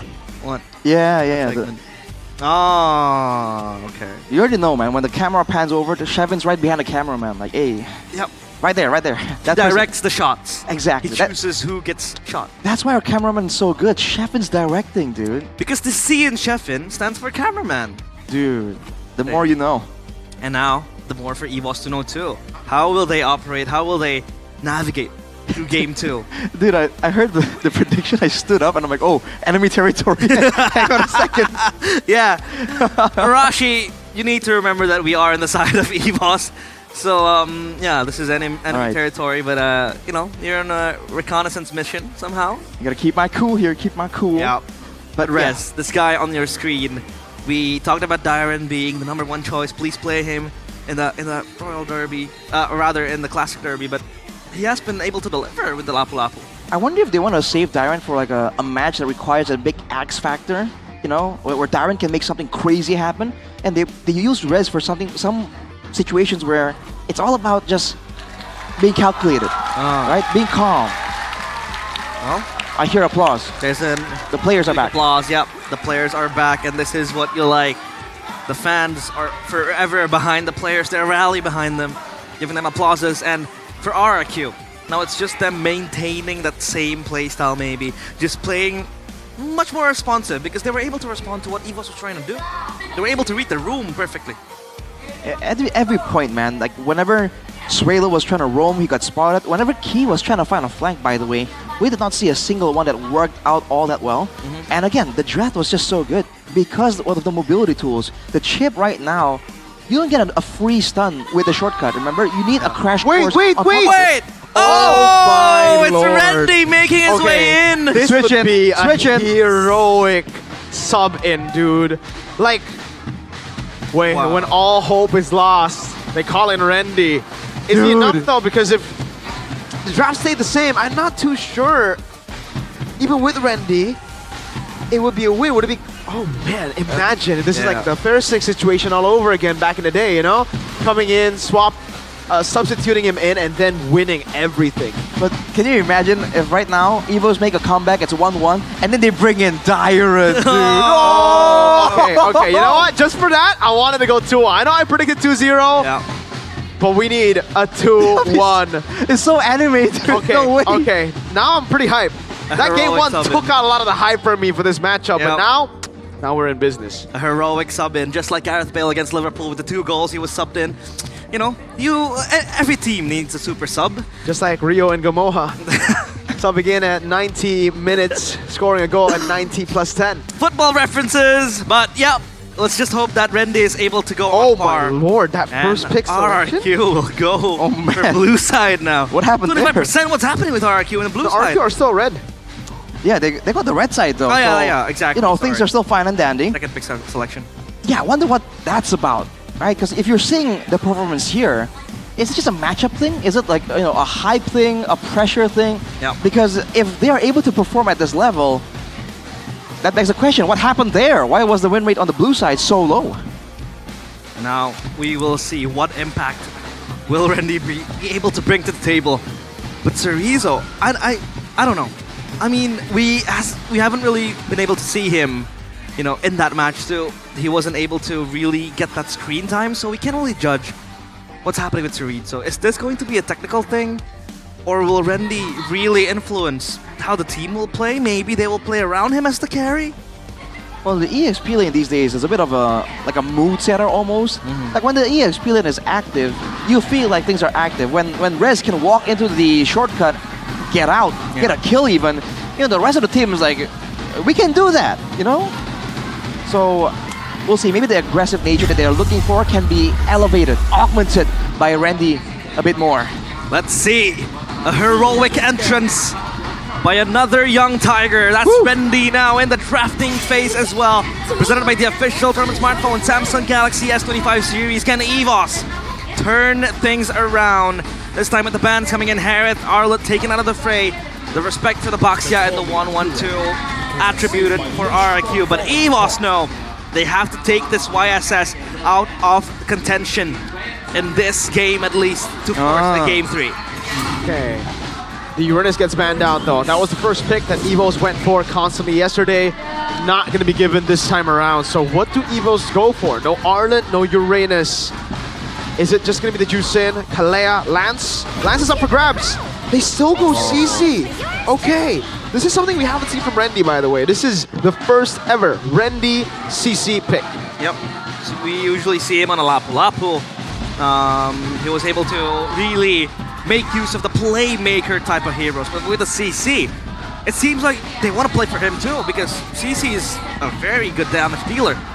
Also a very greedy type of hero that needs resources too, though. So Evo's gotta be careful about that. I wonder if the whole Fanny angle is still in play here. If Evos are threatening it and they are convinced that RRQ will not go for it. Gatot Kacha Granger, what season is it, dude? Man, 15, they really like this combo.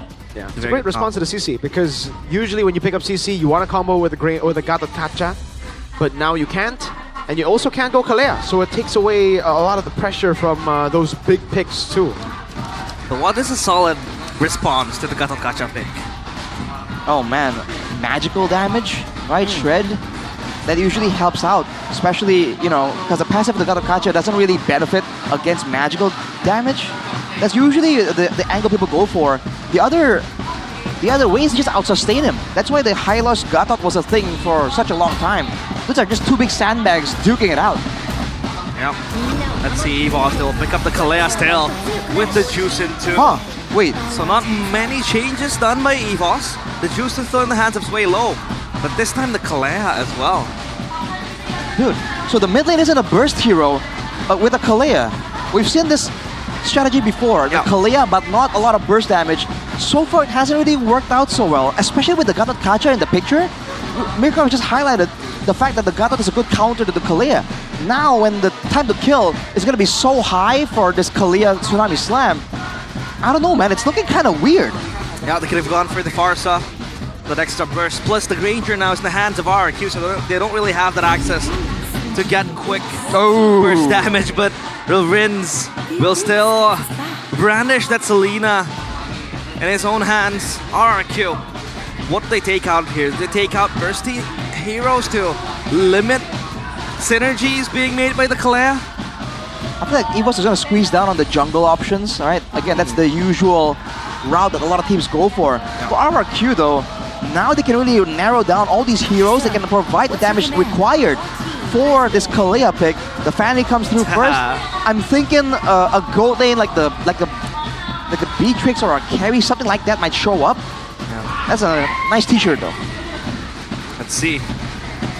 Fanny taken out of respect for a possible burst damage dealer. The Esme ban again. Pure respect towards Rez, as I was able to just run down his enemies with that Esmeralda. Last ban for RRQ though this time. I think now Evos have to ban Phobius, right? Yeah. Well, it's not really have to, because the CC wins out. Beatrix. Sorry, I think they should leave Phobius open, because they banned out Phobius in game 1. So leave Phobius open now. You already have a CC, you have a Kalea as well, so that's a double win onto the Phobius. And now you ban Lapu. Good read, Mirko. Right. Well, RRQ just double down and just go for the purple strat with the Phobius though, knowing that they have a Gatot Kacha to kind of pair with it. Because lane prio is going to be important now, because Rendy is in the picture. You let this guy get an inch, he'll take a mile.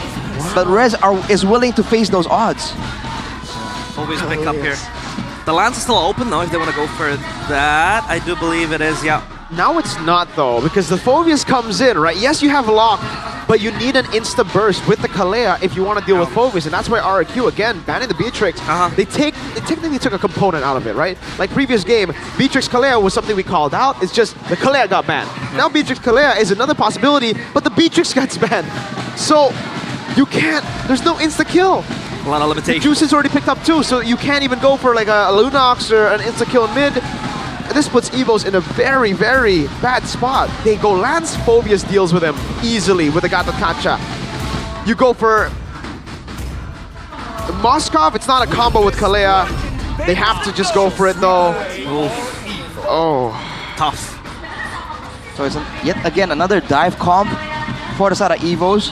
Everyone can move at the same time, but they're gonna be jumping into the dark waves, into the AOGs, into the abyssal arrows.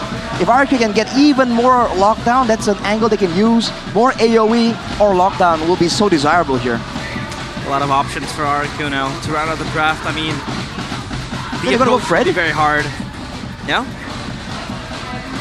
So, what's it gonna be? Is it Fredrin? A signature. Taz! Hey! The building! Oh! Hello! ISF winner, by the way. Sir. He's behind us, right behind us. But yeah, let's just see, finally an Assassin Showdown that will be in display in the Land of Dawn for the Royal, or rather for the Classic Derby. RRQ Hoshi against EVOS. But again, we raised our concerns with this lineup, with the Kalea being the center of the universe for them. Now how will they execute that burst, that pick-off style? With the Lancelot, that's going to be dealt with quite obvious, and the Gatot Kacha too. I feel like at this point, the only real member in danger, everyone from RRQ can kite back pretty well, has escape tools, except for Susujin if he goes in with the quad shadow. So that could be the angle EVOS can go for, try and punish any kind of overextension kill attempts with the quad shadow. But Susujin, he's the calm, cool, collected mercenary. Let's see if that works out. Kingdom charging in with the help of the mercenary to assassinate and endanger the White Tigers. Game 2 of the Classic Derby on cue today in the Land of Dawn. Will this be a Game 3? Let's see. EVOS. They've brought in the big guns, or what we believe to be the big guns. Rendy, can he live up to the hype though? He's put in a very, very scary situation, man. The pressure that this guy must be feeling right now. Being the guy to save EVOS. Yeah, heroic entrance, and we talked about him being a rookie who was able to show glimmers of brilliance. 1v1, Airline and Toy. It's gonna be fine. But playing offline is a different atmosphere for Rendy, so that's gonna be the true test for this rookie, especially in a high-stakes match like a Classic Derby. For sure, man. And again, Riz, no push-up in the laning phase. Rendy does not get hit by the Abyssal Arrow for now. But you're seeing the activity from RRQ. They're trying to get in to the jungles, to the lanes as fast as possible. Ambulance by GameSmax, 3 agilities for the side of EVOS. They're trying to match the tempo from RRQ. They have to be careful. It's not just movement speed. It's also the lane clear and the prio they're able to get by just being a real threat, a real menace in the lane. Oh, Edok. Uh-oh. That's an execution. Edok has revitalized. Should be good and is good. But in the bottom lane, the Abyssal Arrow lands. Rendy has to use the Vengeance. It's gonna be fine. At least the Vengeance pops. So that's a win for RRQ, is it not? I think so. That Vengeance is going to be important if Rendy wants to be active in the next neutral objective take. I don't know if the Vengeance will be up by then, but for now you can see RRQ immediately on it. And again, level 4 Phobias. This is a terrifying hero to really walk and funnel into. This arrow. Uh-oh. Rez with the jump now with Infer Pursuit as well. Edok can be stunned up at Lancer Flare, and that's going to be Albert jumping in now. Oh! Still retry win for Sutsujin. AOG not landing. First blood over to Sway Low. That's even the shadow kill coming down as Rinz goes in for the dive as well. Rez, Infernal Pursuit constantly here, but needs to back away. Good dodge from Thorn Rose now. Sway Low, can he pick him up? Oh, Rinz with a flicker forward. Oh, Sway Low dodging in between the bullets. Airline with Blazing Duet into the mid lane to shove in the wave and to deal with RRQ. That was chaotic. Pretty chaotic, but overall, RRQ, oof. Susujin almost gets caught there. Gets a turtle, gets the kill, and also was able to actually get several camps away from Albert. Susujin took the moment to really steal some camps away. Overall, though, still pretty even. Seems like EVOS is doing a better job finding income elsewhere. The kill pressure, though, again, is still in the hands of RRQ. Let's take a look at the audience prediction. Oh, by GoPay. Wow. 58% for RRQ. Is this a in the English stream? Seems like, or is this general? I think it's general. We'll have to make sure. But Rendy under pressure, at least he's able to alleviate that extra pressure being built upon towards him, especially his teammates now playing for him too. Passing down bottom is Albert, backed up by Swalo and Key. Rotational plays being made as of now for EVOS. And this shows you, even without the insta-kill button that you would get a lot of value with the Kalea. Oh, hold up. Rin's gonna be caught in Tsunami Slam. No insta-kill. Unfortunately, Crimson Beacon come down. Oh, Phantom Execution as well. Rin's able to escape for a bit. AOG on the top though, lands in the back line as a Shadow Kill deals a whole lot of damage. Sway low with the lift back. Albert coming in, but the Death Sonata. A toy lands. Albert running away, gets away in the end. Rendy all the way from XP rotates faster than Rez and catches the Mercenary. The heroic entrance from the rookie shuts down RRQ in that skirmish up top. He walks all the way down bottom Up to the top! It's a long journey, a long quest to save his team, but he has done it. With the turtle up right now though, RRQ, they are in position, but Randy has got the shove down early. RRQ are going to be looking for an Abyssal Arrow, as always. Avos, they can't burst down heroes, but they can't burst down the turtle either. Cryo for both teams. This turtle will be very, very scary. Randy taunted up. That's going to be a 2-man dark wave. Randy taken up in the shadow kill. Now his Islami Slam locks Edok down, but there's no one to follow it up in front of Pursuit. Key flickered the wrong way. The AOG over to Sway Low. Key still able to sustain for a bit, but Rez will deal with him. Edok still there. Sutsujin claiming turtle number 2. That's the Fulvius pressure, man. Again, the lockdown is there, but Rez is willing to take it for the team, no problem. And the rotations for RRQ, a lot more calculated. Erlando has been farming. That's the small winning condition there for Evos if they want to take the game to the late stage. And Sutsujin might go for this turret. Get out. 1v1 almost heralded, but Edok goes for the taunt. Dark Wave on 2, Rez! Jumps in front of Pursuit, now Swaylo going to be caught as well. Doesn't have the Crimson Beacon, goes for Lantern Flare, able to knock Rez up. Erlad walks up, has to burn Purify on top of the BMI. RRQ winning the resource battle. Dude, RRQ right now, they have plans when they're going into these skirmishes. Fancy moves from Sutsujin, but the Abyssal Arrow came in instantly. AOG! Combo, Erlad forced back with the BMI. Now his Key is able to escape. Swaylo throws Rez! Other determined again to take those shots. Randy looking to cut them down. Edok still there. No AOG, lifted up and gunned down by Erlad. He walks up a bit more. It will still be a kill to Erlad. And RRQ just get a turret as the Abyssal Arrow doesn't land. Toy walks up to clear up the wave, but he has to be careful. Swaylo is in the bush. Yeah, small win for Evos. Swaylo jumps in, but yeah, Toy's gonna be fine. So that small win for Evos. Will this mean something for them in the long run? Well, they're able to show that they can hit back, you know, and they got the turret on the bottom side too, due to Albert's fast moves. Mobility is there for Evos to take advantage of, and now that RRQ is losing some steam, giving up 1 or 2 kills here and there, the Evos have a chance of actually having a decent mid-game, as you can see, and Anticurat at the same time for the roam and the EXP. Queued up perfectly. They need that physical damage.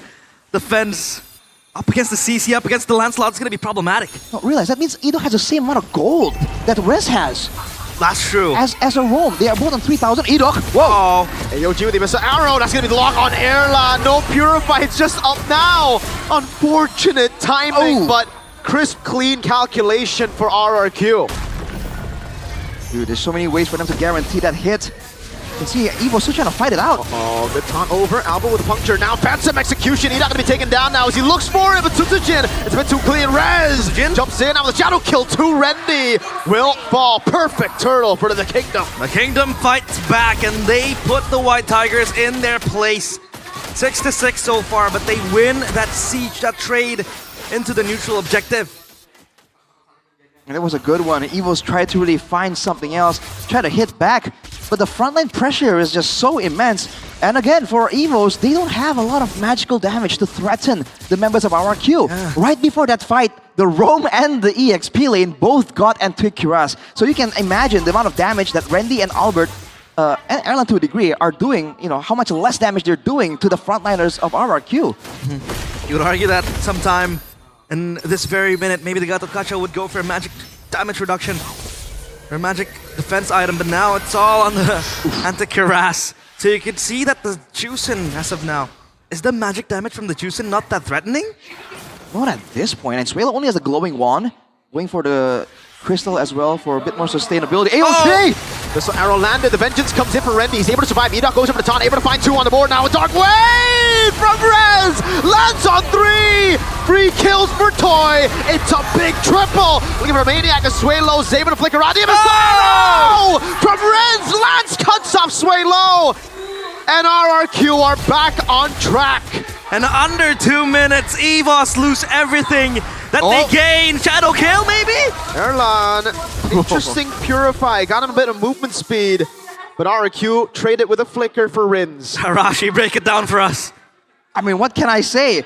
what RRQ right now they're doing so much better in the front to back that the moment the Abyssal Arrow lands on someone, immediate AOG to make sure that guy gets isolated. So whether it's Randy, whether it's Key, the moment the arrow lands, you know the whole team is barreling through right behind. So there's even more pressure for them to dodge away from that Abyssal Arrow for Evos. What's this mass purchase being made? That brute force bought together by Randy and Albert.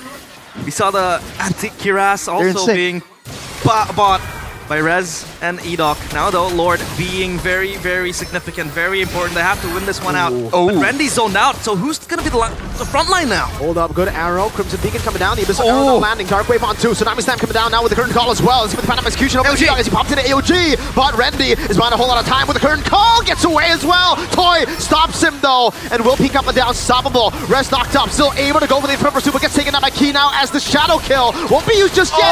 Just holding on to it as Toy has gotten the triple in the fight. Albert and Erlan, can they make a play to save the game? Albert, Thorn Rose not landing. Now taken down by the quad shadow of the mercenary. The baby alien is just a baby in the eyes of Toy and the mercenary, toying with them, assassinating them. Evos left behind in their tracks. Hey. Welcome to the stream, KB. Cabes. MPL ID X streamer by GoPay here. Good day. By good day. So yes, good day. Professor KB definitely showing some great insights. Check him out if you want to get a different opinion.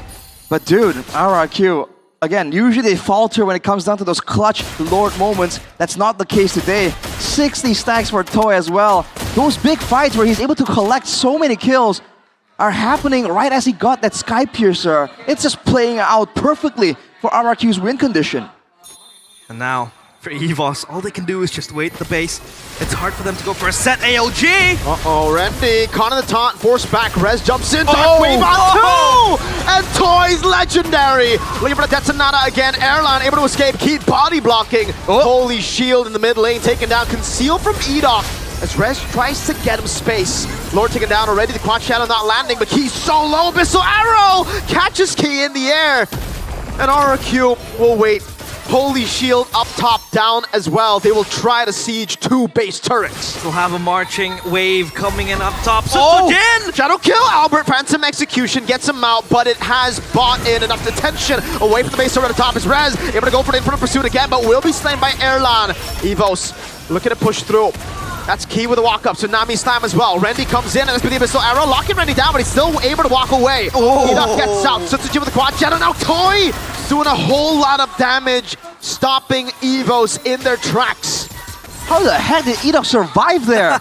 He has an antique cuirass and a blade armor.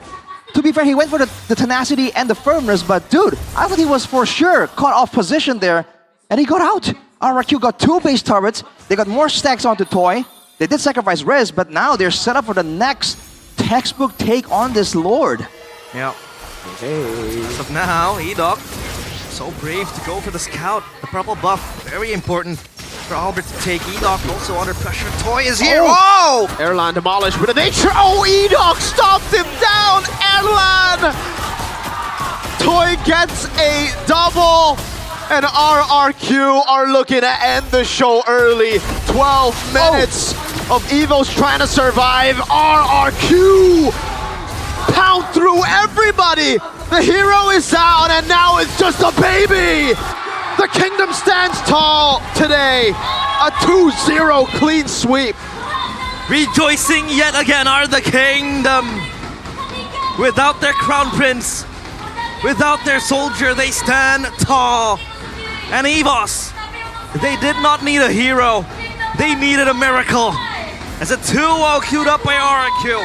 And what is a dominant game, a dominant series from the Kings of Kings? We thought it was going to be a close one, but RRQ stunned the crowd. They stunned Evos as well. The switch hitter, the savior Randy, could not bring back this game from the brink of defeat. And RRQ have done it. Wow. This we did not expect to turn out the way it did.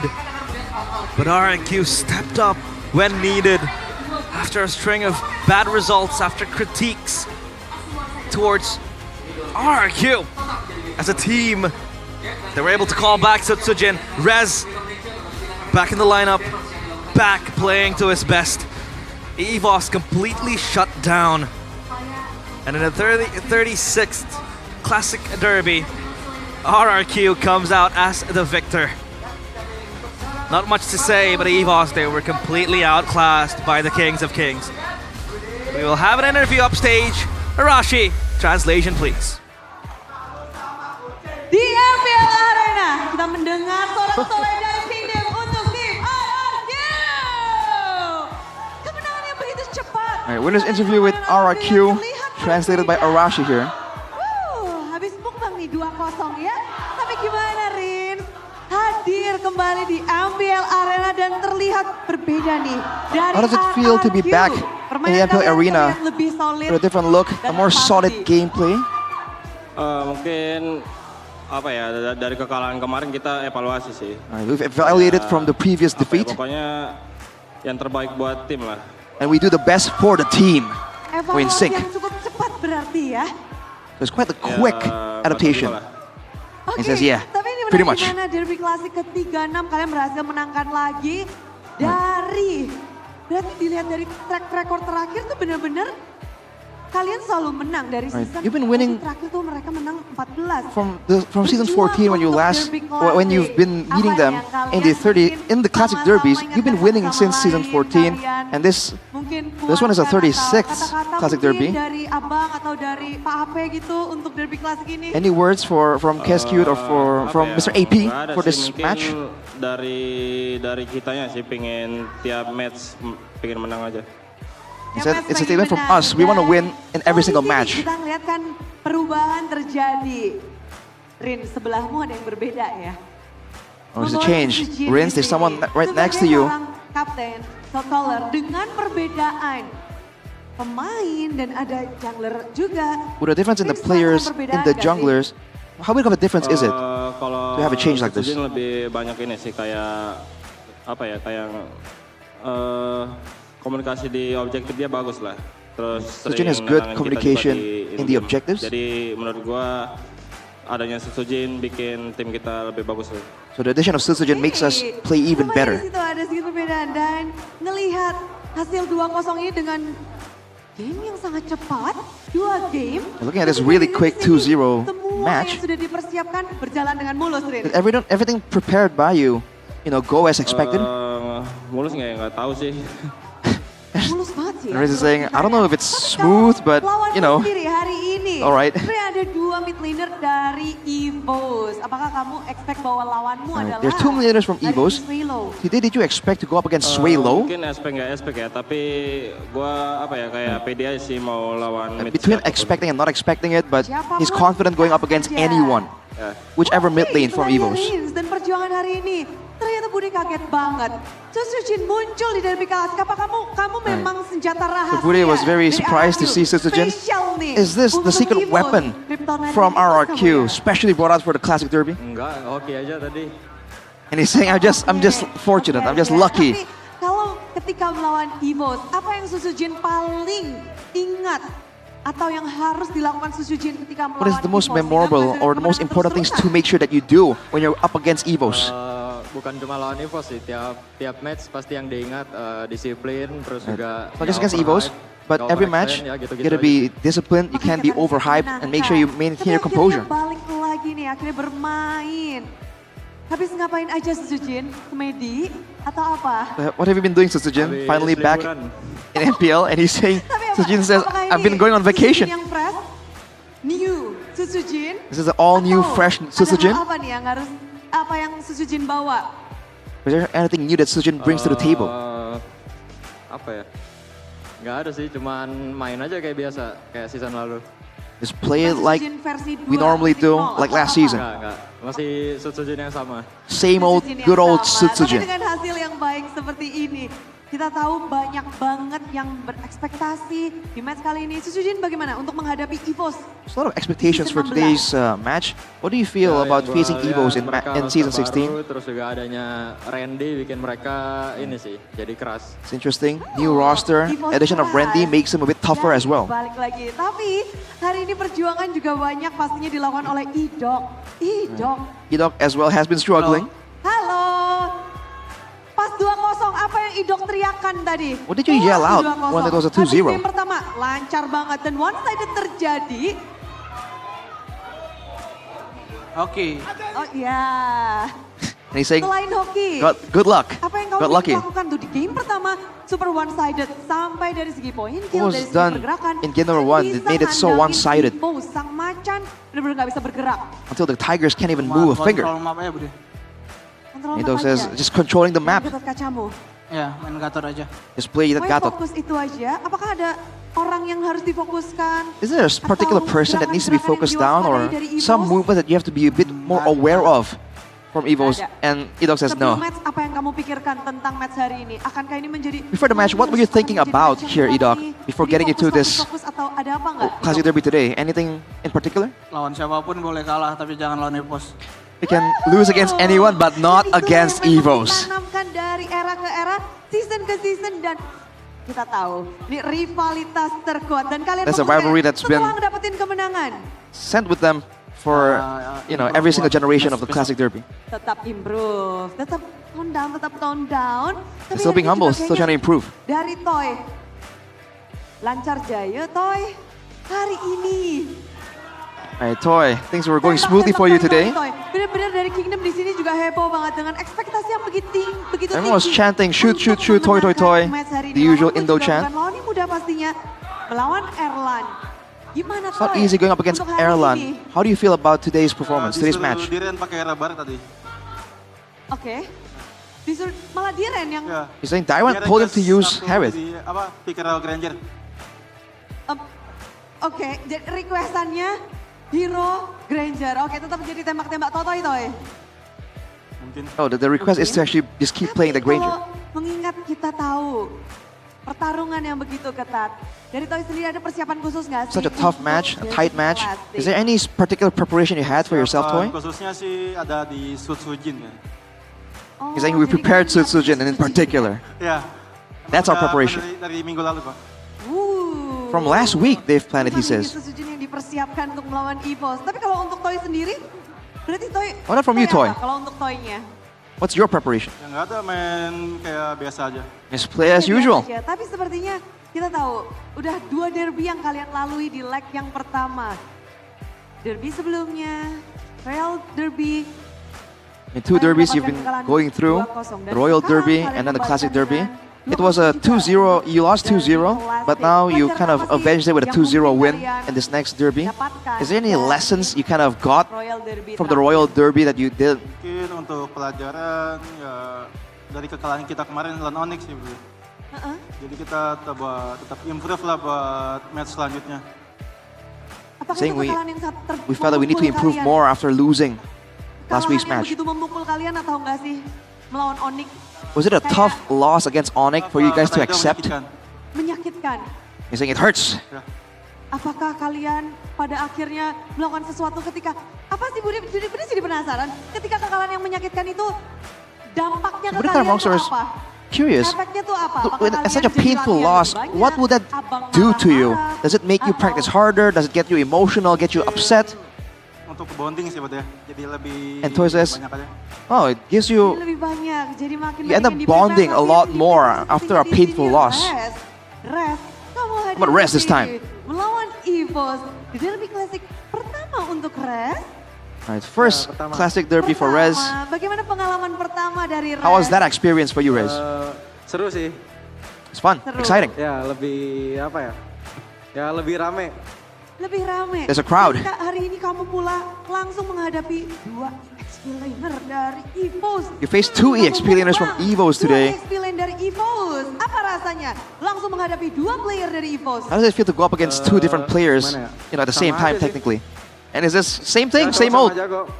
Oh, they're both Tapi ketika equally ada good. pergantian di game yang kedua, apa respon dari Ras tadi? What was your response after the swap in game 2?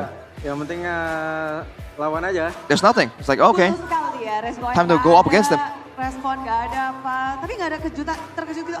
Wih, tiba-tiba ganti nih lawanku. So no surprise that, oh wow, it's a different guy. Apa yang paling And Rez says just a little bit. ketika melawan Chorizo yang bisa dibilang player veteran. Because if you're going up against Chorizo, that can be called a veteran player. Mana ya? Sama-sama jago, tapi ya udah gitu aja. They're both good, but Ada pesan apa you know, Ada pesan sesuatu nggak? And he left it at that. Mirip-mirip Dairon, Randy. any message here? Apa ya? Because Darren, Randy, you know, similar names. Any message from him? Just improve. Ini betul-betul dinantikan semuanya. Here's the message. Hype banget karena Derby Classic ke-36 resmi dimenangkan oleh RRQ. Boleh It's dong official. kata-katanya dari RRQ. The 36 Classic Derby is won by RRQ. Any message? And they're passing around the mic as always. Kita nyanyi nih, Toy. Boleh. Dari Ya buat Kingdom yang udah datang dan nonton di rumah, makasih udah dukung kita. Thanks for supporting us, Kingdom, back at home and even here in the arena. Selanjutnya, yang buat RRQ Look forward to the juga di next Kudus, match. Makasih yang udah datang. Dan dengan banyaknya suara-suara yang sepertinya tidak menyangka bahwa RRQ akan mendapatkan kemenangan 2-0 dengan sangat mutlak. Tapi kali ini Kingdom sambutlah. Inilah dia pemenang dari Derby It's your winner Classic of the ke-36 36th Classical Derby, RRQ.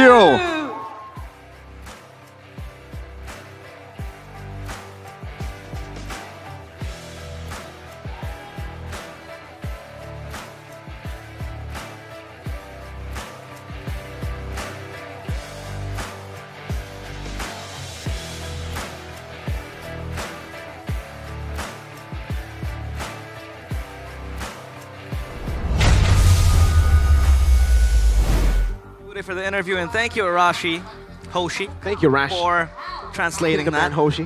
How do You're you welcome. feel as the spokesperson of the kingdom? The spokesperson? messenger. The messenger with the scroll summoned by the kingdom. I feel like that description kind of fits someone else, but man, I told you I was confident. 2-0. That was... To be fair, I didn't expect it to be that dominant. I'll be real. I thought it was going to be closer. But we'll take those though. We take those. A combined total minutes of around 30 minutes. Not for even. The series. Not even. Well, that's quite quick. I do my maths. It's like 20 something, right? So like it's 8. Yeah, my maths is bad. I thought you said you did your math. What? It's like 24, 25 minutes in total. That was a quick That's the game. reason why I'm a caster. That's true. That's true. Casters don't do math. Not doing science and all that. But hey, back to the game. The highlights. Anything in particular you want to highlight? Maybe Miracle or Arashi? I just think it's just well played by RRQ. Again, sticking to the system. Evos, I will give them props. Game 2 is much better than Game 1, draft-wise. It's just, unfortunately, RRQ are too smart with it, right? Like, you won't get your combinations. If you get the Kalea, you're not going to get that second option. If you get the Beatrix, you won't get the Kalea. So, GG. Guess who's back? So Back again. La Mercenaria. La Mercenaria. The Mercenary is back, and for the right price, you can win yourself a Classic Derby, only for £399, and here goes Sutsujin. So there were comments made in the live chat, and I was scrolling through Twitter too. People were saying that with Sutsujin back in the lineup, it seems like RRQ are molded into one. Their playstyle are back in sync. Would you argue the same case, Arashi? Well, they definitely looked more in sync in this game, right? With the rotations, with how they were team fighting. I mean, dude, the layering of crowd control alone from RRQ in this game is something to behold, dude. The AOG, the Dark Wave, everything was used so efficiently, and you can see that Evos were struggling to really find a hole to kind of push through, try and get behind. And this strat just works out so well because they shut down the one guy that can dive behind, and then they made sure that everyone that walks into the front, that walks into Rez and Edok, they get pulled straight into the meat grinder. Like Mirko mentioned, the combos just weren't there, weren't given, weren't allowed. So from the drafting phase, already Evos are at a disadvantage. From there, the execution was just so clean that Evos had no chance. They had no option but to just keep trying the same approach again and again, even though the results have been the same all the way from game number 1. These front two backs have been such a devastating strategy for the side of RRQ, especially when they do have that Selena and Granger combo. They used it to such a devastating level. And oh man, Erlang got stomped there by the AOG as well. So that even the timing on when they use and the decision to actually move back forward with the waves, they didn't overextend and they never got overhyped at all, it seems, in this game, right? When the waves got cleared, they just back away and they already knew what was the next move. That's the system that we are highlighting so much here. In retrospect, what was EVOS's winning condition? If they were able to survive late game, would this Claude be online and carry the team fights, or is it something else that maybe enables them to win against RRQ Hoshi? Oh man, I feel like if they got to the late game, there'll be a chance, right? With the Claude having AoE damage, you know, there will be a better chance. But even so, you know, what are the odds RRQ allow Erlang to just walk in there and blazing duet over everybody? Right, because of the positioning of RRQ as well. Because again, the backline has so much range. Whenever Edok and Rez are in the front line, Toy and Rins are nowhere close. They know that there's no need, right? They just keep poking from a distance. And then once EVOS has committed, once those stuns, the Tsunami Slams have been used up, that's where Toy dashes forward. That's where Selena, in the hands of Rins, makes their move. We've been seeing a lot of Monster Granger performances, you know, earlier. It kind of looked like Deja Vu. It was the same choke point. Granger's free hitting. I was like, are we going to get our second Savage of the day? Luckily for EVOS, they were able to escape. But luckily for RRQ, they got Rins on that Abyssal Arrow, man. Cutting Sway low. Unsung hero. Unsung hero for sure. Shoutouts to Rins, shoutouts to Rez, shoutouts to everybody on the team, except for Edok, because I think he played the way we all expected him to play, right? Like, he's the only guy who can do no wrong in RRQ. He's so good. And this time, they actually made a composition without Rez on a playmaker work 2 games in a row. Well, technically, Phobius is kind of a playmaker. Lapu too? Sort of. Oh, Edok. Sorry, Edok, yeah. My mistake. Well, the AOGs were impactful for sure. Shoutouts to all RRQ. Kescute, NMM, Mr. AP, Mr. Who else? Zunesh, who's sitting? Zunesh. Dyron. Skylar, no? Ask him. Yes. Anyhow. I mean, moving on. I mean, yeah. Skylar leaving and gave Toy chance to play, and he is proving to be the right man for the. I'm gonna quote the players to answer your question. Yeah, main aja. What does that mean? It's just play. Just play, bro. It's like diam dan bermainlah. Just be quiet and play. Why are you elaborating That's on that? very easy to do when you have Simpati, bro. Because with Simpati, you get crazy benefits. You get amazing connection to stream, game, shop, and listen to music for safe internet. I have sympathy. You? I have sympathy for EVOS. Oh, dude. This. Well, me too. Sympathy for EVOS. Victory. And for my phone too. Hey, me and Rush here celebrating today, you know? BTR, Yes, sir. RFQ both got dubs. We are number 2 and 3, I believe, right now. Are we? Yeah, Like, man. For me, God, dude. I don't need to celebrate because this is just a normal day in the office for Onyx. They're not playing. Relax. They're not playing. I know. Like, what we're doing. The last match isn't Yesterday, Yeah, you I know. almost lost to Navi. We were just being charitable, generous. Okay. See you second leg, bro. See you second. I can't wait You better too. be careful second leg. It's hard to stay on top, you know? Getting to the top is one thing. Yeah. Staying on top is always the actual challenge. It's also hard to win the most MPL titles back to back. That is difficult, yes. And, True. Yeah. Well, we're We with pulled it off. Simpati. With 35k for 3 gigabytes of data, plus 30 minutes of calls and SMS, you can do the same. Check it out, man. Check it out. Nearest outlet or visit tcell.id/sympathy. Sympathy is the best for you. Are you a simp? I am a putty. Sympathy. What is a putty? I don't know what's happening. But I think we are going to visit the back room because we haven't really exposed ourselves. So here goes the losers interview alongside EVOS. Who do you want to talk to? Vin. Vin? Is it going to be Vin? I'll be translating this one, so yeah, stay around. Halo. Coach Vin, gimana nih? 2-0. Well, technically 0-2. How do you feel? Because this is a 2-0, technically an 0-2 Apa yang terjadi, Coach? against RRQ. Yang terjadi What ya, happened? sebenarnya banyak hal lah.